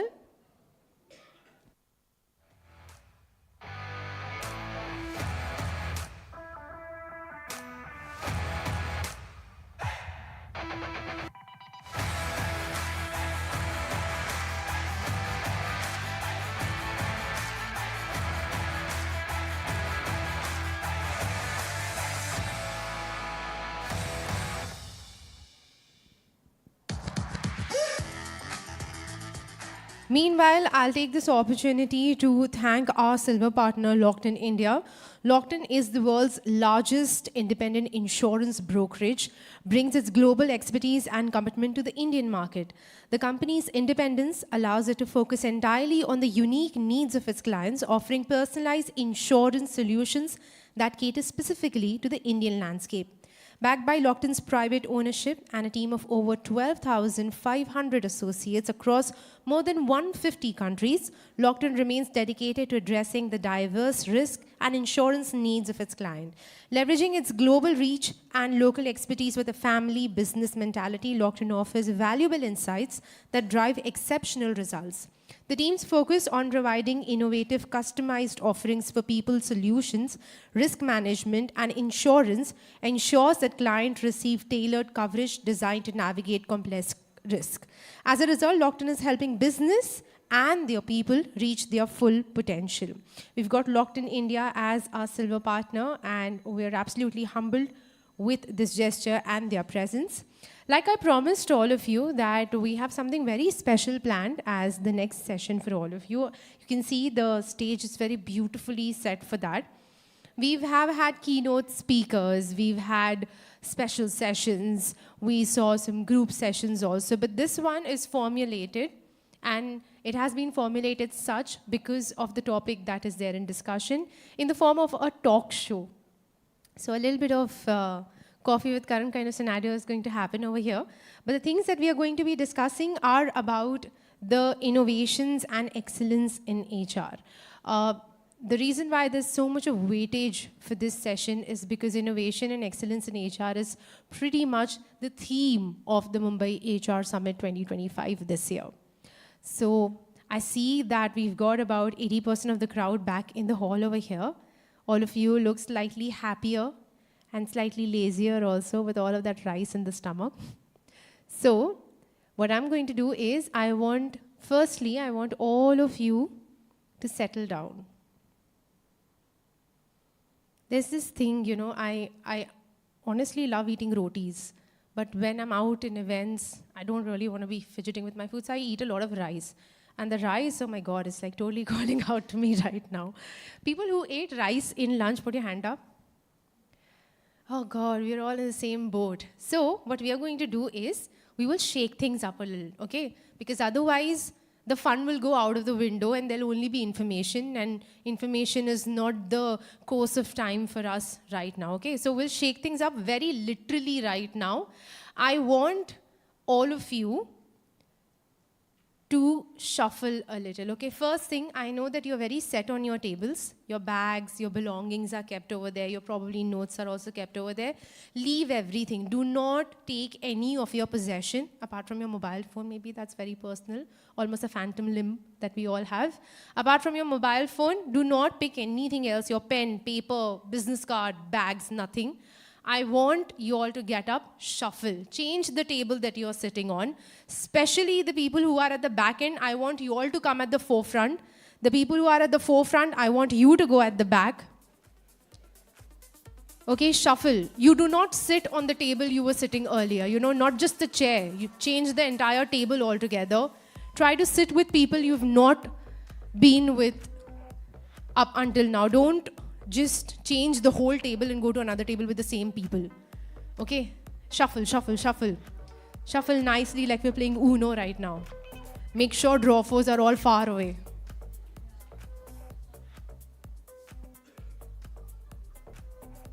Very nice. So there was this table over here which sort of became my point of contact with all the ladies over there.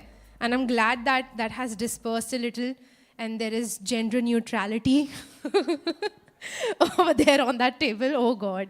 One of my biggest nightmares is one of these days doing emceeing and just falling off the stage. It'll be fun. No, I'll laugh at myself. All right. So I see like we've got 90% of people back over here in attendance. Very great time for us to move forward and for me to introduce the tremendous people who are going to join me over here on stage.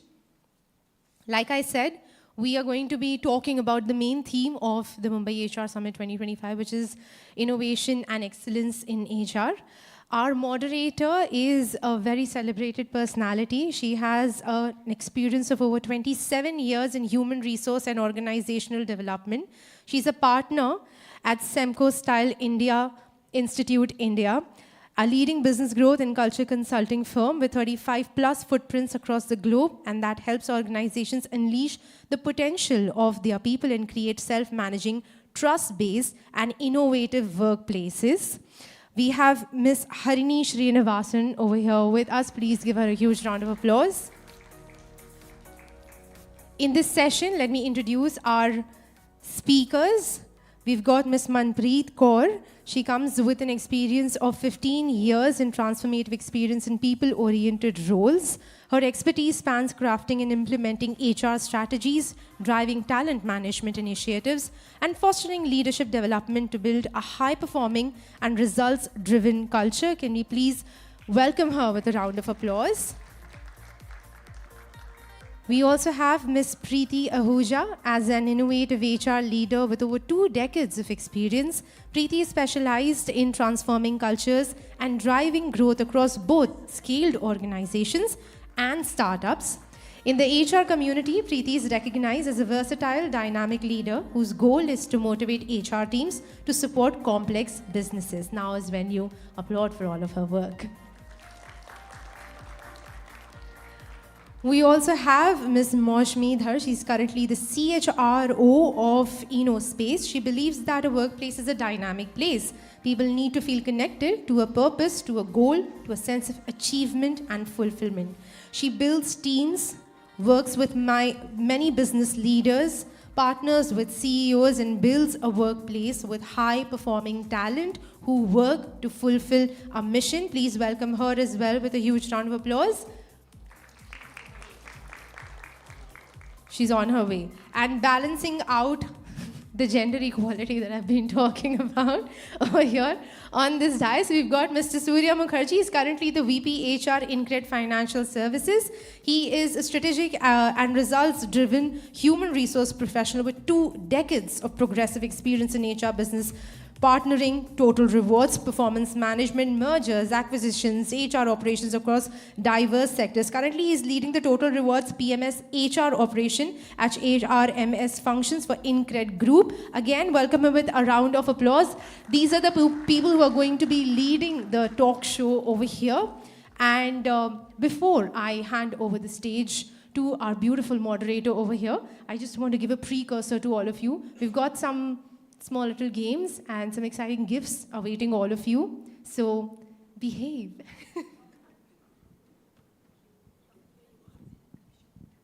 So good afternoon, everyone. And by design or default, I almost always end up getting this post-lunch slot. I don't know what's the conspiracy, but nevertheless, I have to play along. So we're going to try as much and do the best we can. We expect the same commitment from every one of you. We'll ensure that this remains a talk show and not a boring discussion. We'll ensure that there are clear takeaways. But since this is a talk show, I thought let's start with something different. So perhaps I can do what I do best, storytell, right? So I work with a lot of organizations across the country, and incidentally, many of them are in Bangalore. And there was one such organization which recently came up with an idea of choose your own boss, CYOB. It was fascinating, right? So, of course, it's a small organization, not so small. They are about 175 people now, not so small. A growing organization. It was a startup, but now it's growing, scaling up. And they wanted to do something innovative in engaging their people. So they came up with, they tried BYOB, and then they said, okay, let's do CYOB, choose your own boss. Everybody felt this is ridiculous, it makes no sense, and there will be chaos. Well, there was chaos for a while, because people were trying to figure out, how do I CYOB? But finally, when things settled down, it made a lot of sense, and they actually noticed that their productivity was much higher. So this is the kind of innovation we're talking about. What are organizations doing to redefine everything, right from the organization structure, job descriptions, do we really need them? Do they make sense? Are they relevant? Or do we talk about values? what kind of hierarchy do we build in? Do we need to really have a hierarchy? Do we need somebody to tell people what to do? Do we need things to be managed? So on and so forth. So a lot of things are getting challenged. A lot of things are getting re-looked at, redefined, and that is driving innovation in HR. So this is something which is hot from the oven, something that I experienced last week. And I can definitely share the name of the company later on, not here because I haven't taken permission from them. They are testing a few things. But it's a true story, and we can talk about it. So meanwhile, I thought, while I am good at storytell, and I have a compelling true story from my experience out, I thought I will hand over to Manpreet because she has something interesting to do as well. Yeah, let's do justice to the talk show. Thank you so much. And sabse pehle, everyone, a warm welcome. You know, we are going to talk in this session a lot about AI and all. So सबसे पहले जो AI नहीं कर सकता, a प्यार भरा नमस्कार. Welcome back from a heavy lunch. That was, you know, food for your body. This talk show is going to be food for the mind. So अभी मैंने ChatGPT को बोला, भाई एक शायरी निकालो on innovation and excellence. So I typed it while I was just, you know, introduction was being read. And how many of you are HR in this room? I mean, wonderful. Then you will resonate about it.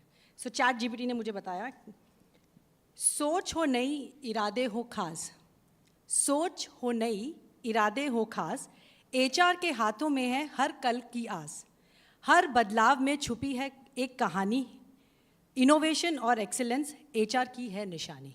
So ये है ChatGPT का version. So with that, a little, you know, introduction and shairi from ChatGPT, we would like, you know, to all of you to be part of this talk show along with us so that we all can have a good time in the next 60 minutes. Fantastic. I think ChatGPT sometimes is useful, right? So I give it credit for this one because this is definitely good. By the way, let's also welcome Maushmi. Happy to have you here. She's just in time, and I like that. Yeah. So we were just trying to set the context. So I thought let's also flip it a little this time, and I have permission or consent from all my panelists here. Instead of reserving questions to the end, why not start using your brains right away, right?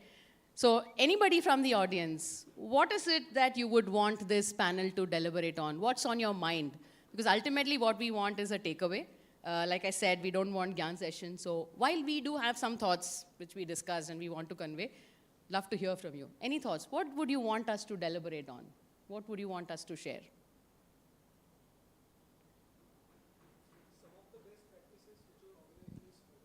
Some of the best practices which our organizations are following. Okay, great.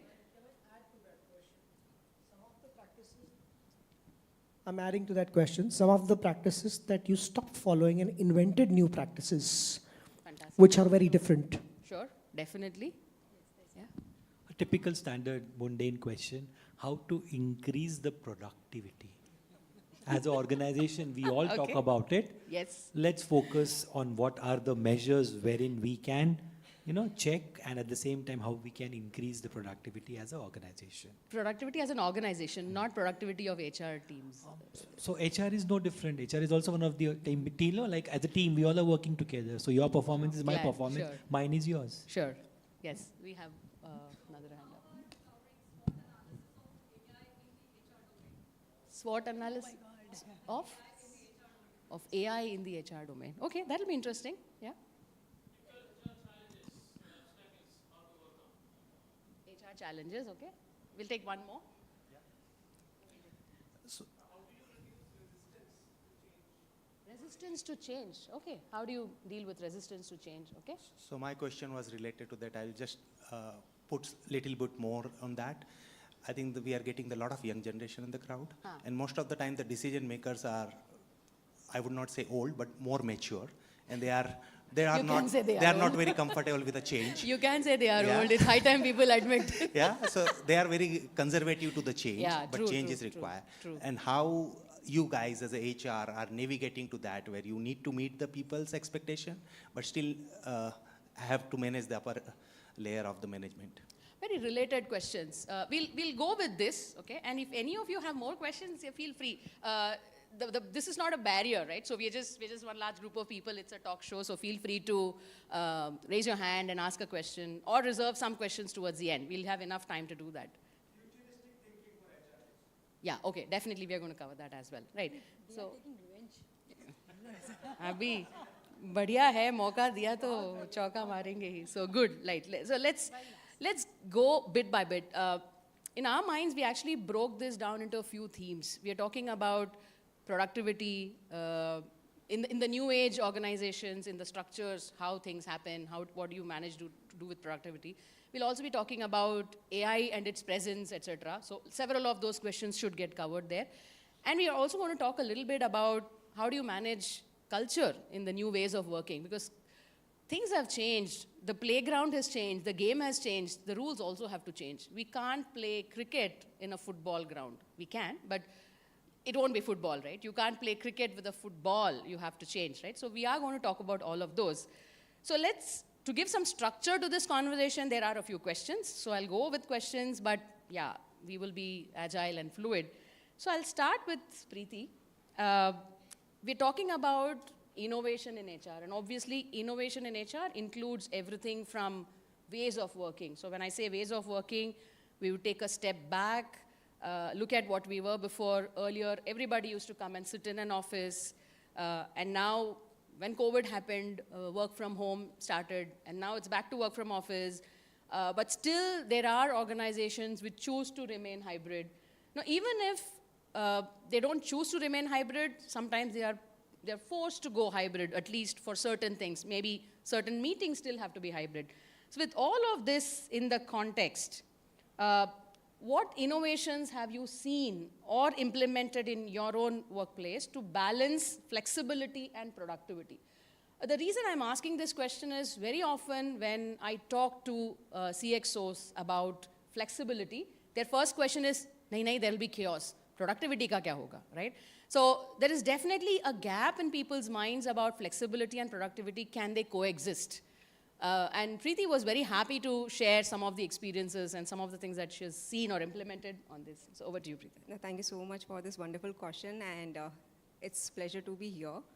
One thing, like since morning we are listening and you all agree that the future of work, which demands, first thing is flexibility, second is adaptability. And being in HR, we know the kind of VUCA and Bani world we have seen now. So we have to be very agile, whatever we are driving. So now coming to the question like how the future workforce, or even I'll say the work environment, we will be driving it. Here it is the framework I can share with you, which has worked in most of the organization where I worked. Even this is research data which is done by Gartner, and that talks about even industry to industry. If you want to implement a different kind of work environment or work practices, how you can initiate it. So it always starts with culture.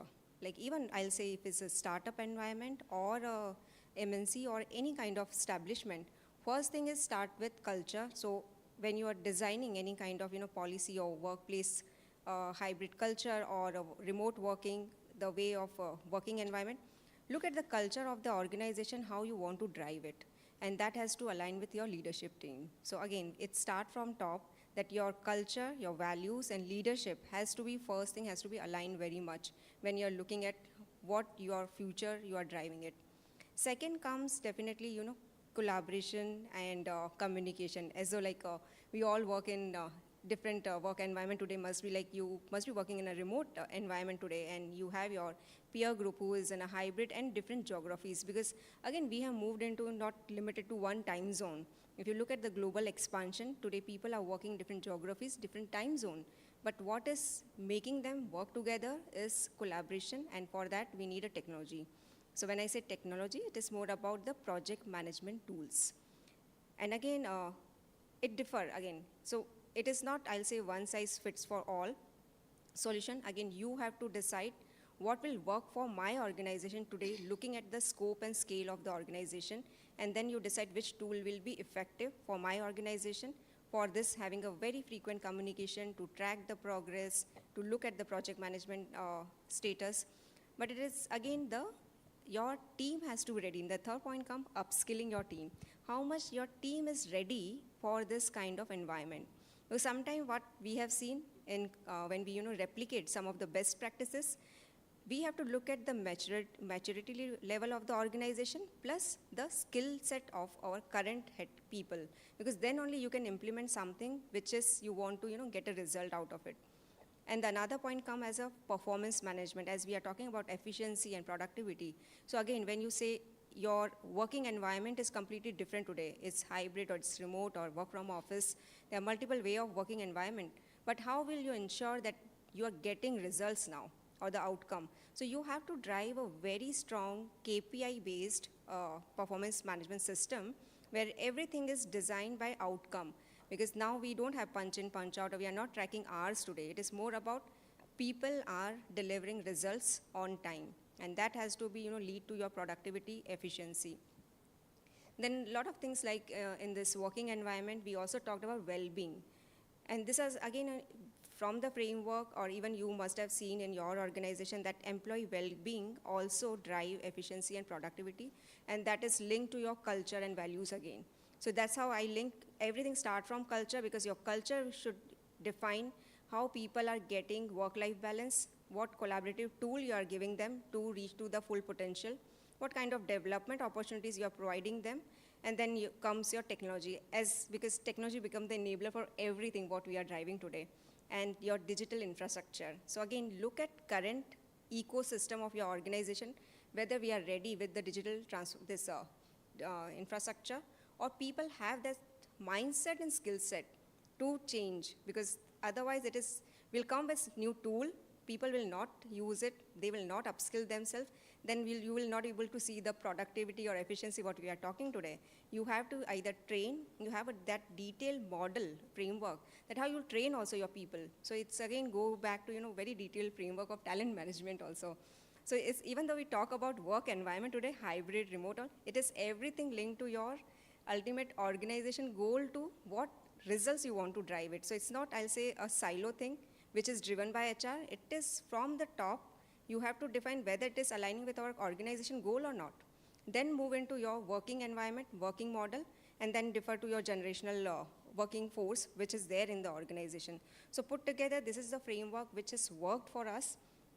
Again, like when we decided hybrid working or remote working, it is again, we took opinion from our employees today that what works for them best based on the multiple survey, because today the world is changed. You have to work together with your people. So it can't be, instruction-driven organization where you decide that this will work. No, you have to be aligned with your people, get their opinion, but definitely you can then have a mutual conversation. There is a lot of discussion and decide what ways of working you can define for your organization.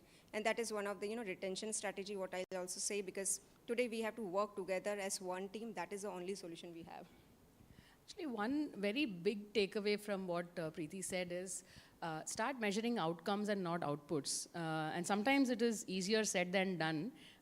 Just you can correct me if I'm wrong, but what I've noticed is that it sounds very easy, but when we get down to doing it, how do I differentiate between outputs and outcomes?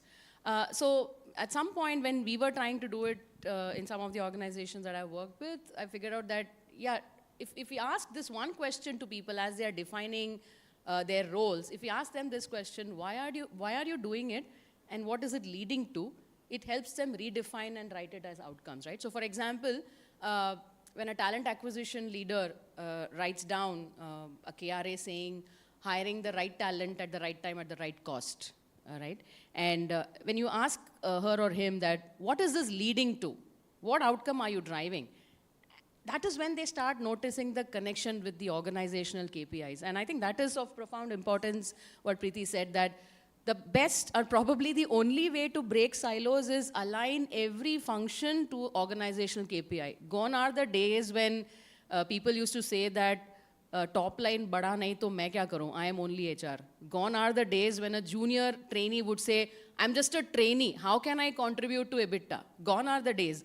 If we show them the dots and say that this is how your action or inaction is impacting it, I think they're able to see a connection. So I think that was a great point you made on aligning with KPIs and organizational goals, and that helps break silos and start measuring outcomes instead of outputs. So do not measure the success of a quality function as to how many errors they found. The success of a quality function is how many error-free products are delivered in the market, right? So catching an error would make them a policeman, whereas if you measure their success as how many error-free products have reached the market, zero escalations should be a reward for the quality function. So these are a few examples that came to my mind, and I thought I'll share that. Now let's change gears and let's talk about the most famous thing in this scenario. I'm over to you, Manpreet. Let's talk about this animal called AI. Every day I wake up to wow, is this impacting us so much? And by every evening, that has become an outdated thing. I go and talk to my 20-plus-year-old children about something, and they say, oh, this is old story.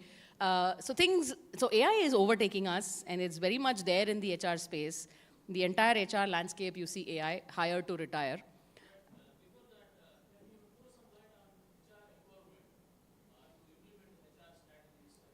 Oh, we'll come to that. We'll come to that, definitely. I want to give that enough justice, so I'll take it in the end. So Manpreet, in the entire space of hire to retire and AI in that space, what's one game-changing application you have noticed, experienced, or you have dealt with or used? Sure. Thank you so much for that question. Now imagine this, Monday morning. Okay, let's not do Monday morning. Let's do Saturday afternoon after lunch. Imagine a recruiter opens his mailbox. Instead of checking 500 resumes, he gets top 10 resumes, which gives them, these are the shortlisted one, looking at the skills or experience and all that. That's a recruiter side. Cut to, imagine a HR person getting a ping saying that, there will be a possible attrition in your sales team. Why don't you have a review with that ex-person? Okay, that's from the employee side. Now, example from an employee. He, after lunch, on a Saturday afternoon, he said, chalo, kuch learning karta hu main, aaj Saturday ke din. So he opens his learning, website, and the program, delivers it ki ye aapko program karna hai. It will help you to achieve better in your next 6 months. Now, all these things are not future. It is actually happening. And HR, has to be running with all of them. Now, let me just give you another example. 2020, all of you have heard about Formula One. So the company, they were having a lot of competition in terms of, not winning the races. And they have a lot of tremendous, pressure in terms of winning the races. So what did they do? They did not change their engines. They tuned to AI. And not in their engines or not in their cars. They have started using AI stimulation for their recruitment of their, the crew pit who changes the, all the elements in the car. What happened? Cut to 6 months down the line, 0.3 milliseconds they saved in every pit stop. So it's not about saving those seconds, it's about winning the races. So now let me bring back to the real scenario. AI is there in a lot of organizations. I have a couple of examples, for you guys, which are bigger brands, and I'm just using to share it with you. Like Amazon uses AI in warehousing to predict their attrition before even if it comes. Unilever, they use their simulation for screening resumes, which cut the screening time by 75%. SAP uses its AI tool for internal movement of people in terms of their skill, what role is available, and it's like a mini LinkedIn within the organization. Now, coming to the question that any AI thing which I have seen in my career who is being changing the landscape is what I call it as AI-powered talent intelligence performance, kind of a portal. So there are organizations where I go and speak to them. They say, what are they going to do? They are actually creating a unique portfolio of the skills within their organization. Ki ye hamari skills hai, isme, somebody should have these skills. These many trainings should the person have. It should be a SAP incline. He or she should have worked in a BFSI industry. So this is the profile they have created. Now, what interestingly they are doing is they are mapping people within the organization to that role. Just imagine how much attrition is going to convert if you look at it. And all of us know as an HR that nobody leaves an organization until and unless they feel that they are learning, they are evolving. At some point of time, salaries do matter, but if a person knows that I'm learning in an organization, I'm being involved, nobody leaves in that easy. So that is one very interesting AI tool which I have seen in a couple of the organizations. and which is working wonders. Retention is being taken care, and internal mobility, where we are always, fighting for people to get the right people at the right time, at the right cost. Just imagine within the internal mobility. And I think that's a great example. While AI in recruitments make headline, but I think AI will also, we need to figure out, not man versus machine, we need to figure out how we can make as a team, and that too the best team who can deliver results. That's my idea. Yeah. So, well said. AI is, in recruitment is making headlines, definitely, because I think in HR, recruitment is probably something where results are most tangible. You can show it in numbers and very soon. So, recruitment is more like the sales function within HR. So, probably that's where AI is making headlines. But it's interesting to note that AI is being extensively used to observe patterns of human behavior. And that's where it's being used a lot. Something that I came across is there are people who have different aspirations. They want to do different things, but they do not have a forum in the organization where they can talk about it, right? So there are these conversation hubs that one organization that I know they set up. They call it as cafes within the organization. And people are free to come and have conversations there. You can lend an ear and you can have conversations, and there is someone who's moderating that and capturing a lot of insights.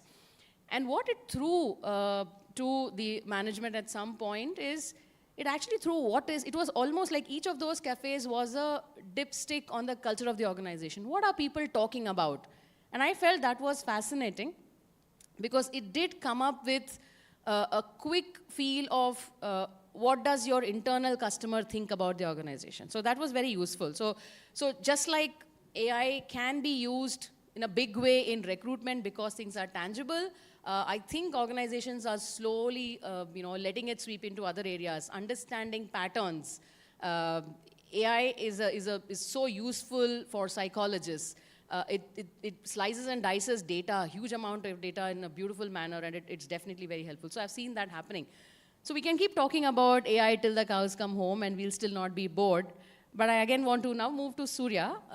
And the question I have for Surya is, organizations now, come what may, do what they have to do, they will still have people who are dispersed across the country, across the globe.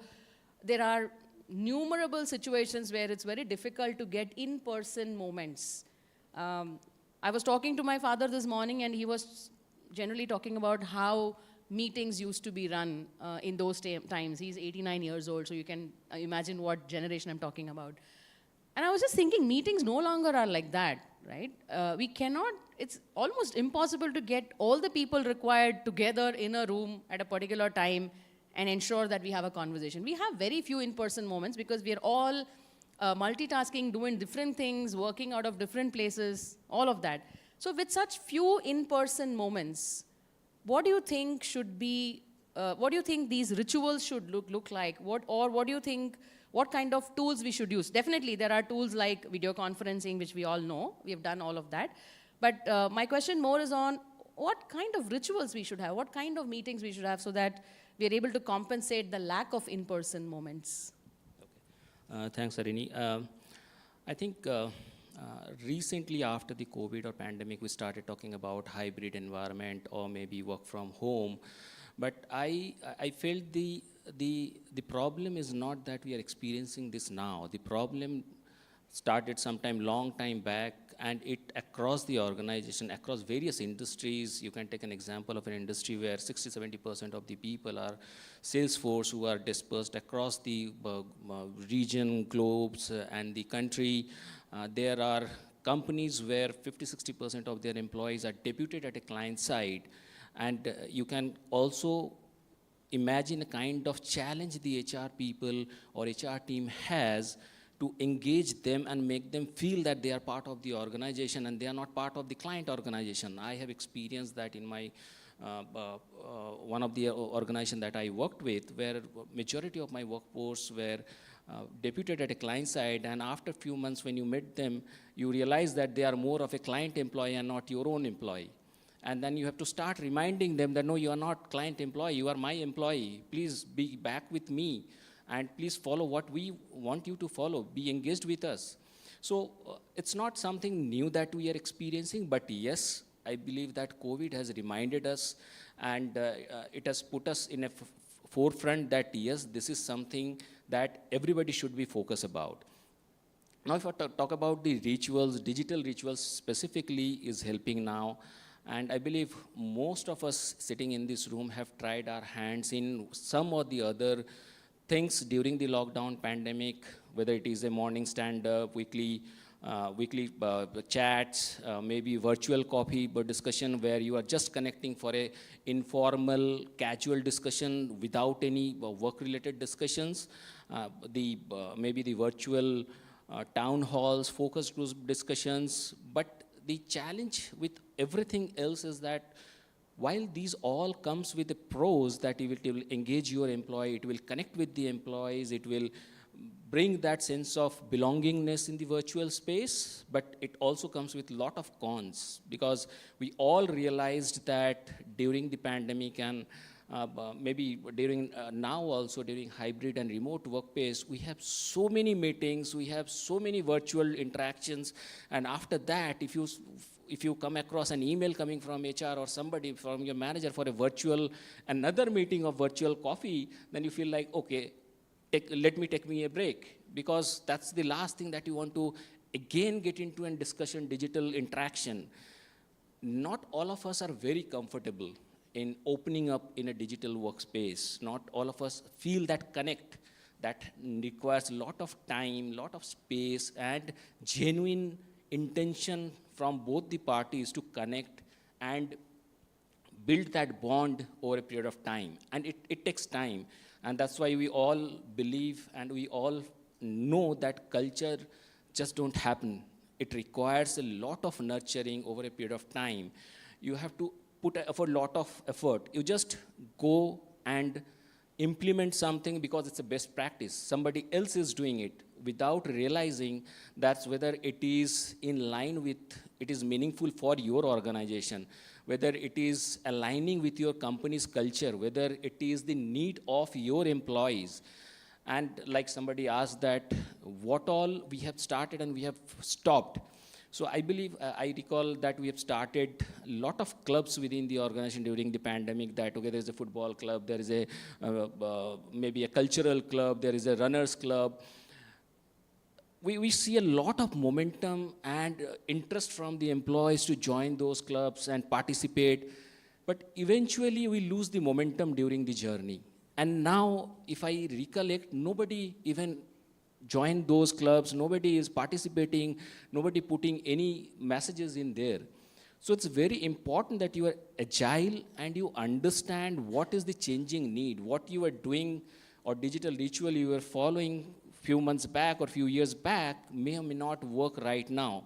The things have changed, the needs have changed, and you have not evolved over a period of time. So the creativity, understanding the need, and quickly tweak around the needs is very important.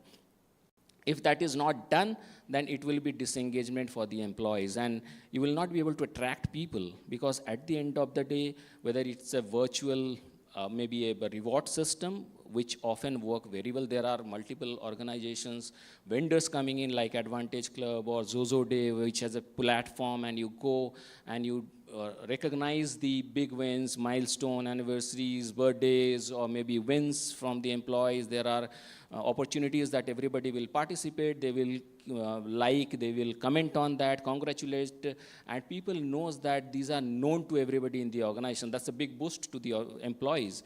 So there are multiple social platform. I believe every HRMS system has now, which we used to have like Slack or maybe a Teams platform or Zoom, or maybe we use Darwin, so we have a Vibe platform there where people can post their thoughts, people can comment there. It's a more like a social platform like Facebook, but it's controlled in a corporate environment. But I think those are the things which are helping the organization to connect with the people, collaborate, and building the sense of belongingness. Again, there are a lot of things like we do as a virtual session with the senior management team member, focus group session, identified 15, 20 people, and then one of the senior management team member identified and a discussion, and then an opportunity for people to ask anything that they want to ask. And the expectation from them, and which has been also communicated to them, that you go and disseminate the information with your team member. So that helps to reduce the grapevine, which sometimes is a positive, but most of the time it is a negative. Grapevine follows, and then people are confused because in my setup, which is an NBFC company, 50-60% population is working on field. They don't get opportunity to come to the office, meeting people, and get to know what is happening. So like Preeti was mentioning, communication holds the real important factor, that every achievement that you are doing, people should feel connected, they have contributed, and that's why the organization has growing. When they start seeing the growth, when they start seeing the part of the journey of the growth of the organization, half of the battle is already won by the organization. But again, how much is too much is the question that everybody need to ask, that how many communication that you will send. If you keep sending too many emails, too many messages, then over a period of time, people will start ignoring. So you have to understand that what you are sending and how much it values and in what form you are sending to the employees, and whether that has been maybe getting the attraction of the people or interest of the people or not. So quick surveys like pulse surveys or feedback surveys, anonymous surveys, or maybe an engagement surveys helps to gauge that whether the people are engaged or not, whether they are connected or not, whether they are reading your emails or not, whether they are informed about the growth or the journey of the organization or not. So I think those are few digital rituals are helping us as an organization to stay connected with the organization, build those connections, and definitely the AI is something is helping a big way with the, whether it is a chatbot, whether it is ATS system, whether it is an HRMS system, or maybe a frequent connecting with other various mode of connection that we are using. So those things are helping us to stay connected. Thank you. I think you have covered very well. I just want to add one point, which because since we moved into COVID time, none of us were ready how to do a one-on-one check-in, how to connect with our team members. So one thing what as an HR function we designed, even we train our managers when you're connecting in a virtual setup, how you will start the conversation, because we were all of a sudden just moving to complete different way of working, and no one was prepared that okay, now I have to do a lot of meetings, but how else? Like generally when you are in office or a coffee chat, you are just talking informally as well. But when you set 30 minutes meeting, how you'll ensure this is 30 minutes, you will have personal connect as well as what you're tracking. So one thing what we design our check-in forms in HR only we have designed. We even conducted a training for all the managers that you have to be more empathetic now when you are connecting your people.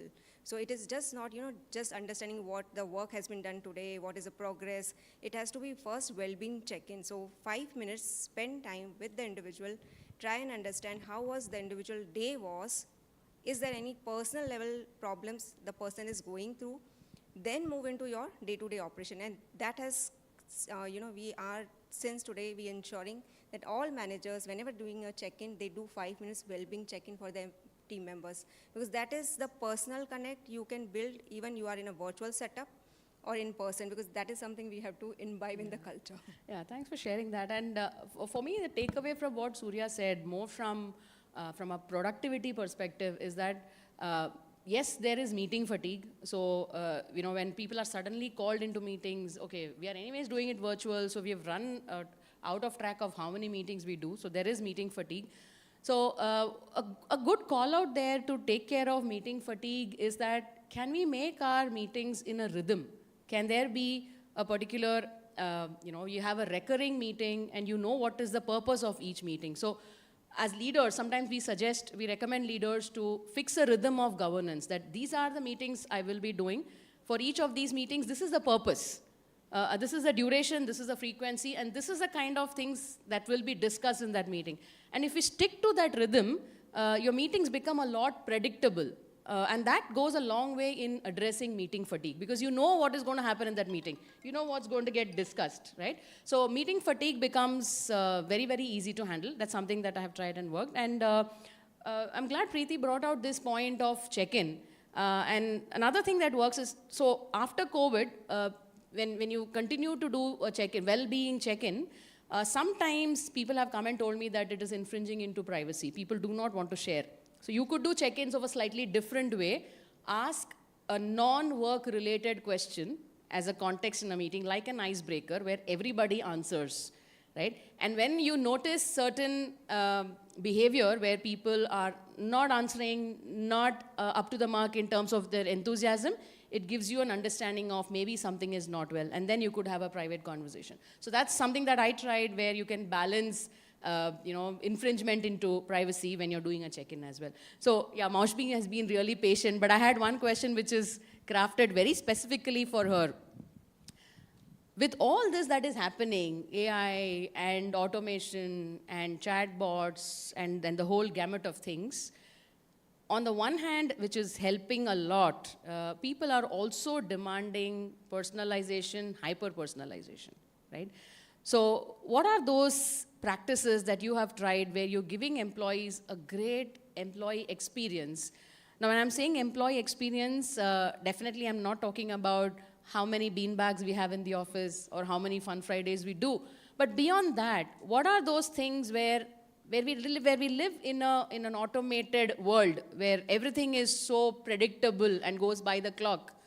What are those things that you have done for hyper-personalization in the employee experience space?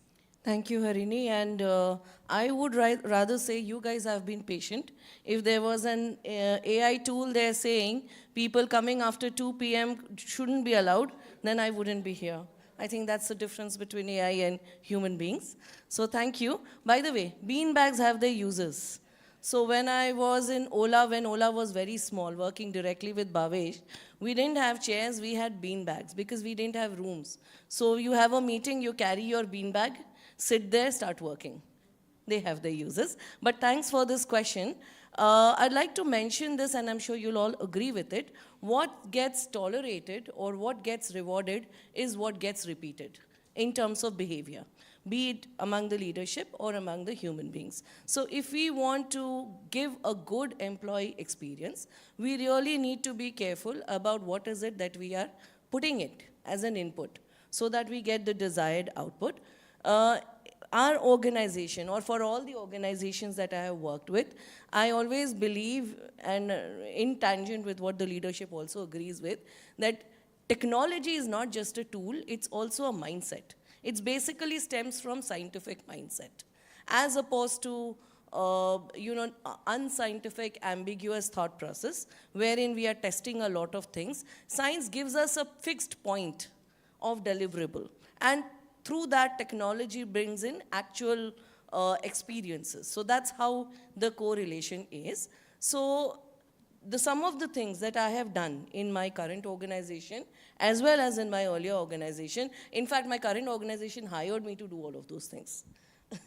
To repeat that, one is to ensure that the workplace becomes an agile workplace. Now, typically, agile framework, everybody associates it with a software program. But if you take out the core elements of it, it's a way of working, it's a way of doing all of these activities that we do as part of workplace. So every team can adopt agile. It's not something that only software engineers need to do. So one of the things we have done with great success is having an agile way of working.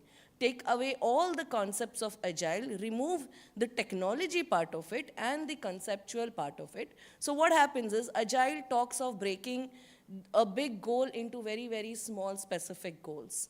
Instead of waiting for 6 months or 3 months to see whether we are in the right track, you check every 15 days and with those small goals and see if there's something that needs to be fixed. It completely works on the formula that the sum of parts is greater than the whole.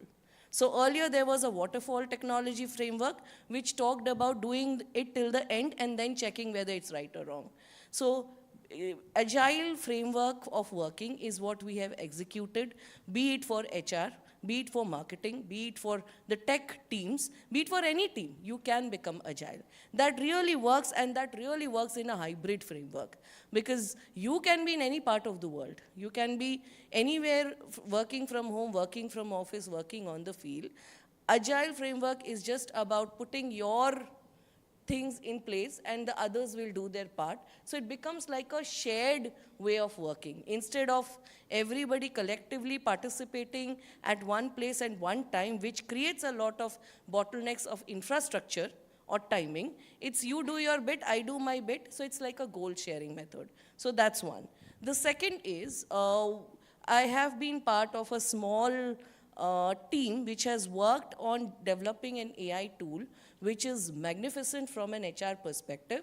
This tool works on recognizing sound, and within seconds it will break it into giving multiple aspects of what that sound means, from a psychological perspective, emotional perspective, whether this, suppose I am talking to Harini right now, this tool will gather data within seconds and say, Moshmi is relaxed, she's feeling comfortable, or she's having stress, she's stressing too much on one particular word, so probably something is going wrong there. Within seconds, it gives that kind of data. So that tool, and we have given it a very lame name, by the way, we call it Dhwani. People are not happy with the name. You guys are welcome to give some other name. So it is not in a beta stage, it's in an advanced stage, and we are ready to do demo with anybody who's interested, not just within our organization. So if you are interested, we can do it. So it can be used for welfare, for emotional check-in, check-out of a person. It can be used for performance management. We did a small performance management test with a small group of people. So weeks of filling feedbacks and all of those things can be done within seconds. Because all you need to do is give your feedback to the tool. The tool will take similar feedback and then create reports for each person and create a whole cycle of activities and behavior and everything that you can. So it's the next level of AI really. It's built on LLM. So like Harini said, your children keep saying, no, it's already outdated. That's true. So AI is already outdated. It has an elder brother version called LLM. So this is made on LLM. So we have activated AI in such a way so that human beings are aided and enabled, not displaced. So this is another thing that we are doing very actively in our organization. And I am asking you all, if you want a demo in your organization, we are doing it free of cost. And we are not selling it. It's for our own internal use. But the demo will help us see how it is useful. We recently did a demo with a bank for their customer service team. So the customer experience teams, they call thousands of people every day asking, do you want personal loans, home loans, credit cards, etc. And this tool could determine in few seconds which are the customers you should actually call back, whose voice sounded surety of going to the next level. So that's something that we are adopting, that making AI, using AI or LLM as a way of smoothening a customer, an employee's experience. It can be extended to customers or whoever you want. So that's the second thing that we are doing, or we have done with a lot of success. So one is agile, one is this. The third that we are also doing is giving a very high importance to knowledge and learning. So in a world of technology, we have to score where we can score. The tool will do what it can do. We should do what we can do. So let's upskill ourselves is what we tell. We have tied up. So normally what happens, most organizations, they have these MDP programs and leadership programs wherein we tie up with one particular university. Instead, and so you get in your lifetime, it's just one life to live and learn. So in one life, you can do a course from IMA or a Harvard or a INSEAD or a Berkeley. What if you get an opportunity to do something with each of these universities? Who wouldn't want it? Because each college, is academic platform brings something different, something unique, something new, which we should all get exposed to. Let's learn, let's live, let's grow.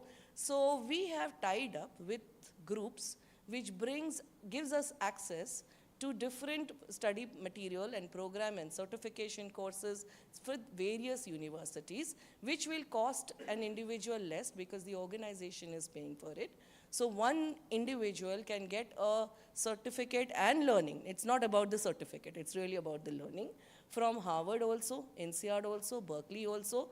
So we are rewarding employees with this opportunity, which they will not get anywhere else. Because it's a costly thing, right? It's an investment of a lot of money and time, resources. You cannot in one life, unfortunately, unless you're Ambani, have access to so many things together. And even Ambanis didn't care so much to go to different places. So that is something that we are doing with employees. So these are few things which has really made a very high impact on the engagement experience of employees within our organization. This is what happens when you have experience on the stage. I asked for one thing that improves the employee experience and we have heard three. Ek ke saath do free. That was fantastic. But what was reassuring for me is when Maushmi did not talk about employee experience as people only having fun. All that she spoke about was people feeling valued towards what they are contributing to the business. And that's where I think the future of HR is heading. And it is, for me, it's very, very reassuring because that was one of my dreams that I started with when I set foot into HR, saying that when will HR feel business aligned? And now all of us are talking about alignment with business, and gone are the days of celebrations and fun Fridays. They should be there, but yeah, that's not the main thing. So that's great. But I saw that there is time, we're almost time up, but I just want to go back to that gentleman who spoke about empowering HR. Can you just rephrase your question, because we should answer that here? Repeat your question. Mm-hmm.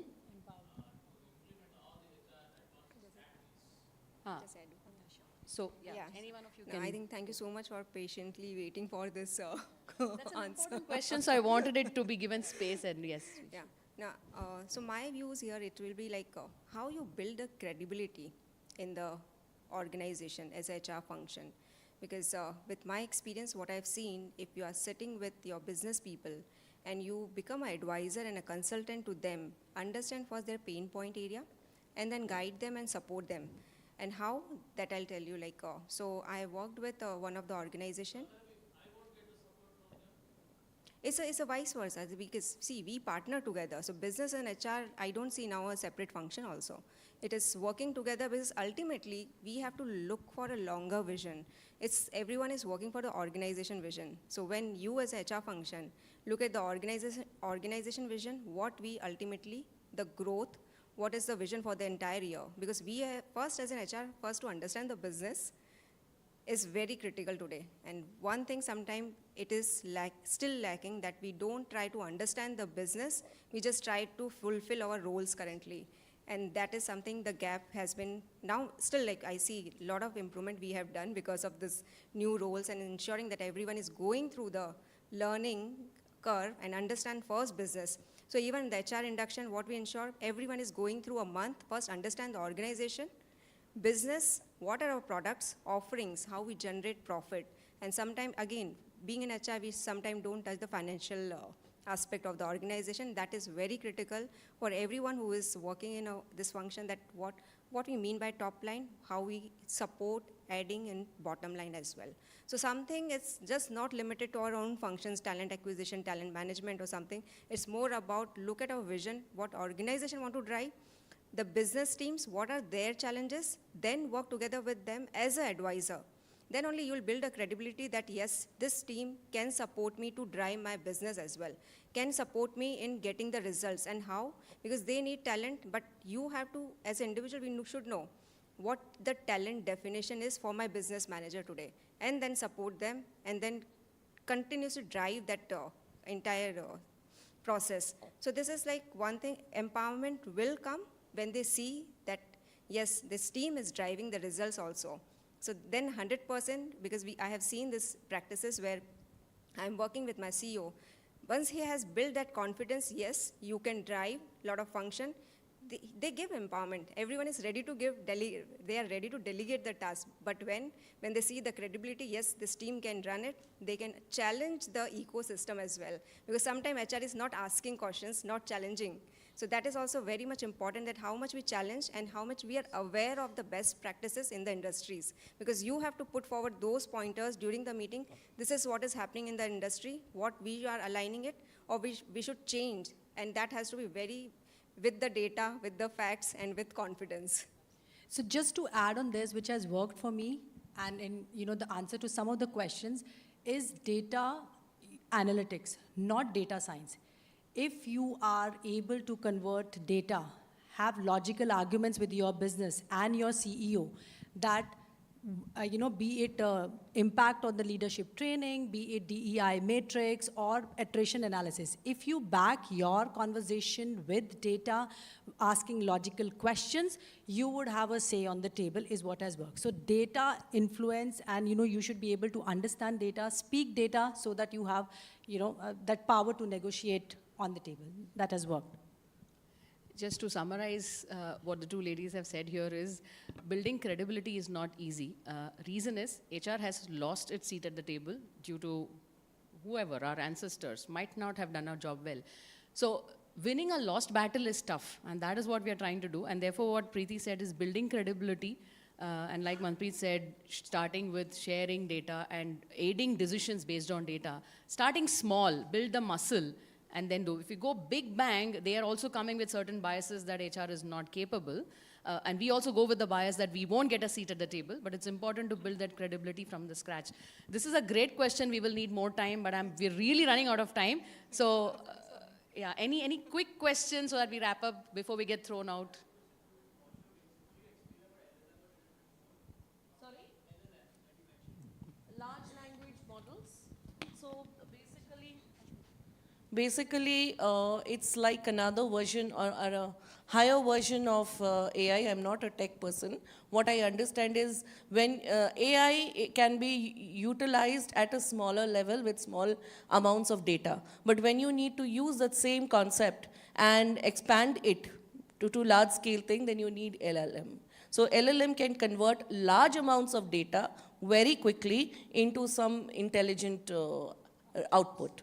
And also you mentioned that it can understand which customers to call back. Yeah. It can understand in the sense it is noting the voice impact. And therefore it will note one particular trait and say that this person showed more surety. When they say, yes, let's talk later. So the voice tremor will tell, and the bank actually found it very useful, the one we talked about. And by the way, I would like to mention here, I myself did a demo with this tool. The one thing that the tool cannot do, where human beings trump, the tool cannot understand sarcasm. So I myself told the tool, since the time I started using Ola and Uber, I started meditating while I wait for the driver to come. It was sarcastic, and the tool interpreted it. She loves Ola, Uber so much that she's doing meditation as a result of happiness. So that's the difference between humans and that's interesting, and that's scary as well. Yes. Thank you. Okay, now we will get thrown off, and she's already here. So we'll reserve questions for conversations during the break as well, because no question is a trivial question. Every question deserves an answer, and we'll get it, but we're running out of time, and over to you. I was actually on stage just to let you all ask the question. So if we have a question, we can take one more question before we wrap up. We have bonus Anybody time. who has a question, put your hand up and we'll pass on the mic to you. Yes. Can we please pass on a mic here?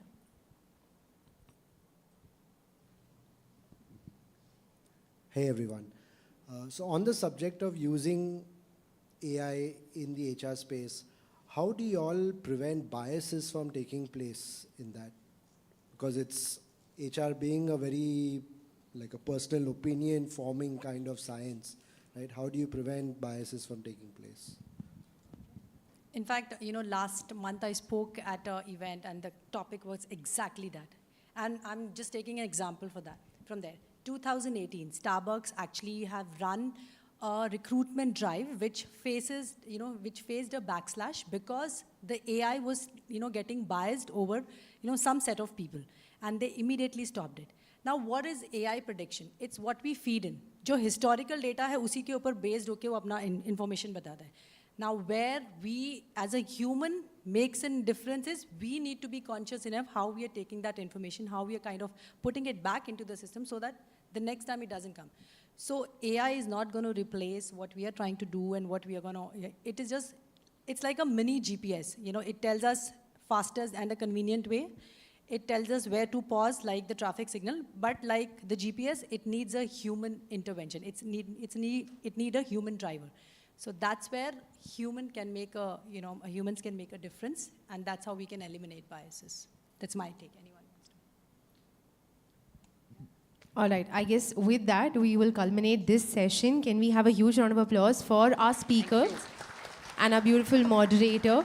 We would want to present all of you with a small memento from our end. Firstly, I would like to present the memento to Ms. Harini Srinivasan, partner from Semco Style Institute, LLC, for so maturely paving through all of the questions and giving everybody a chance to speak. A huge round of applause for her.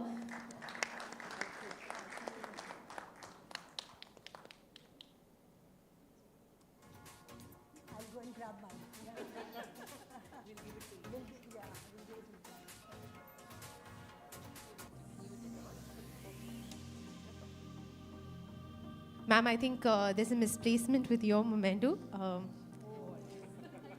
No. Forgive me for that. We'll figure it out and we will pass on to you. We'll move on right now. Can we please present the memento to Ms. Manpreet Kaur, Head HR IBDIC? Can we also have a huge round of applause for her? I love how she embodies India with the sari and also with a lot of Hindi in her speech.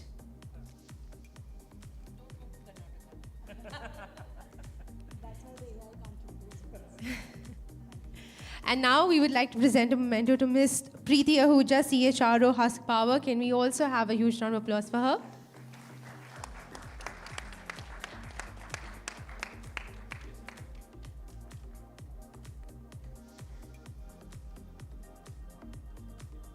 Ms. Moshmi Dhar, CHRO, Indo Space.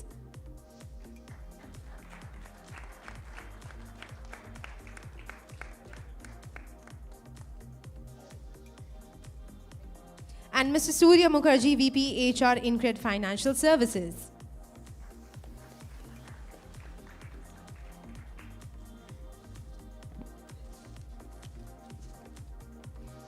We would request all of our panelists to come together for a photograph before we disperse.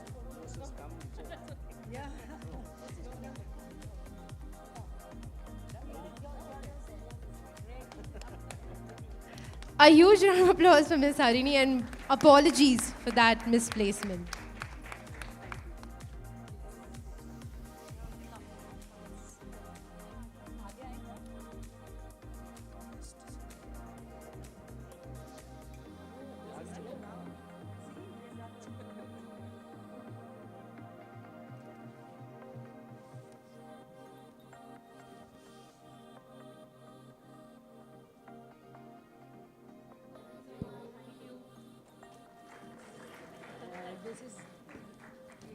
Thank you so much once again. Now we're going to move on to the next session. This is a roundtable, the CHRO roundtable. But before we do that,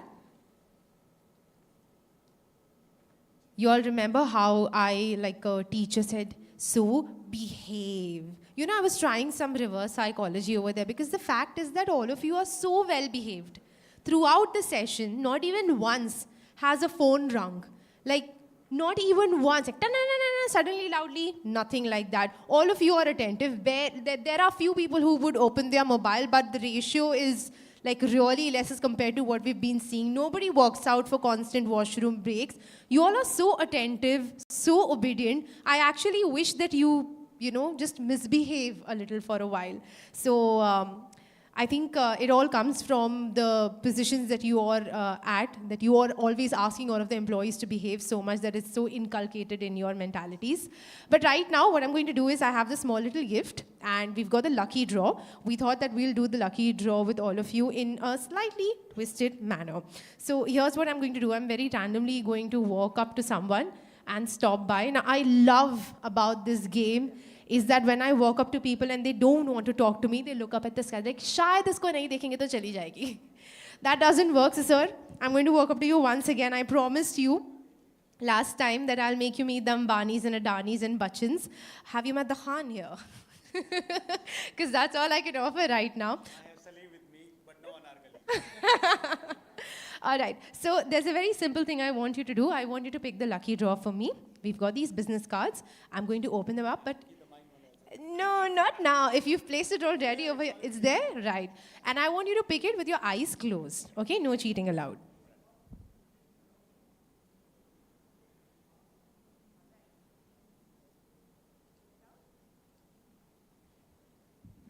Let's see, are you lucky for yourself? No, you're lucky for this lady, Nisha Yadav, Senior Manager, Human Resource. Do we have Nisha Yadav? If she's not here, then we are going to pick again. No, it's mine then. No. We'll pick again. I think 3 times the charm. Okay. All right. So Nakshi, you're picking up all the ladies. Sonakshi Giri, we have Sonakshi over here. Oh, there you go, large रख लिया आपने. मुझे लगा कि अब मुझे sir को gift देना ही पड़ेगा. But I'm sure you're happy about it, right? Congratulations, you win the lucky draw. We'll do this once again towards the end. And sir, this time I'll make sure that you are the winner, not the one who's picking the lucky draw.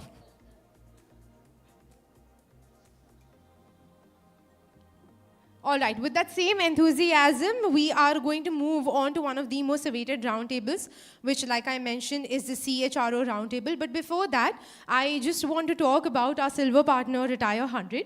Retire 100 is a unique financial service marketplace providing products and services that ensure retirement readiness and financial independence. We've got a kiosk by Retire 100 outside. Make sure you walk up to them and understand about their product and the services that they have to offer.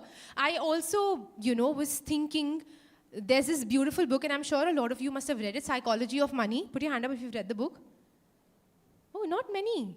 Read it. It's a great book. I mean, I'm very against self-help books, but it's a very good book. There's a quote in it that I think resonates a lot with HR professionals and people who are in this field, which says that financial success is not a hard science.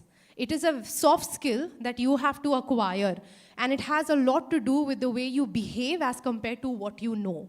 So I think by the end of the day, one of the major goals, we might say that, we live and we work for happiness, for contentment, for this and that. By the end of the day, we are all working for that mullah, that money. And HRs are, people who guide us through this entire maze. So it's even more important for all of you to understand the behavior behind financial success as compared to what people think is the knowledge that they must gain. With that, I'm going to call all of our speakers and panelists at the round table. We've got our moderator. His name is Mr. V. Ram Kumar. He's a senior partner at SEDA with 29 years of experience in formulating and executing strategies. Prior to the current assignment with SEDA, Ram worked in the management consulting practice of PricewaterhouseCoopers. He's going to moderate the CHRO roundtable. We've got our speakers, Mr. Abhishek Gupta. He is the head of HR at ZepPay, India's finest and most secured cryptocurrency exchange. Abhishek Gupta leads the people function and partners with the business to deliver efficient and effective HR solutions. We also have with us Mr. Ravi Hemnani. He is a workforce architect with over 20 years of experience in HR strategy, organizational development, and leadership transformation. A strong advocate of AI-driven HR, Ravi believes that the future of work lies at the intersection of people, technology, and business agility. Agility, a word that we've heard a lot in the last session. We also have with us Rajni Tiwari. She leads with purpose and advocates for progress, reshaping workplace culture through equity, empathy, and innovation. At Green Cell Mobility, her leadership in human resource has been pivotal in fostering a culture that embraces diversity and inclusion. We also have Ms. Ankita Rudra. She is currently the HR and L&D specialist at Tata Tele Business Services. Ankita brings deep expertise in designing, conducting, and implementing impactful learning strategies. We also have Ms. Natasha Chandar, the senior HR leader with 15 years of experience aligning people's strategy with business outcomes across BFSI, consulting, and engineering sectors. From rolling out AI-powered engagement tools to achieving a top 25 GPTW rank in BFSI, she has consistently conducted HR outcomes to business growth. She is from IIFL Finance. And lastly, we've got Ms. Padma Gupta. Ms. Padma Gupta is not over here. So we are going to begin our CHRO roundtable with our moderator and speakers present on the stage. Can we please have a huge round of applause for all of them right now?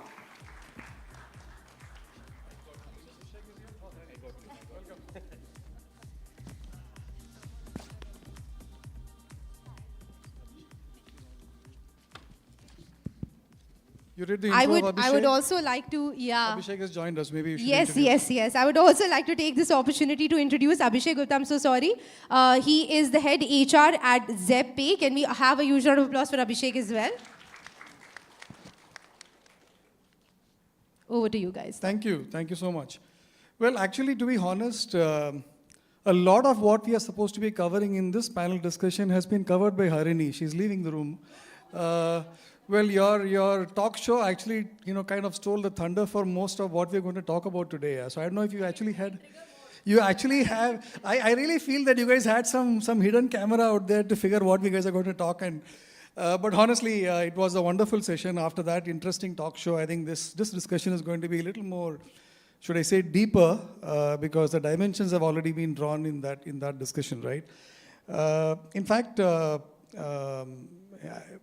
we're moving a little away from the talk that we had in the morning was actually about what's happening in the industry and what's happening. The earlier talk show was actually about what the function of HR has become and how innovation is driving that, and that's kind of taken. But the natural evolution of that conversation is to actually move to the role of CHRO itself, right? Where we, from just talking about the function of HR and its relevance and how the innovation is changing shape, we're now talking about this conversation is actually about a CHRO roundtable. And today's topic, we obviously are here to talk a little more about, let's say, evolving roles of the CHRO itself, or the position itself, right? So I'm going to go first with you, Abhishek. There was a comment that was made by Manpreet, if I'm not wrong, in the earlier panel that talked about it's not so much about data science, but about data analytics and how do you actually leverage data in driving, let's say, the function of the CHRO. And I'm going to ask you this question from ZepPay. I think this conversation is very pertinent. How does the CHRO really lead the HR function in a very fast-changing sector like where you are in? And particularly, how do you leverage data in delivering the quote-unquote business outcome? And that was another comment that came from the earlier discussion, that ultimately, if you align yourself to the business outcome, then there is a greater relevance to the role. So how do you connect the dots between data, business outcome, and the role of CHRO? Sure, thank you so much. And good afternoon, everyone. I think for a Saturday afternoon, काफी लोग हैं. So anyway, I belong to a little bit of 10 seconds commercials. I belong to a company called ZepPay, which is India's first and finest secure cryptocurrency exchange. So those of you who want to start your alternative asset investment journey called crypto, I'll be available after this call. Abhishek to ZepPay is A to Z, yeah? Yeah. From Abhishek to ZepPay is A to Z. A to Z, yes. Yeah. So for me, I think everything is after first business kind of stuff, right? So yeah, so I don't know, first of all, what's the difference between data science and data analysis. So I don't know. So I'm probably a little less on words, basically, little atypical for an HR. But for me, I think things are pretty simple. What CHRO or head of HR's role is pretty simple going to be. We're gonna be a little bit of futurist and part data scientist, part cultural architect.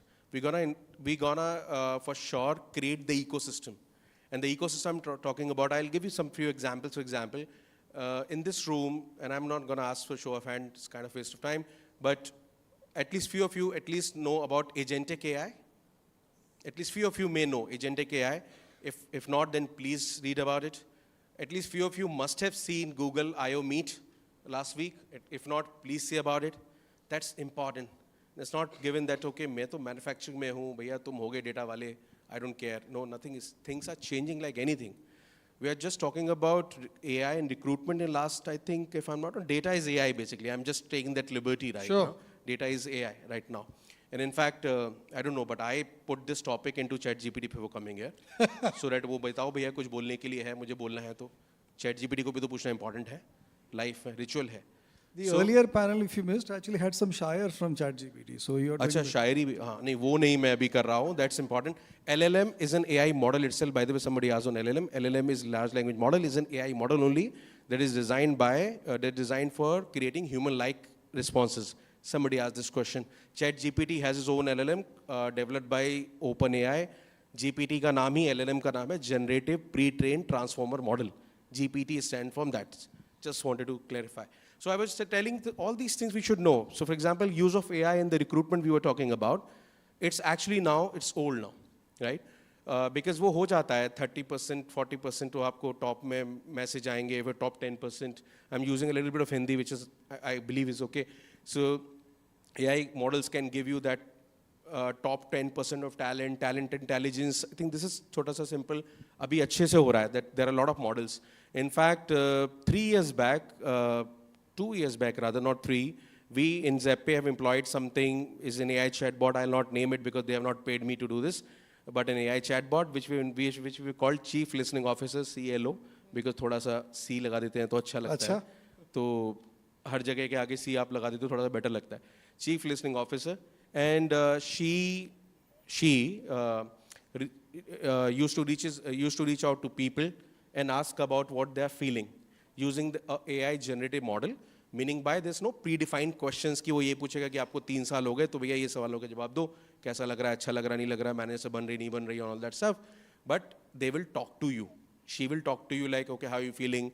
Depending upon your answer, things will change. Now, trust me, this and ये मेरे लिए भी बहुत बड़ी बात थी कि people are not talking to me or to us, but people are talking to someone who is actually behind the scene, and she is just saying अच्छी बातें करके, and she's just trying to get all the data. And उससे बोल रहे हैं कि भाई I'm not feeling well, मेरे को last time ऐसे बोल दिया, मुझे वो award नहीं मिला, and all that stuff. You won't believe. So this system gave me a lot of data, a lot of triggers for different business-wise, so that I could do something. All the point I'm trying to make is HR needs to be right now, and by the way, I don't know, somebody saying lost the seat on the table, I don't know. पीछे कुछ panel में कोई कह रहा था, we have never lost the, what we have never, अरे भैया क्यों lost किया किसी ने, सब पहले वाले भी अच्छे कर रहे थे, हम भी अच्छे कर रहे हैं, हमसे आगे वाले और अच्छे करेंगे. That's how the things work, right? Why we are saying that we have lost the seat on the table? If there's CFO sitting there, I sit with my CFO, and I'm sure the people are, CFO, CEO, CMO, सबको अपने अपने काम दिए हुए हैं ना हम लोगों ने. CEO भी तो उसको अपना काम सबने दिया ही हुआ है ना. वो मेरे को भी आके बोलता है भाई तू अपना काम पहले अच्छे से करना, बाद में देखना औरों के काम. उसके लिए तो मैंने CFO रखा हुआ है. I'm just trying to give a little dramatized way to understand that we have the seat on the table. It's just that we need to be very sure that what we want to do, right? Employees probably the kind of, and this one again very interesting conference topic. I was there I think last year. How to deal with Gen Z. वो Gen X, Y, baby boomer वो होता है ना एक उसका पूरा एक है. This topic is a hot topic in every panel. Yeah.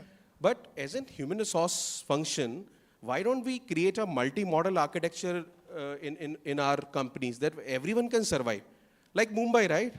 Mumbai versus Delhi के debate में सब लोग यही बोलते हैं ना, यहाँ पे people can you know that debate, right? Mumbai में people can coexist. Like an Audi at a Marine Drive with an auto rickshaw. नहीं, auto rickshaw चलते ही नहीं है. That's a town joke, by the way. So, but a simple bus, 1 number bus जो Marine Drive पे आती है, everyone can enjoy and can go back, right? Similarly, how can we not create a system where Gen X to लेके baby boomer से लेके Gen Z तक can survive and thrive? So what? Sorry to just little bit digress thing, but the point that I'm trying to make is basically that data or AI is our friend. It's not our enemy. AI actually is power my strategic thought process. And that is where I want all of you, in fact, in this room, in case after this panel, even if you take away not or anything, baki to chab chalta hai, but please find out what is agentic AI, what has happened in Google Meeting, because you will be actually blown away with what kind of thing, Google Leo 3, if you can just go through. And all of this have the implications on human resources. Absolutely, because our employees are coming from that generation. And they will ask a lot of things. For example, if I can make for example, हम लोग HR में marketing का भी बहुत use करते हैं. We use as campaigning of our interventions, right? Ravi, I have seen you speaking a lot on the learning interventions particularly. Can AI help us in this? Can AI help us in understanding learning needs and delivering those in that fashion? So that's where I think, as I said, part of data scientist, part of futurist. What's happening gonna be? Not today, but maybe 2 years down the line. Because today के लिए तो आपने team member रखे ही होंगे ना, typically. They will take care. But as there's a clip of Jeff Bezos saying that all the senior executives in Amazon work along with me, which is Jeff Bezos, work 5 year down the line. And for all the junior executives and all, they take care of today's operations, कि भैया warehouse नहीं हो गया, इधर चला गया, नहीं चला गया, on that stuff. So that's kind of thing that I believe. In fact, in the morning session, I mean, this just reminded, there was a very interesting comment that Sahil made about performance and potential, right? I mean, talking about present and future. And I'm very pleased to see that you're making a very interesting anecdote comment there about present and future, right? But I actually going to go back, Abhishek, to this cat amongst pigeons that you said, which is about why is HR, CHRO not necessarily having a seat at the table? And that was a very interesting comment you made. And that basically going back to the earlier panel's discussion also about how the CHRO connects with the larger business outcome, right? I'm going to take that question to you, Rajni.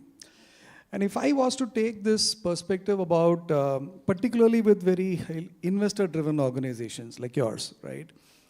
Then sharing the vision, sharing the purpose, sharing the business objective, just as what the investor is seeking and just as what the business leaders are seeking, becomes imperative for the CHRO, right? You have to be completely in alignment, you have to be completely synced with what the larger business outcome expectations are. So my question to you is, you actually are seeing, you're walking with the kings, but you're not losing the common touch. You're really keeping yourself connected at the top and with your feet on the ground. How do you actually retain that sense of shared values and drive the role of a CHRO? How do you connect these two, and what learning do you want to share with our team here, the audience here, on what it takes to actually do that? Thank you. I think as a CHRO, this is very personal of my experience. I've always believed in one thing, that I am invested in that business. The very first minute when you say you're working with an organization and you're invested with an organization, I think that is the total ethos of what you bring to table. So if you today ask me that as a CHRO, what are the shared values of your organization? Does everybody think like that? And I say, people see what you demonstrate. They don't see what you speak, because they see what you demonstrate, because they can hear what you speak. But for them to lead you, that is very important. People look at you, just don't listen to you. Look at you. And I would want somebody to be as invested as maybe I am today, one. Second, and very importantly, create a sense of pride of belongingness for that organization. Now, how do you create a sense of pride of being where you are, whether it's your own family, your own eco-circle, or when you come to an organization, or the environment? So it is when you have a shared vision. If you do not have something shared, mutual in between, even marriages don't survive. Very nice. So, how would you create that mutual document, that, a document per se for the choice of word, but a mutual dialogue that you and I are thinking about the organization in the same way. Maybe, yes, like how rightly Abhishek was saying, that, you would think there are some people who would think 5 years ahead. There are some people who are doing today's job, but who is monitoring that what is to be done today is important to reach 5 years. That is a live another day to fight another battle. You got to live. That is what. Yeah, yeah. And for us at Green Cell, I would say the organization I represent, I take complete responsibility of all people actions and also what we deliver back to the society, because this is an organization which has to have an ikigai of giving back to the society, transforming road mobility for India. So, like for example, India is a very densely populated country. Everybody coming and taking out their cars is not going to be the solution. So that's why an organization like ours, which is saying that you should have safe, secure, and comfortable travel, because today's India is entitled India. We don't wait for a movie to come back after 1 week. We have a global release, and that's how we see. So everything is already given.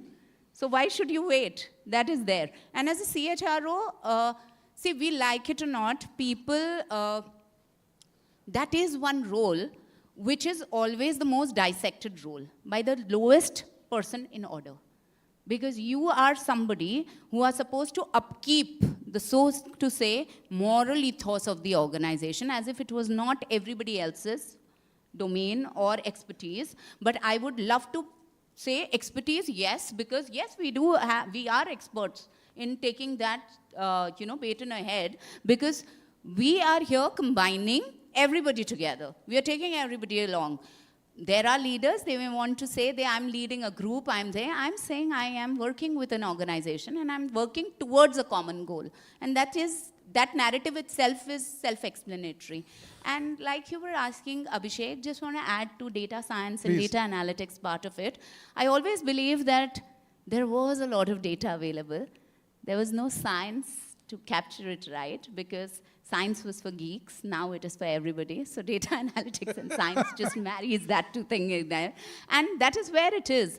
I remember my first job, my super boss at that point of time, she gave me an employee sheet and she said, read this data for me in those days. And I said, okay. I said, I see, this is confirmation. I see these are the people. But I also see that you hire a lot of middle-aged people.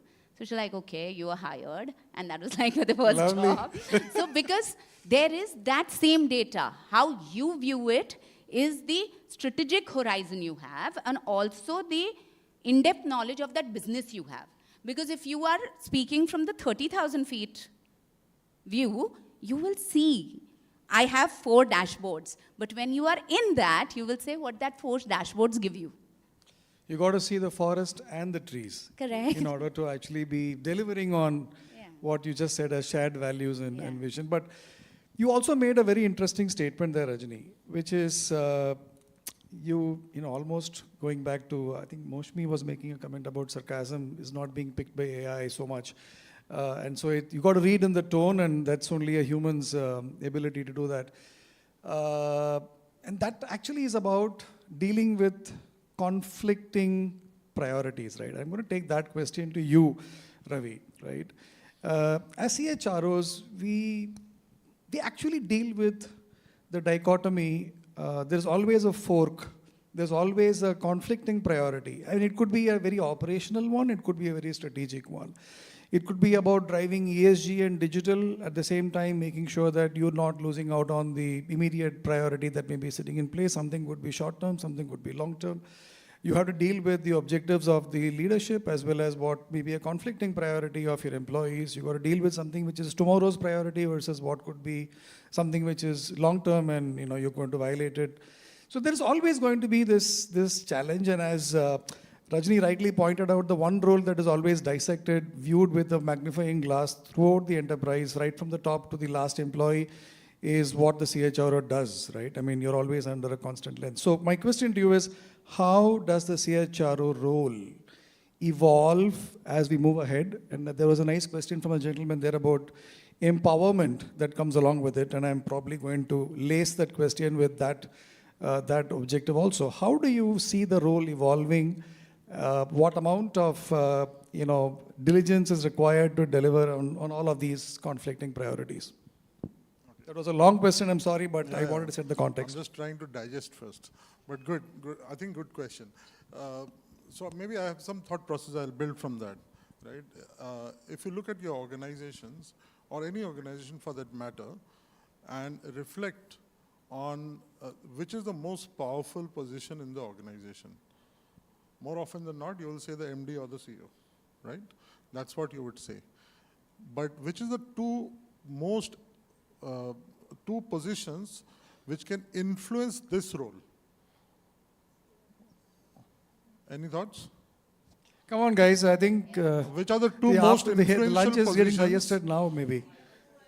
CFO and CHRO, say somebody. CFO and CHRO, bang on, right? The question that we need to ask ourselves is that are we able to challenge or not? And that's where the answer to the entire question lies. Brilliant. Right? The entire answer is around that, right? Our agenda is to make sure that we have a great place to work for employees to be there, at the same time make our business more profitable, period, right? So if you are able to create a balance between the two, I think you've won it. That's a great CHRO for me. And that's where the dichotomy lies, right? The paradoxes are there, right? So your boss, your MD says that I have a business priority, and you say, no, my employee priorities are different, right? So I think the success lies in simplicity. So as CHRO, if we are able to look at the processes around ourselves and make our processes very simple, more often than not, we are, HR function becomes an event management function.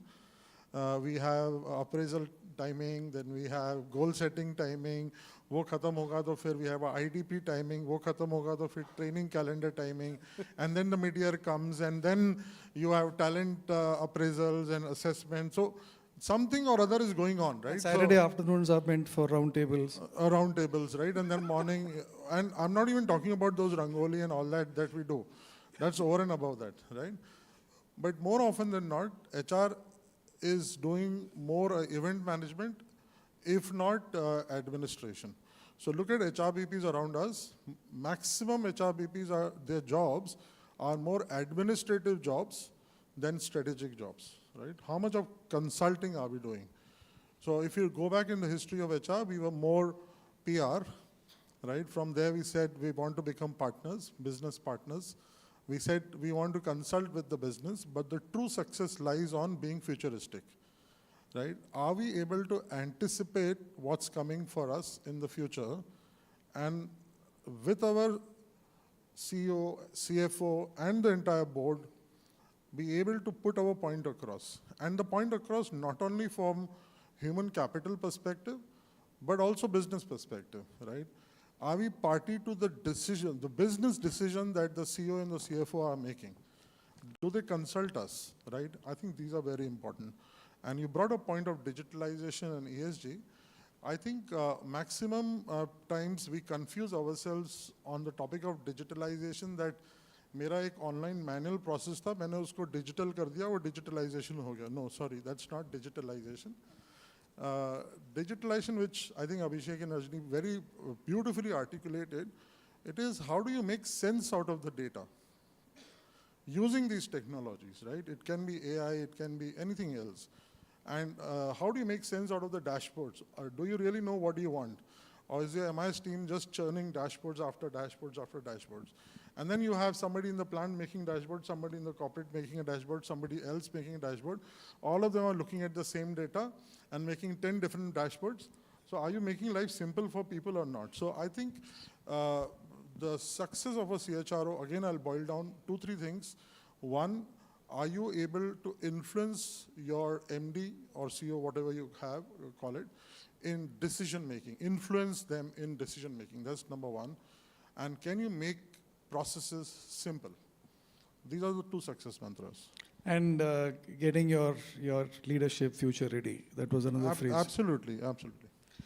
No, fascinating comments there, Ravi. I think you actually talked about, if I go back to the way you've articulated it, you're talking about how are you influencing your leadership in making decisions that actually are aligning those paradoxical objectives. Are you keeping your processes simple, not creating 10 dashboards for the sake of it? And are you actually ensuring that your enterprise is future ready? Just one thing I'll add. Yeah. More often than not, we in the leadership position, many of us are in leadership position, think that because मैंने किया है तो वो that's the right way of doing it. And when you get people below you, you start dictating कि इसको ऐसे करो, इसको ऐसे करो, इसको ऐसे करो. Sorry. Let people demonstrate their strengths, and they may do mistakes. It's okay. But more often than not, they will outbeat us. Trust the young generation, they will outbeat us. Brilliant, brilliant, Ravi. In fact, I don't know if it was Dr. Manoj Prasad or someone in the morning session actually quoted Alvin Toffler. And the comment that was made was, tomorrow's successful leaders are those who have the ability to unlearn and relearn, right? I mean, it's going back to the point you're making. And in fact, you resonate a lot with the point Abhishek was making, Jeff Bezos' comment that about, leaders are meant to actually be living, thinking and doing stuff that is 5 years hence from now, while the organization is actually living in the present. And that brings me to the question to you, Natasha, sorry. Natasha, this comment that Ravi made, that you got to keep the leaders future ready. That is actually really about ensuring that you are imparting the skills that are required for the future, and you start from the top. You got to make sure that your leaders are having the right amount of skills and talent and knowledge and understanding, awareness for what is to be future ready, right? And as a HR function, I mean, obviously we are dealing with skill development, talent management, and there is something that we got to keep doing all the time to actually be abreast ourselves and make sure the leadership is abreast. So my question to you, how does the CHRO actually ensure that the future ready skills are imparted to the leadership? Thank you for the question. And I'll pick up from where you left off, Ravi. Leadership is not about having the right answers. I believe leadership is about asking the right questions. Building the ability to adapt fast and hit the ground running in times of change and volatility, uncertainty.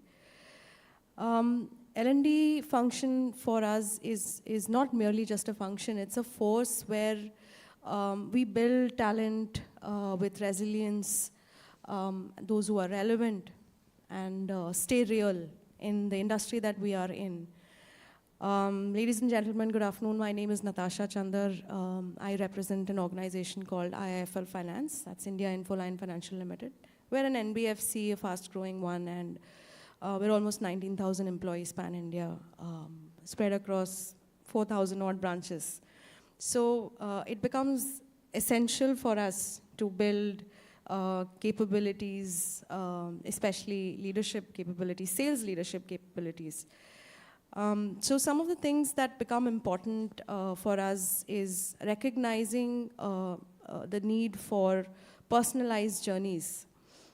With that kind of workforce, with that kind of capability building that needs to happen, and fairly fast because we're a fairly dynamic industry with a lot of regulatory compliance focus as well. So while mandatory trainings and all of that becomes vital, important, and something that needs to be done any which way, but as an organization, I think we've moved from a one-size-fit-all approach to persona-led learning journeys. Where we focus on building role-based capabilities, frontline, mid-level, high potentials as well. Because again, an industry of our size, organization of our size, we're also looking at losing talent and also having talent shortage with the kind of expansion focus that we have year on year. So it becomes very important to recognize that and let our employees know that, hey, listen, we're building journeys for you. This is not about everyone, this is for you.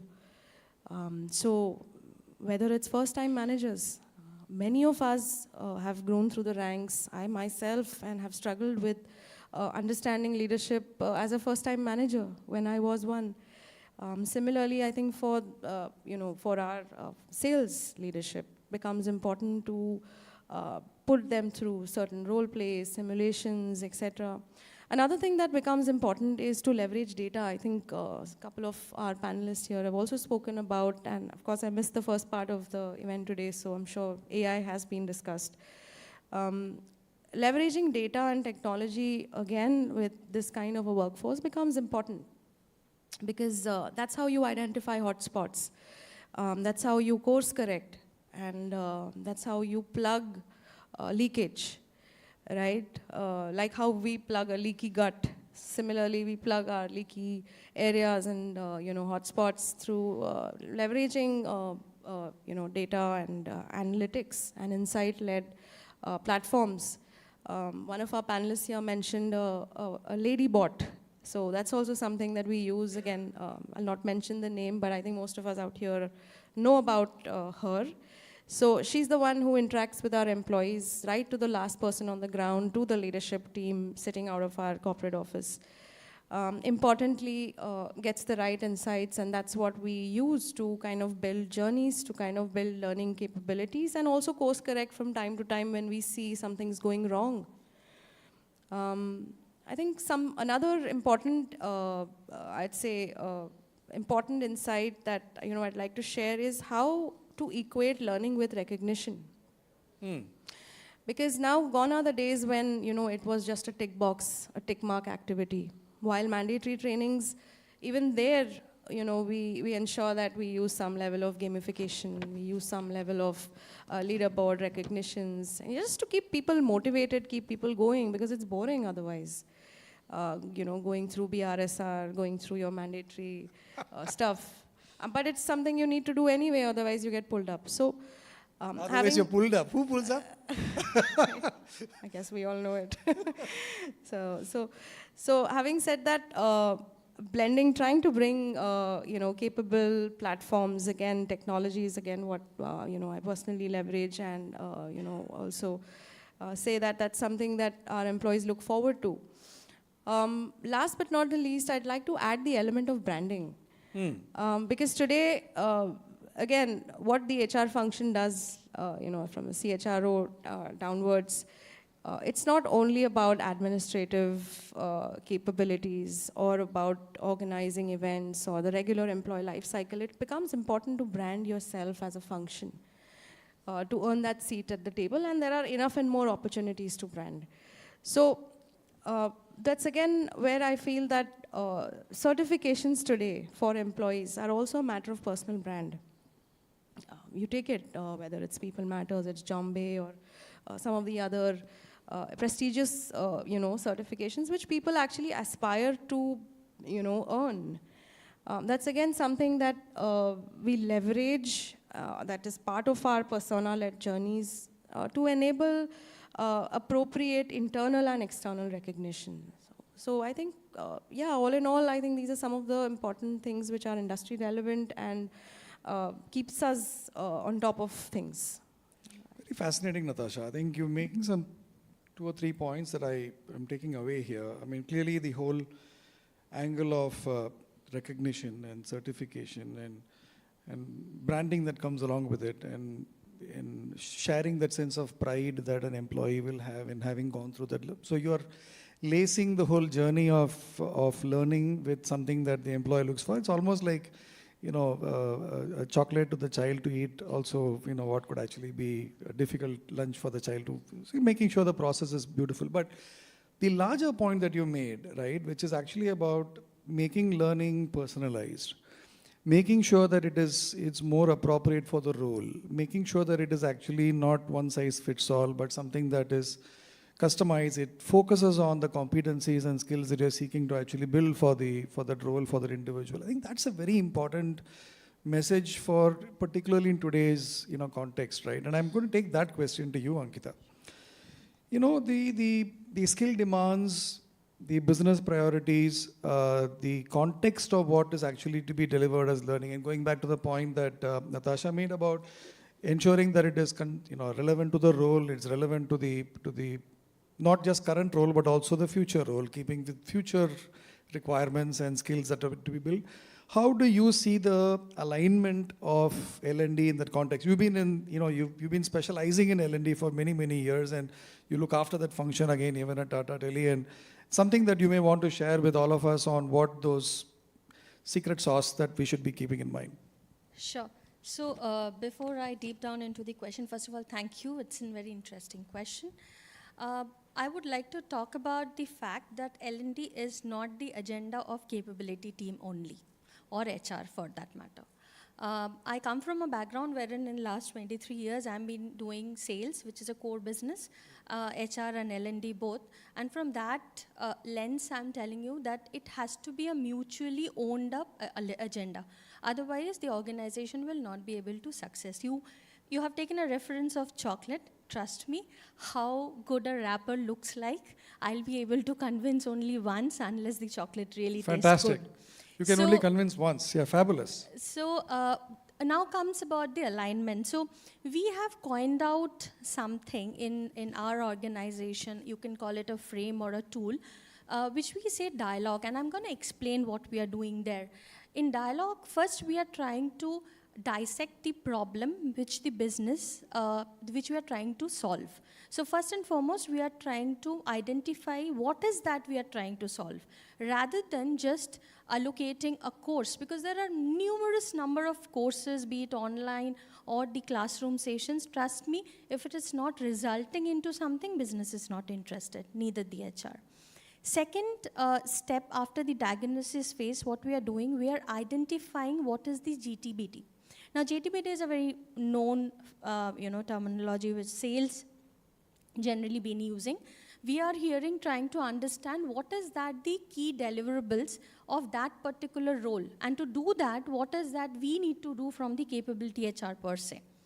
Next, we are getting into the kind of an assessment to understand where the roles stand today. And as my fellow panelist was talking about the future skills, since I come from an industry which is, it's evolving like anything. So we are also checking what is the future skills readiness or the role readiness that this individual role holder need to get adopted with. Once that is done, we are getting into a kind of an identifying the learning style. Trust me, we are talking about Gen Zs, but obviously we have different generations under one roof. So all different individuals have their own learning style. So we are trying to give a kind of a, I would say, palette which they feel is comfortable for them. And then we are getting into, so in dialogue, then we are getting into designing the outcomes that is definitely in a mutual agreement with the business. Second very interesting thing that we have found really value and showing results to us, we are doing it a guided learning. When I say guided learning, it is not only the capability team members who are imparting or helping or mentoring these individuals. We have found out buddies. We have found out, value champions who are basically also helping these roles to learn those skills. Then we are getting into a kind of an understanding of what is working and what is not working for us, so that it gives us a course correction option. And last but not the least, we are evaluating that what is that we have done and how much we need to evolve from there. So that's a kind of a methodology that we are following in our organization, which is giving us a lot of value proposition, I believe. Brilliant. No, Ankita, I think a lot of us here, I guess, resonate with a lot of stuff that you said. My one big takeaway from what you just talked about is there are different generations who are actually working under one roof, right? Almost feels like a big joint family with people of across different age groups and different generations who actually are working. And it's not about the learning methods, but also their own respective styles of how they want to learn. It would be different. Their palette is to be complete. So I'm going to actually, before I open up to questions to the audience, I'm going to have this one question for all of you. And I'll start with you again, Abhishek.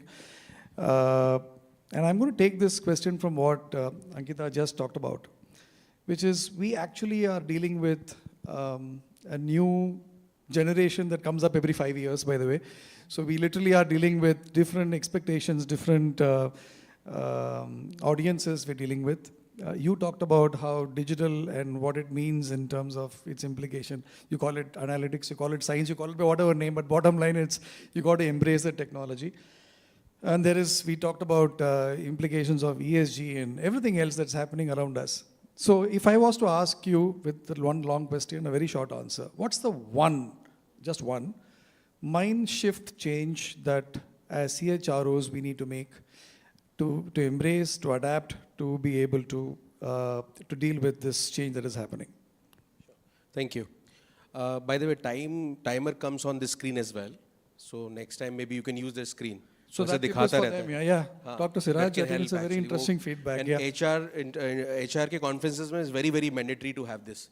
हम लोग बात करना चाहते हैं always. हाँ, अरे बस mic और क्या चाहिए? और क्या चाहिए? Anyway, and English is a beautiful language.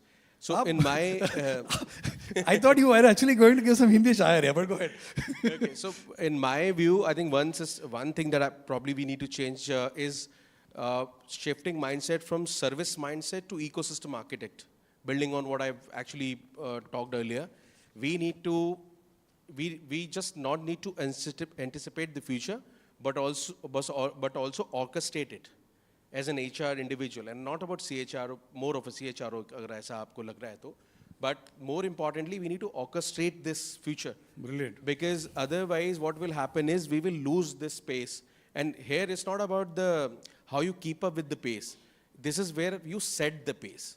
And that's where the respective organizations, irrespective of the sector that you are working with, manufacturing, IT, telecom, fintech, bank, whatever, it's on us as a community. Correct. That we root for the future. And for us, for that to happen, we first of all need to know what's the future.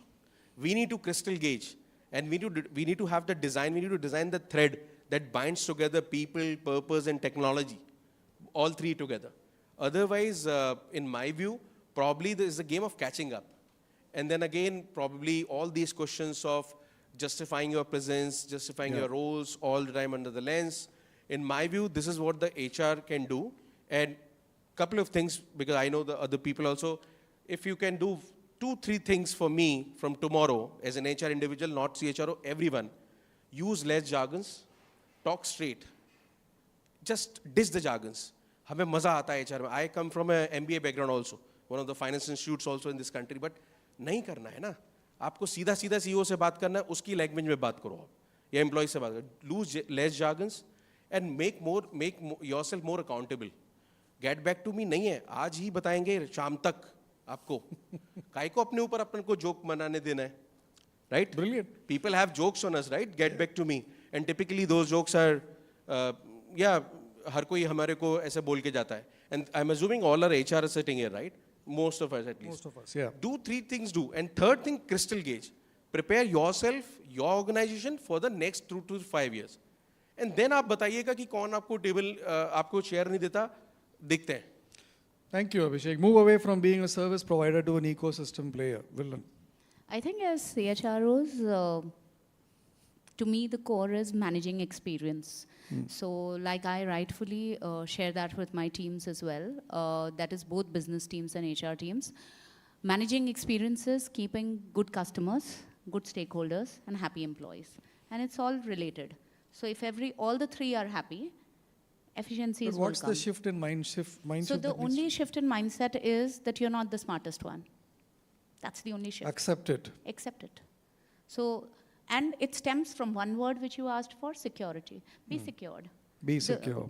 The more secured you are Your with your craft. Your chair and the table is assured, so be secure. It is. It is. Go back to we that, can't do Abhishek. without that. Yeah, thank you. Yes. Okay, Abhishek stole my answer, but I will.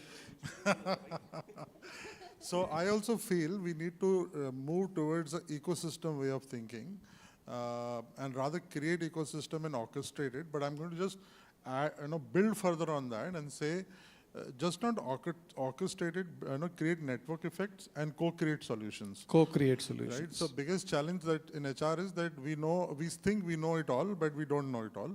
So bring business to everything that you do. Your life is going to be very easy, right? Let them take the decisions in many places.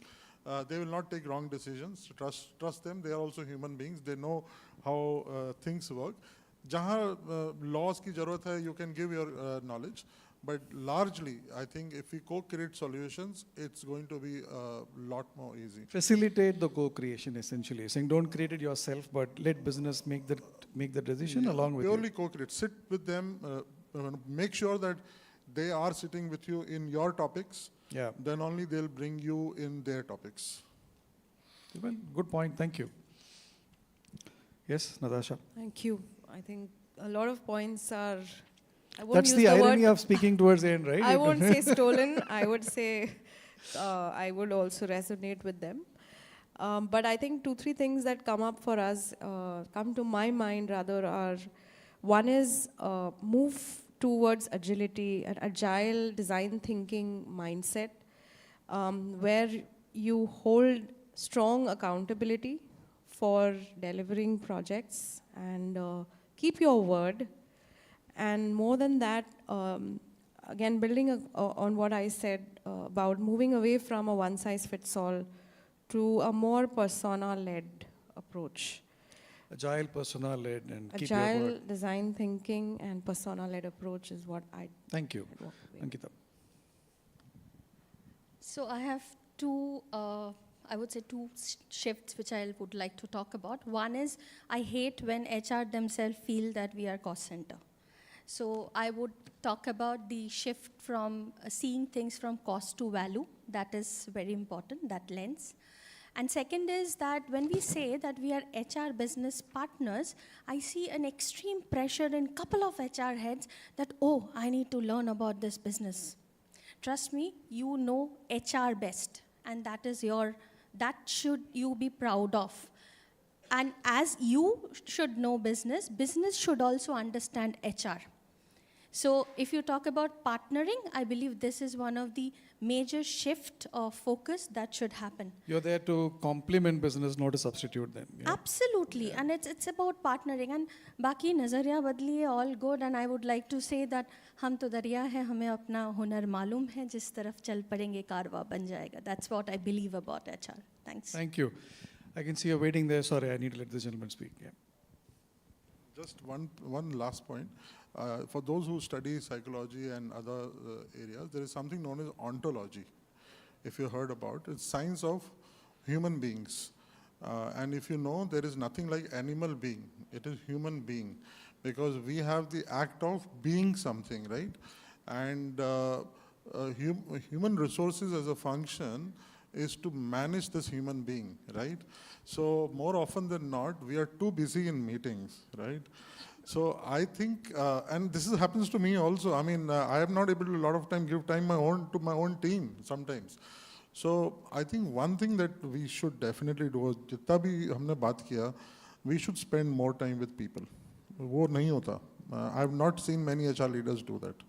Very few. Already are spending time with AI robots and listening to them. They are doing that. We are doing more of that. We should be with people, go talk to them. 60% of our time should be just go and randomly talk to people. Randomly talk. Half your job will be done. Well done. Well spoken, Ravi. Thank you. Absolutely. Yes, Thank ma'am, you for back sharing. to you. I think Yeah, go ahead, Natasha. staying connected with ground reality, which means staying connected with people. I think that's another thought that resonated from you. Thanks. Thank you. Back to you. Ladies and gentlemen, I think the session was very beautifully moderated by Mr. V. Ramkumar. Can we have a huge round of applause for our moderator? And also for an esteemed panel that we had over here. For all of the panelists, again, a huge round of applause. We would like to present all of you all with a small token of appreciation from our end. Firstly, starting off with Mr. V. Ramkumar. He's a senior partner with Cedar Management Consulting, LLC. Can we have a huge round of applause as we present the memento to him?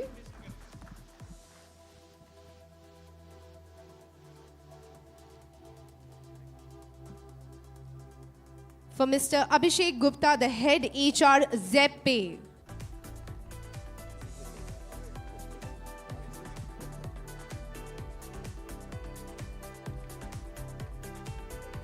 For Mr. Ravi Hemnani, the VP HR and Head Talent Transformation, Nuvoco Vista Corp Limited.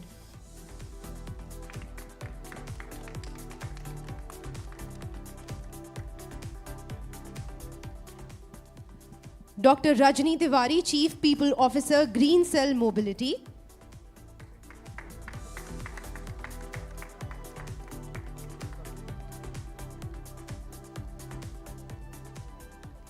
Ms. Natasha Chandir, Deputy VP HR IIFL.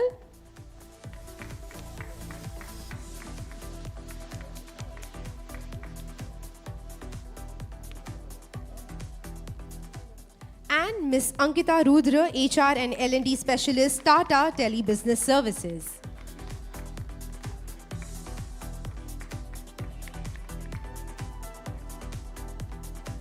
I request our moderator and all the panelists to come together for a group photograph before we disperse.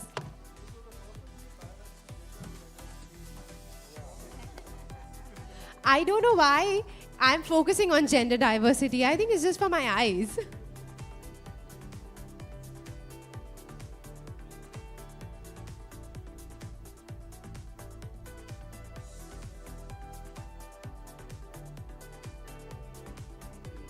Thank you so much once again for sharing your insights and giving us your valuable time.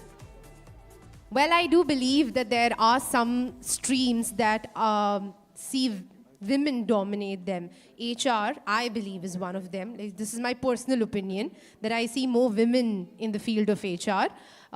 In media, also, I see more women in the field of media. As an MC also, it's a very female-dominated area, and I absolutely love that there are some professions out there that are dominated by women. We are going to move on to the final session. Before we begin with the final session, I want you all to know a few things.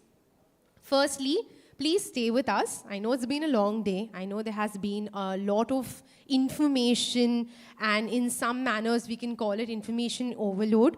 But trust me, when you go back and you start living your life, things come back and you apply. So you've stayed with us all through the course. You've been so obedient. Stay with us through the end of this session also, because we want to take a beautiful group photograph with all of the attendees who've been there with us. So stay back. We've got the final session that is going to happen. This is a fireside chat, and there's going to be a lot of fun in this one, because the person who's going to conduct it, I've known him, I've seen him last year. He loves disruption. And I'm not talking about the market disruption. I mean, I'm sure there's some of that as well. But I'm talking about the seating arrangement disruption, getting you all up on your feet, actually going ahead and grabbing your attention. So I'm not going to use too many of my words before I introduce them all over here on the stage. But I would also like to take this opportunity to talk about our partners. You all have come across Swiggy. We've got Swiggy for Work, which is an innovation in itself. Swiggy needs no introduction. It is a part of our day-to-day life. But if there were an introduction, it would be about how they're offering India's most seamless convenience platforms. They're bringing food, grocery, and more to your doorstep through a single, easy-to-use app. And now they also have Swiggy for Work, something you can explore outside at the kiosk. Now I would like to take this moment and introduce all of the speakers and anchor for the next session. My promise is that there will be a lot of fun, because we have with us Mr. Arun Chitanglia. He's the CEO of Training Tree. He started his career with a family business of trading ball bearings, which is very different from what he's doing now. Till the year 2000, he gained experience in manufacturing, marketing, stock market, ad agency, and so on. He liked meeting people, making friends, and public speaking. So around 2000, 2002, he shifted to training industry and truly found his space. Training is more of a passion than profession for him. You all will know and meet him very, very soon. We also have in this fireside chat Mr. Sudeep Indani. He's a seasoned business leader with over 2 decades of experience across insurance, healthcare, insurtech, and fintech in India and Southeast Asia. He is the MD and Head People Solutions for Lockton. And the third person in this fireside chat, we have Mr. Manoj Kumar Chaudhary. He is an HR professional with experience across various domains of HRM, including HRBP, sales HR, mergers and acquisition, leadership development, talent management, organizational development, employee experience, compensation and benefits, performance management, people analytics, and talent acquisition. Currently, he serves as the CHRO of Edelweiss Asset Management. Can we have a round of applause for the 3 speakers at the fireside chat? Just before I hand over the stage to you, I want to do this small little exercise. We've got a final lucky draw that needs to happen. And Arun sir, I want you to go ahead and do the drill. I'm going to present these cards to you. You have to close your eyes and pick one, okay? For no cheating to happen. Eyes closed. Are you looking?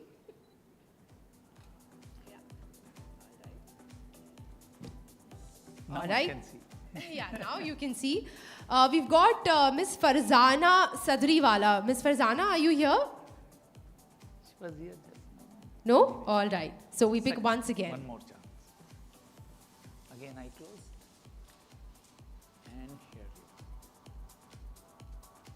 Harleen Kaur. Miss Harleen Kaur. There you go. I request you to come on stage. Please come onto the stage.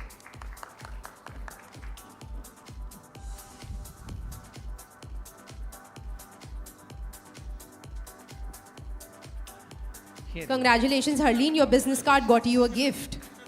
When does a business card give us a gift? Congrats. Thank you and congratulations. And with that, over to you, Arun sir. All right. Thank you very much. Good evening, everyone. On your table, there is one checkbook. This checkbook looks something like this. Now, typical checks, when you sign the check, you pay the money. This checkbook, if you sign, you will get some thoughts, some ideas, some solutions. So, you need to use this checkbook. Are you willing to use the checkbook? Only few of you? Or many of you? Or everyone? So, it's very much interesting. Please use it. You are going to get something or the other. That's my promise. All right? Now, of course, my pleasure to welcome Sudeep and Manoj. We are going to have a lot of discussion. Now, my question to all of you is, you would like to listen to us or you would like us to listen to you?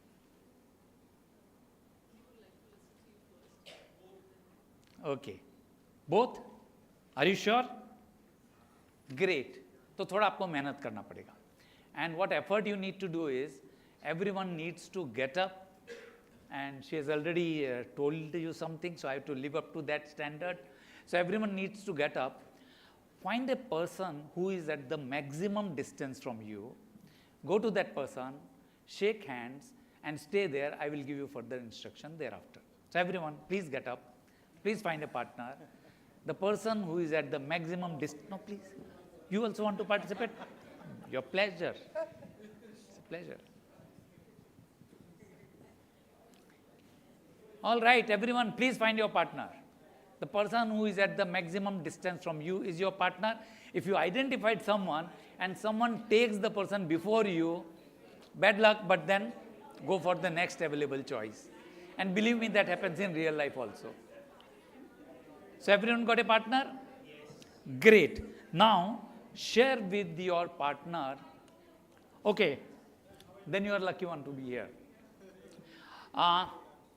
Share with your partner one of your hobbies and listen to your partner's hobby. So both of you, not together, one by one, you are going to share something about your hobbies. And sir, हमारे partner कहाँ गए? Yeah? Yes, yes, we can talk, but I would be very loud then. Take a pause.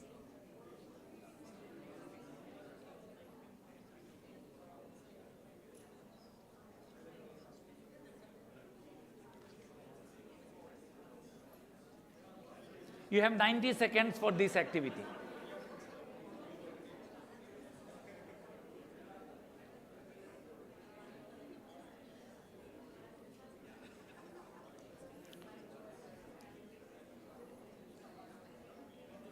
May I request Manoj to come over?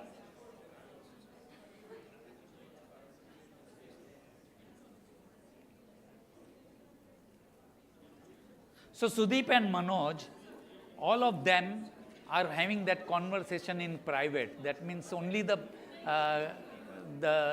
pair knows what they have been talking.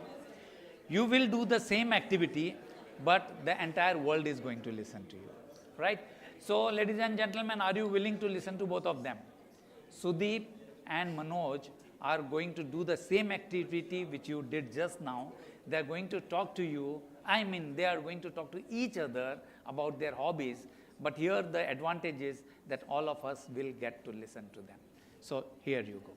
If you want to take your seat, please.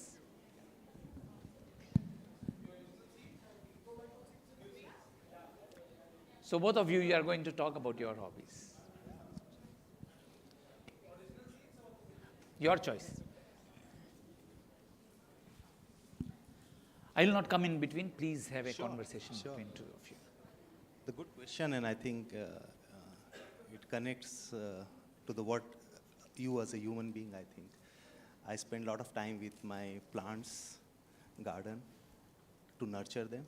And I think the same thing I do when I'm in office, do it with people. I think that's the only hobby I left over now. Wow. So what I start, when I got the schedule, I said 4 o'clock, no tea break in between, what exactly we are going to do. And Arun convinced me that don't worry, I have some surprise plan and I will ensure people are engaged.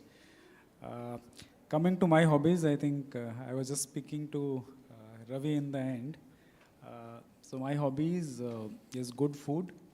I love a good walk and good conversations. So, yeah. So out of all these hobbies, which one is most prominent? Food, food, food. Okay. Wow, great, great, great. Now, would you like me to move ahead and do something similar next? Yes? Okay. This time you don't have to find a person who is at the maximum distance from you. You have to just go to the next table. So approach the next table, find a person there, and that person is your partner for this step. So please move ahead. Please find your partner. Once again. This time both of you are going to stay here. And what are you going to do now? You're going to talk about your family. Both of you are going to talk about your family. Just one characteristic or one topic related to your family. You have got just 2 minutes of time, 1 minute each. In 1 minute, share something related to your family and listen to your partner.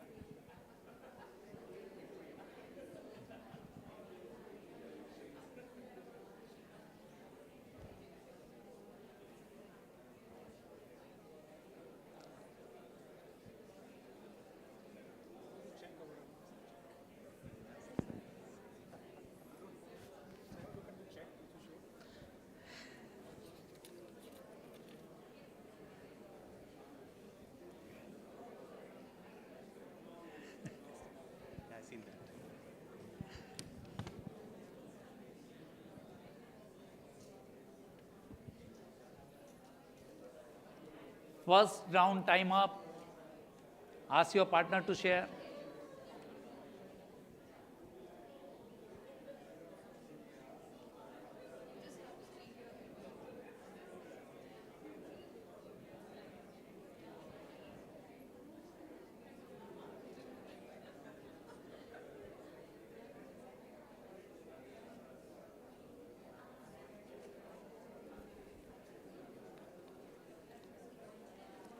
All right, thank you very much. Time up for you. And would you like to listen to Sudeep and Manoj also? They have got something to share with all of you about their family. Interested? Start with Sudeep or with Manoj? So Sudeep. Okay. So I'm lucky to live with my parents. Live in a joint family in Mumbai. I think many of the people think it's a big task, but I think we are living it. We are 11 people family, which we live together every day, eat together every day. There are problems, there are happy moments, but we live it together. I think everybody from the child to the grandparent, they try, how do we live together? And I think that's a family. And I think I can just connect that with our corporate world also when we live together. I think I just say the joint families teaches you a lot. how to compromise, how to live up for others, how to do it something for everyone together. And I think if we all try to live that in office, I think we can create a very good atmosphere. I think that's the only thing I can say about family. So Sudeep, I'm sure that the audience is going to agree that in today's world, when there is husband and wife and they say we don't have space for a third person, so no child.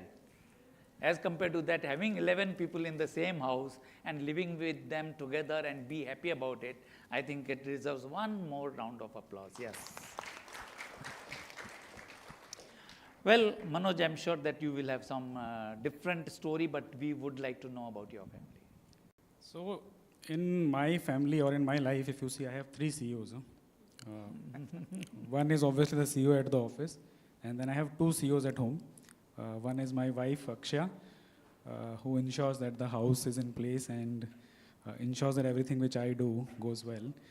Then I have my 5-year-old son, Vian, who again ensures that I'm up to the task every time. I remember when I was coming here, he asked me, "Where are you going?" I said, "I'm going for a conference." He said, "Conference? What is a conference?" And I said, "It's a meeting where people meet and discuss something." And he said something very interesting. He said, "No, Daddy, you are going for an adult-led conference." And I was just wondering that from where did this thought came. And then I realized in their schools they have a concept which is student-led conference. So the word stuck with him and that's how it came. So that's how observant he is, and he always keeps me up to the task.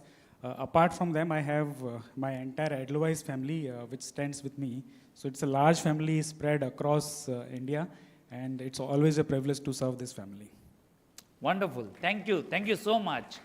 And with this, my question to all of you, how much physically energetic you are still? Are you ready for one more round? Yes? I'm surprised, but yes, fantastic. So this time, people in the back seats, you have to find a partner from the front seats, and front seat people you have to find from back seats. The middle one, this side from that side, and that side from this side, right? Find your partner, and what are you going to do? I'm giving you one phrase that is called employee engagement. The phrase is employee engagement. You will have to share in one line. In one line, you have to share something related to employee engagement with your partner. Both of you will do it for each other. Please be seated. You will get tired. Employee engagement is the phrase. Both of you are going to share with each other one line related to employee engagement. Just one line.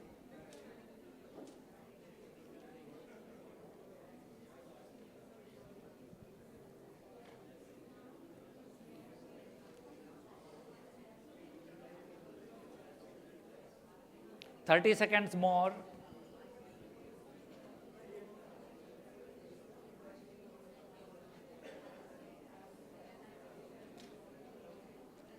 If you have filled up those checks, please hand over to me. If you fill up the checks, that is the question slips, please fill up the question slips, hand it over to me. You will get something nice.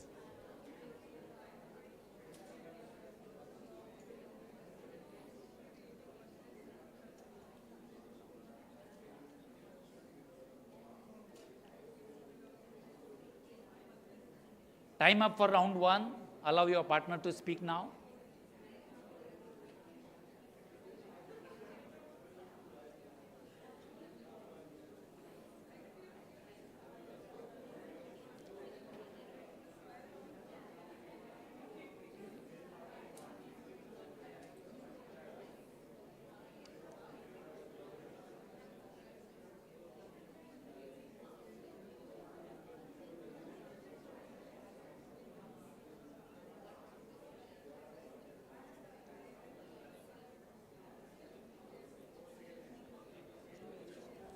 All right, thank you very much. Time up for you. And should I divert this question to Manoj? Do I have your permission? May I ask the same question to Manoj? Yes? Thank you. Manoj, tell us something about employee engagement. And when I say something, what is in my mind, and probably they have already discussed, is employee engagement is something where you want to do something for your employees, you want to engage them, you want to make them happy, you bring out new schemes. Now sometimes it happens that they are happy with the scheme, but many times it so happens that they don't value it. They think that, okay, you've done your job, but I'm not interested, it is not suitable for me. Secondly, even if it is a good scheme, does it sustain for a long time? And if not, what exactly should we be doing? What could be the solutions? What are the challenges? What are the solutions related to employee engagement? I want you to share your experiences and help us understand that what this entire matter is all about. Over to you. So, to put in simple words, my definition of employee engagement is extreme care for the organization. And again, let me go back to the last question, right? Like, for example, when it comes to family, you do have that component of extreme care. Can that same component be observed or be reflected or be executed in your organization behavior is the key, right? And again, in terms of what you should do in an organization setting, I think the answer is same what exactly you do in a family setting, right? Like, for example, there's a certain purpose, a certain goal which thrives in every family and which drives all the actions which as a family unit you are taking. So same thing you can relate to in an organization setting as well. Similarly, for example, promises which are made are supposed to be delivered. If they are not delivered, questions are asked, open questions are asked. So same, I think, ultimately it's extreme care. How do you observe it in a family setting? Whatever you do to make it happen in a family setting, if you're able to replicate the same in an org setting, I think you will have that engagement number going up. Thank you. Thank you so much, Manoj. And friends, by now you must have realized that I'm a very lazy person. I'm making all of you do everything and I want to sit quiet. So I'm not going to design another question for another person. I'm going to ask the same question to Sudeep also, that what do you think about employee engagement? What you have done, what worked, what failed, not so-called failed, but what didn't work, and what exactly we should do, how to make it sustain, how to make it effective. Your thoughts, your experience. I feel employee engagement start with a Monday morning. If a colleague is not feeling stressed to go to office, they are happy, excited to go to office, I think we have achieved a lot. And why they will do it? I think that comes with a belongingness. Sometime at a management level, at senior level, you have set some objectives which you want to achieve it. But is there inclusivity? Is your colleagues on the bottom side feel the same thing? That's employee engagement. And with your permission, I would want to share an example. So we are into the business of insurance. We day in, day out support people on health insurance, life insurance. We do the B2B employee benefit insurances for our clients. And there was a time, I think all of us have lived in 2020 when COVID was there. All of us were struggling for our own family members. I think all of HR colleagues would have suffered a lot to take care of your people. And I think that's the time I saw how the employee engagement can work. While our colleagues, their primary job is insurance, but they were supporting people for the ambulances, for hospitals, for the medicines. And they are also human beings. They also had the stress at home. They also had the problems at home. And they were under tremendous stress. The only thing which I could tell them that, okay, everybody is going out of their way to support the society, human being. Maybe our job is giving us an opportunity to serve the human being. The message which I had it in mind, I communicated, and the second day, the engagement level was very high. Everybody was working 18 hours, 20 hours, but nobody was tired. They were delivering what they need to deliver without a stress. A week before, they were delivering the same thing, but with a stressful situation. But the next week, it was, they were doing it happily. So I just think the employee engagement is the connecting the dots. The CEO's objective and the bottom line person's objective should be same. And if that is the same, I think they will deliver their best. Wonderful. At one side, this is very interesting that how we touch the hearts of people, how effectively we really put up a helping hand forward. But sometimes it's seen in this very materialistic world that people say money is money.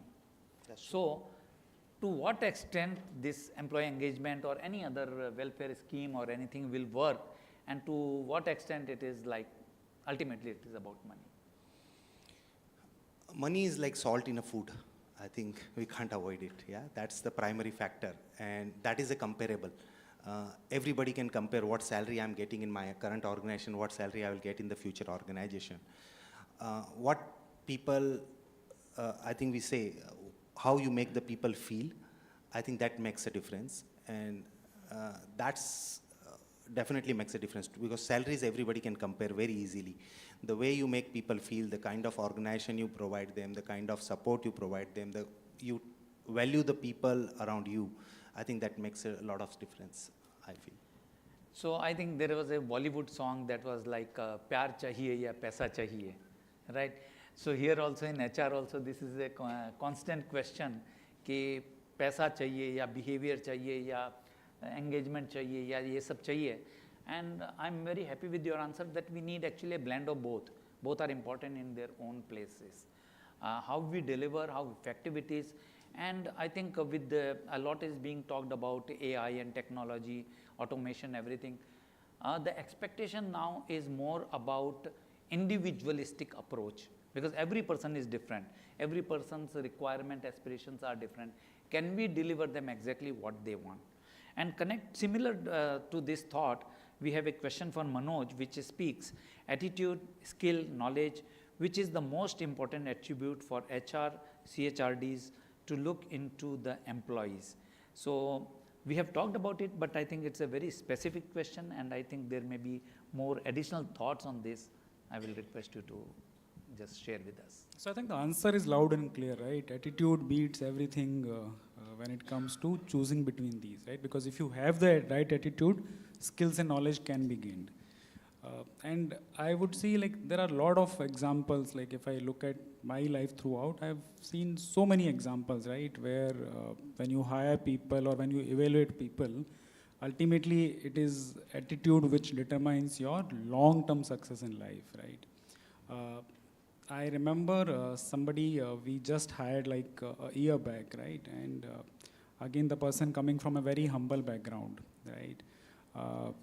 Not maybe giving the right answers, but somewhere that aspiration is very clear, right? And when I asked like you typically ask these questions that what is your 5-year, 6-year ambition, right? And the person's answer was very simple, that I want to move my family from Borivali to Bandra, right? So sometimes your attitude reflects in these answers, right? Not copybook answers, but very simple statement, something which resonates. And what I've seen in last one is like fantastic, right? Like one of the most successful hires we made in last 1 year, right? So attitude any day. I'm sure everyone likes this answer, resonates, happy with it, and especially the person who asked the question. Fantastic. Yes, thank you. Once again, the moment I stand up, people think that he is going to. Right, I'm not going to do that. Right, मुझे भी घर जाना है. Yeah. So this time, all you have to do is pick up a piece of paper and pen and pencil, and write something related to our theme today. That is a part of theme, not complete theme. Innovation. Innovation in HR. So related to innovation in HR, write anything that you like on a piece of paper, exchange it with your neighbor. आपको उठना नहीं पड़ेगा, जाना नहीं पड़ेगा, कुछ नहीं करना है, खाली लिखना है, and you have to just hand over it to your neighbor. Innovation in HR. Any thought related to it. Just write it down, exchange with your partner.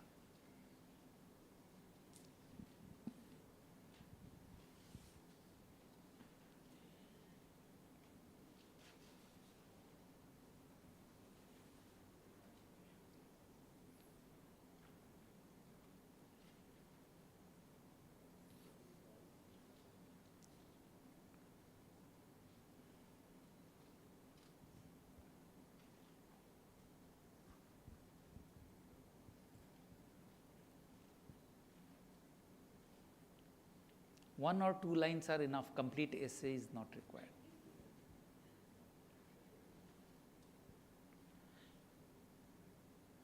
All right, as you can expect, definitely I'm going to request Sudeep and Manoj to speak about this wonderful phrase or topic, that is innovation in HR. Not an easy thing, sounds very nice word in a seminar and conference, but when you go back to the real world and try to innovate something, there are a lot of challenges. I would like to understand from them, from their experiences, that what is that they tried, what is that worked, what is that posed more challenges. Sometimes rather than benefit, there is a lot of opposition to that. So what happened? So we would like to know from them, and while they are sharing something, and if it resonates with something that you have written on the paper, please wave your hand, so we'll know that we are on the same page. Are you all ready for that? Right. So over to you, both of you, whosoever would like to speak first is okay. पहले आप में गाड़ी छूट जाएगी, so Sudeep first.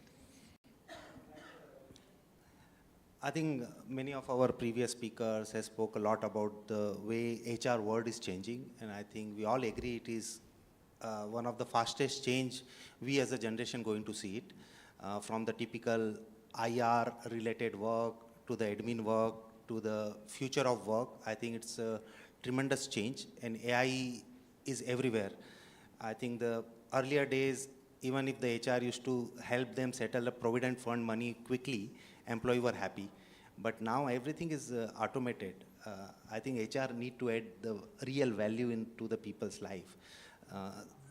Accounts, salaries are going automated, insurance policies are happening automated, provident funds is automated. Everything is digitization everywhere. So the real work which HR can showcase is how they identify the talent in the resource, how they can engage them, how they rebuild the organization. I think that's where the real innovation. The personalization is the need of an hour, because today we are sitting with, I would not say 3 generation or 4 generation, I think multiple generation, because the generations are changing so fast. Earlier the generation change used to happen in a 10 years. Now even with a 4 and 5 years difference in age, it's a different generation. I don't know how many generation we are sitting in a workforce, and everybody is so different. And I think that's where the personalization, attending to the individual needs, I think that's the innovation, real innovation I feel in my world today, which is required in HR. Unfortunately, we deal with, most of the time we deal with HR guys. And I know while they have a very good intention, they don't get the right support, because everybody want to see it, what I'm getting it today. And many of the time the innovation need time. It need time, energy, effort by everyone. It can't be done by the few HR colleagues to make the change in the organization. And therefore, I think the most important thing which is required is getting the right buy-in to invest on those innovations while not losing the current focus, but building it for the future. Because the future is very, very different. I think we all can see that. That's where I see the innovation in HR need to come. And it is coming. I can definitely see it is coming. It is not the future, I think it's the present. There is a lot of HR leaders are taking step forward. They are fighting internally, externally, but they are doing what is right for their organization and their people. And kudos to them. So true, so true. So what I feel is that HR dealing with employees is something similar to a company or a product or services dealing with customers. And we have to satisfy each category of customer, and everyone's demand is quite different. Someone is more focused on price, someone on quality, someone on something else. How to serve so many, different kind of customers at one place is really a challenge. Have you come across similar challenges where there are employees with different expectation, aspirations, and the HR has to formulate a policy which is common for all? How do you go about it? So let me first try to decode innovation, right? Whenever it comes to innovation, and especially what stops us from innovating is, I think we are not clear about what innovation is all about. Because when innovation word comes into mind, we think about it is something tod faad ekdam, right? Something which is completely new. I need to think of a new idea which will change the world. But that is not what innovation is. If you go to the root word of innovation, innovation means to create something new. And the second word is very interesting, or to renew something. Now, let's look at our life as HR professionals, right?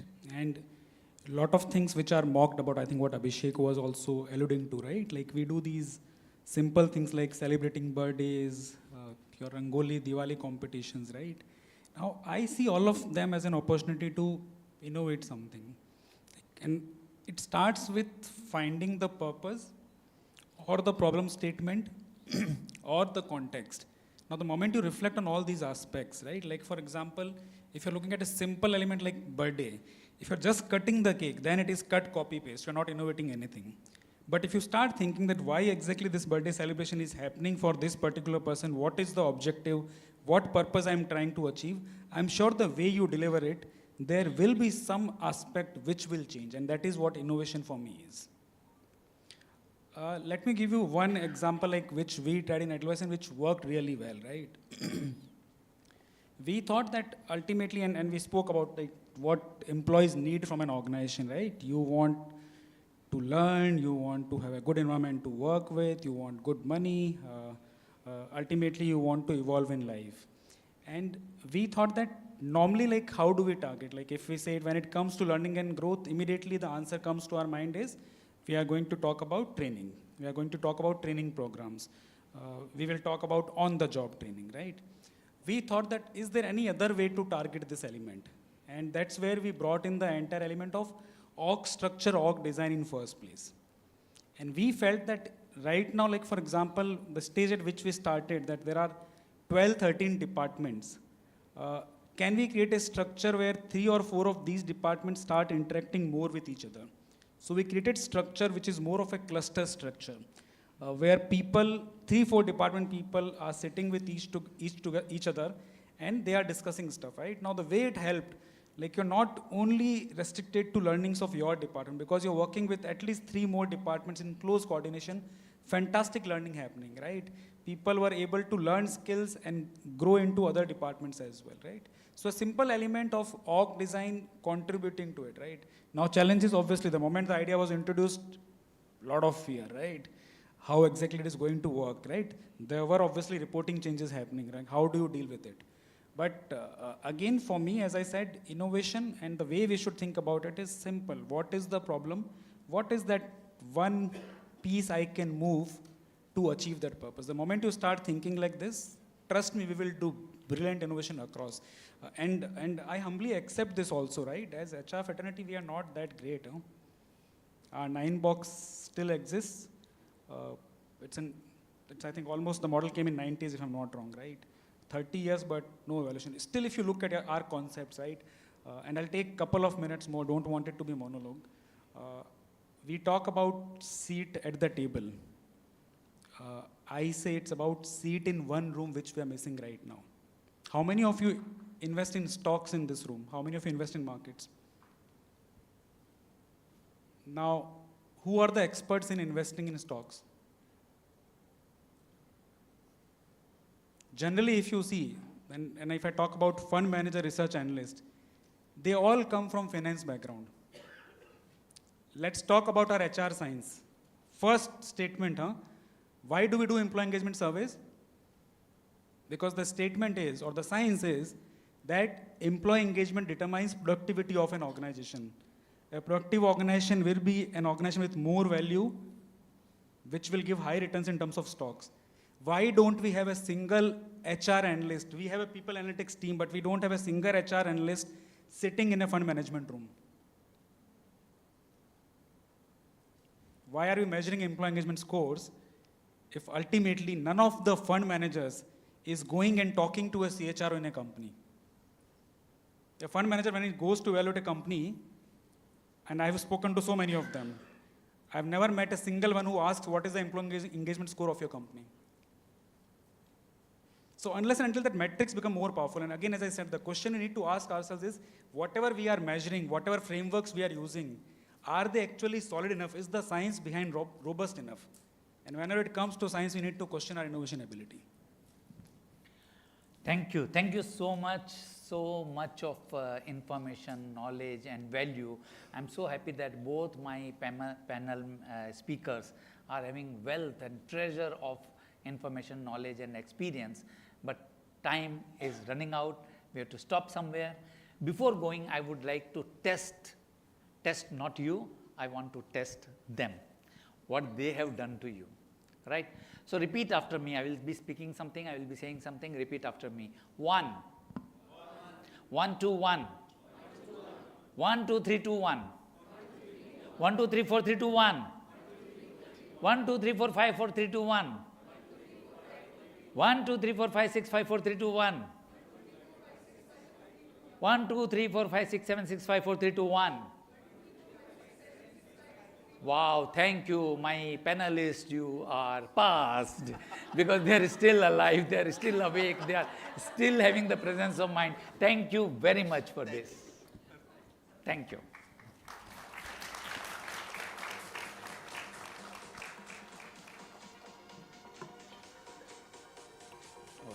I want you all to stay back on stage, and I was just telling Mr. Siraj that Mr. Arun is the perfect person to conclude sessions with because he always ends at a very high note, very beautifully conducted, and yes, definitely I agree with you that so much of information and so many quote-unquote things falling in from our speakers. Once again, please give all three of them a huge round of applause over here.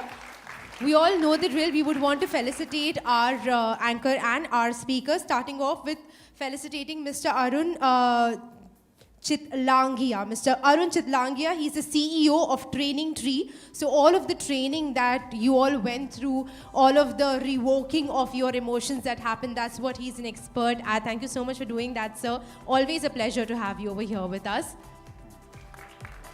Thank you.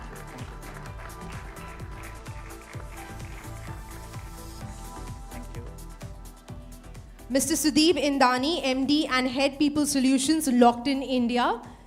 Sir, so many valuable insights coming in from you, and I absolutely enjoyed when things took a very personal turn and we spoke about family. And finally, Mr. Manoj Kumar Chaudhary, the CHRO Edelweiss Asset Management. A huge round of applause for him.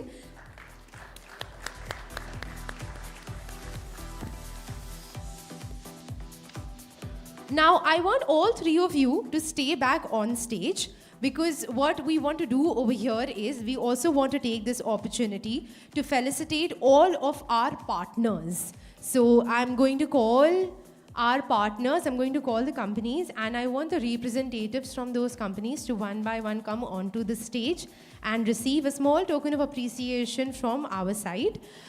Firstly, I would like to call on stage our representative from Geo Credit Limited. Do we have a representative from Geo Credit Limited? Our gold partner, Geo Credit Limited. A huge round of applause for them. And Mr. Arun, I request you to please go ahead and present this memento to them.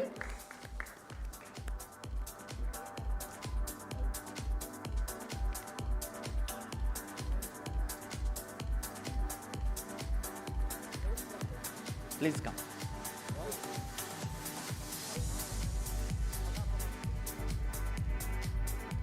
Few of you can come this side. Come.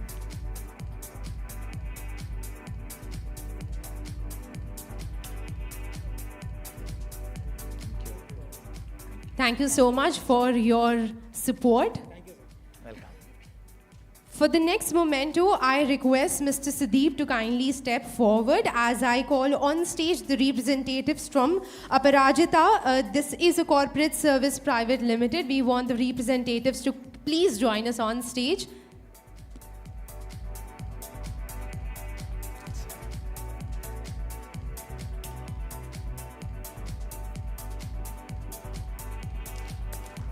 Thank you so much for your unwavering support, for your kiosk, and all the information that you have showered on us.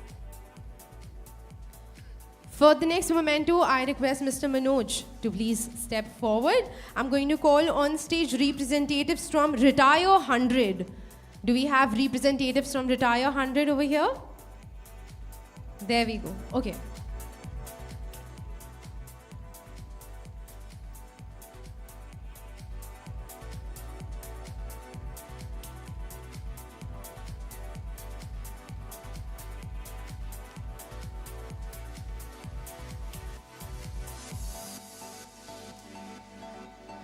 There we go. We've got our representatives from Retire 100. Their tagline says, for a better tomorrow.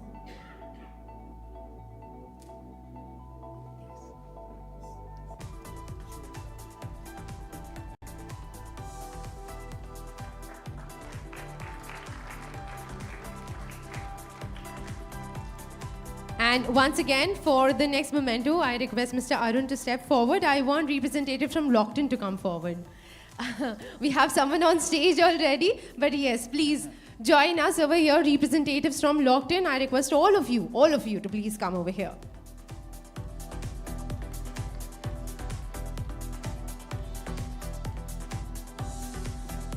Very good decision. Yeah. Please join. Mr. Sudeep, I want you also to join them. Please.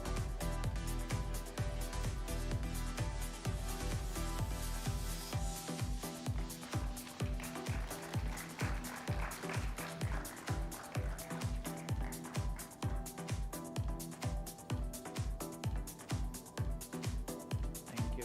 All the best.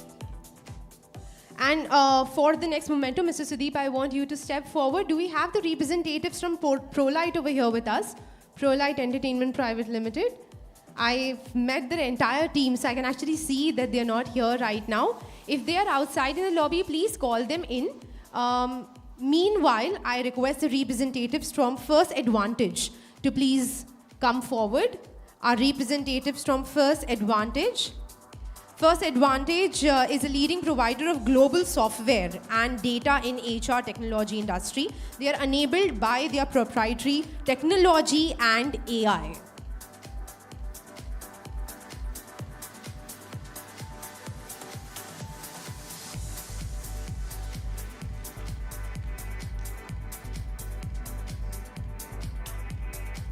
For the next memento, Mr. Manoj, I want you to come forward as I call on stage representatives from Swiggy.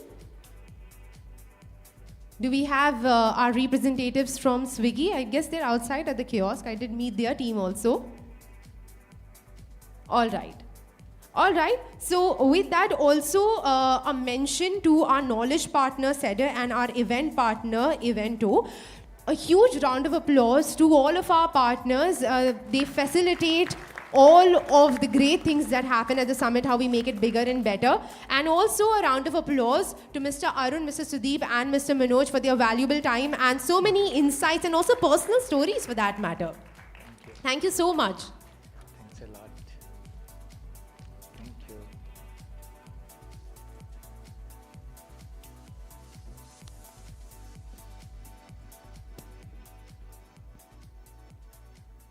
I see the energy is still up. We are going to do a group photograph. Just before that, I want to take a small little moment over here.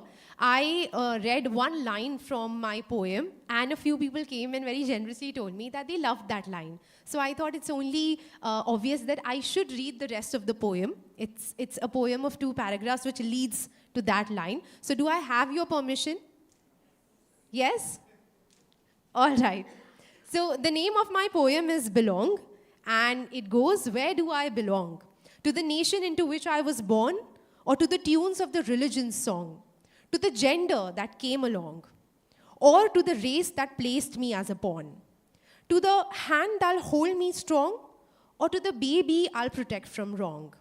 So there's an Urdu shairi by Faiz Ahmed Faiz, which is Shikwa. He wrote the Shikwa. This is my Shikwa part.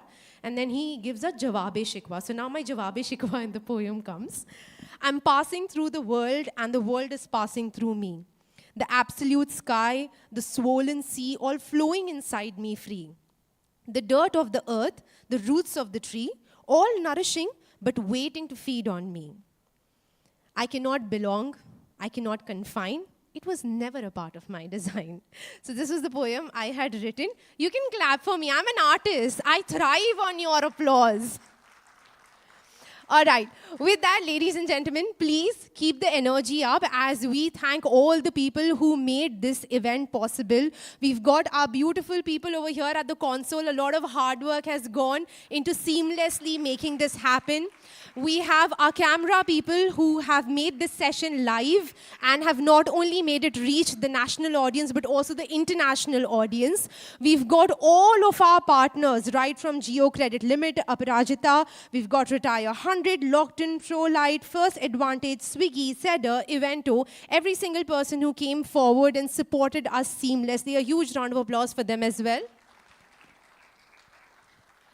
A round of applause for Dr. Siraj for always being so up at what he does and being 100% present over here. Trust me, it needs a lot of life skill to actually be 100% present in something that you do. It's almost meditative level. And finally, I want all of you to applaud for yourself, for nothing would have been possible without your beautiful presence over here. So a huge round of applause for all of you for being over here and making sure that this happens. I wish and I hope that I see all of you in the year 2026 with bigger, better dreams and a lot of achievements that we will be celebrating over here, hoping that technology and innovation plays a very key role in the year to come. Now with that, I want all of you to join me over here on stage. I will do a little bit of guidance over here.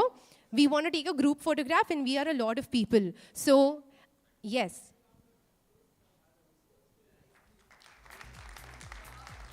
My name is Madiha. I love people clapping for me. and remember my name. My name means praiseworthy. So हर अच्छी चीज़ जो आप देखते हो वो मदीहा ही होती है. उफ, माँ बाप ने क्या ही नाम रख दिया. I love my name. All right. Moving on, too much about myself. The way we will do the group photograph is that I want all of the ladies to be standing onto the stage. And I want the men to, if they are comfortable, to sit down and like make a theater kind of sitting so that all of us are visible when we take the photograph. So let's get up, let's come onto the stage. I will do a little bit of guiding for all of you from down the stage.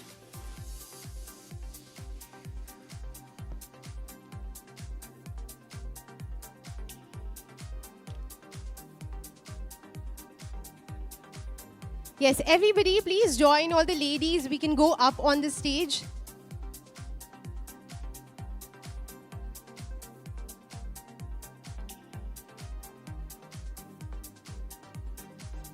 And it's a school trick, but the ladies who are taller can stand at the back. One arm distance.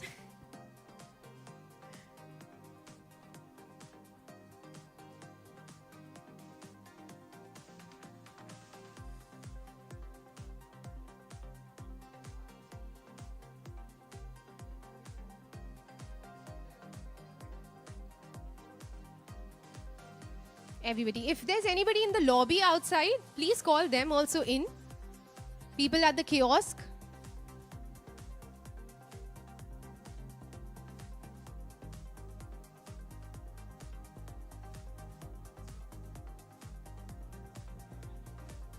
I think I should let you all take a photograph together. It's your moment.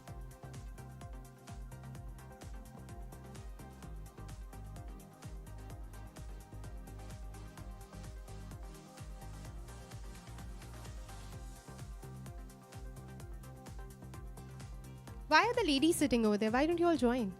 Come, come. You will get the photographs. You don't have to take it in the phone.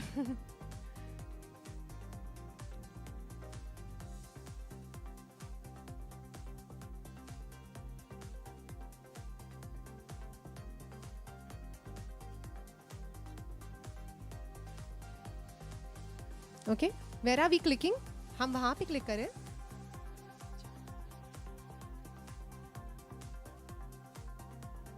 Okay, you want me to give a cue? Okay, everybody, the camera is here. I want this to be your moment, which is why there's always a second photograph to join in.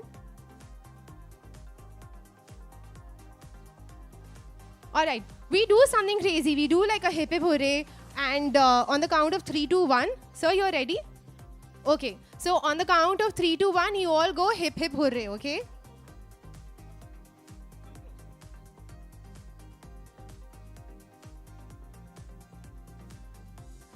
Dr. Siraj, why don't you grab the chair and just sit over there so, you know, we'll cut out because they can't fit.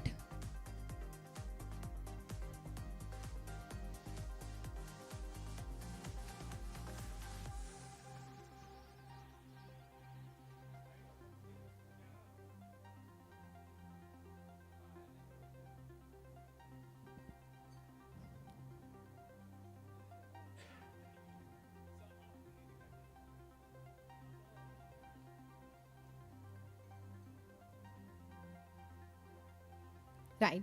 I will say 3, 2, 1. Hip hip. Hip hip. Hip hip.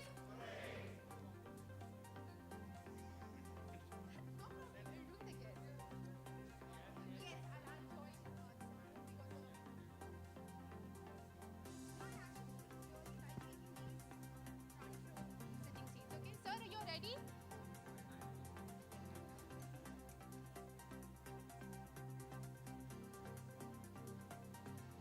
Ready? Okay. 1, 2, 3. Hip hip. Hip hip. Hip hip.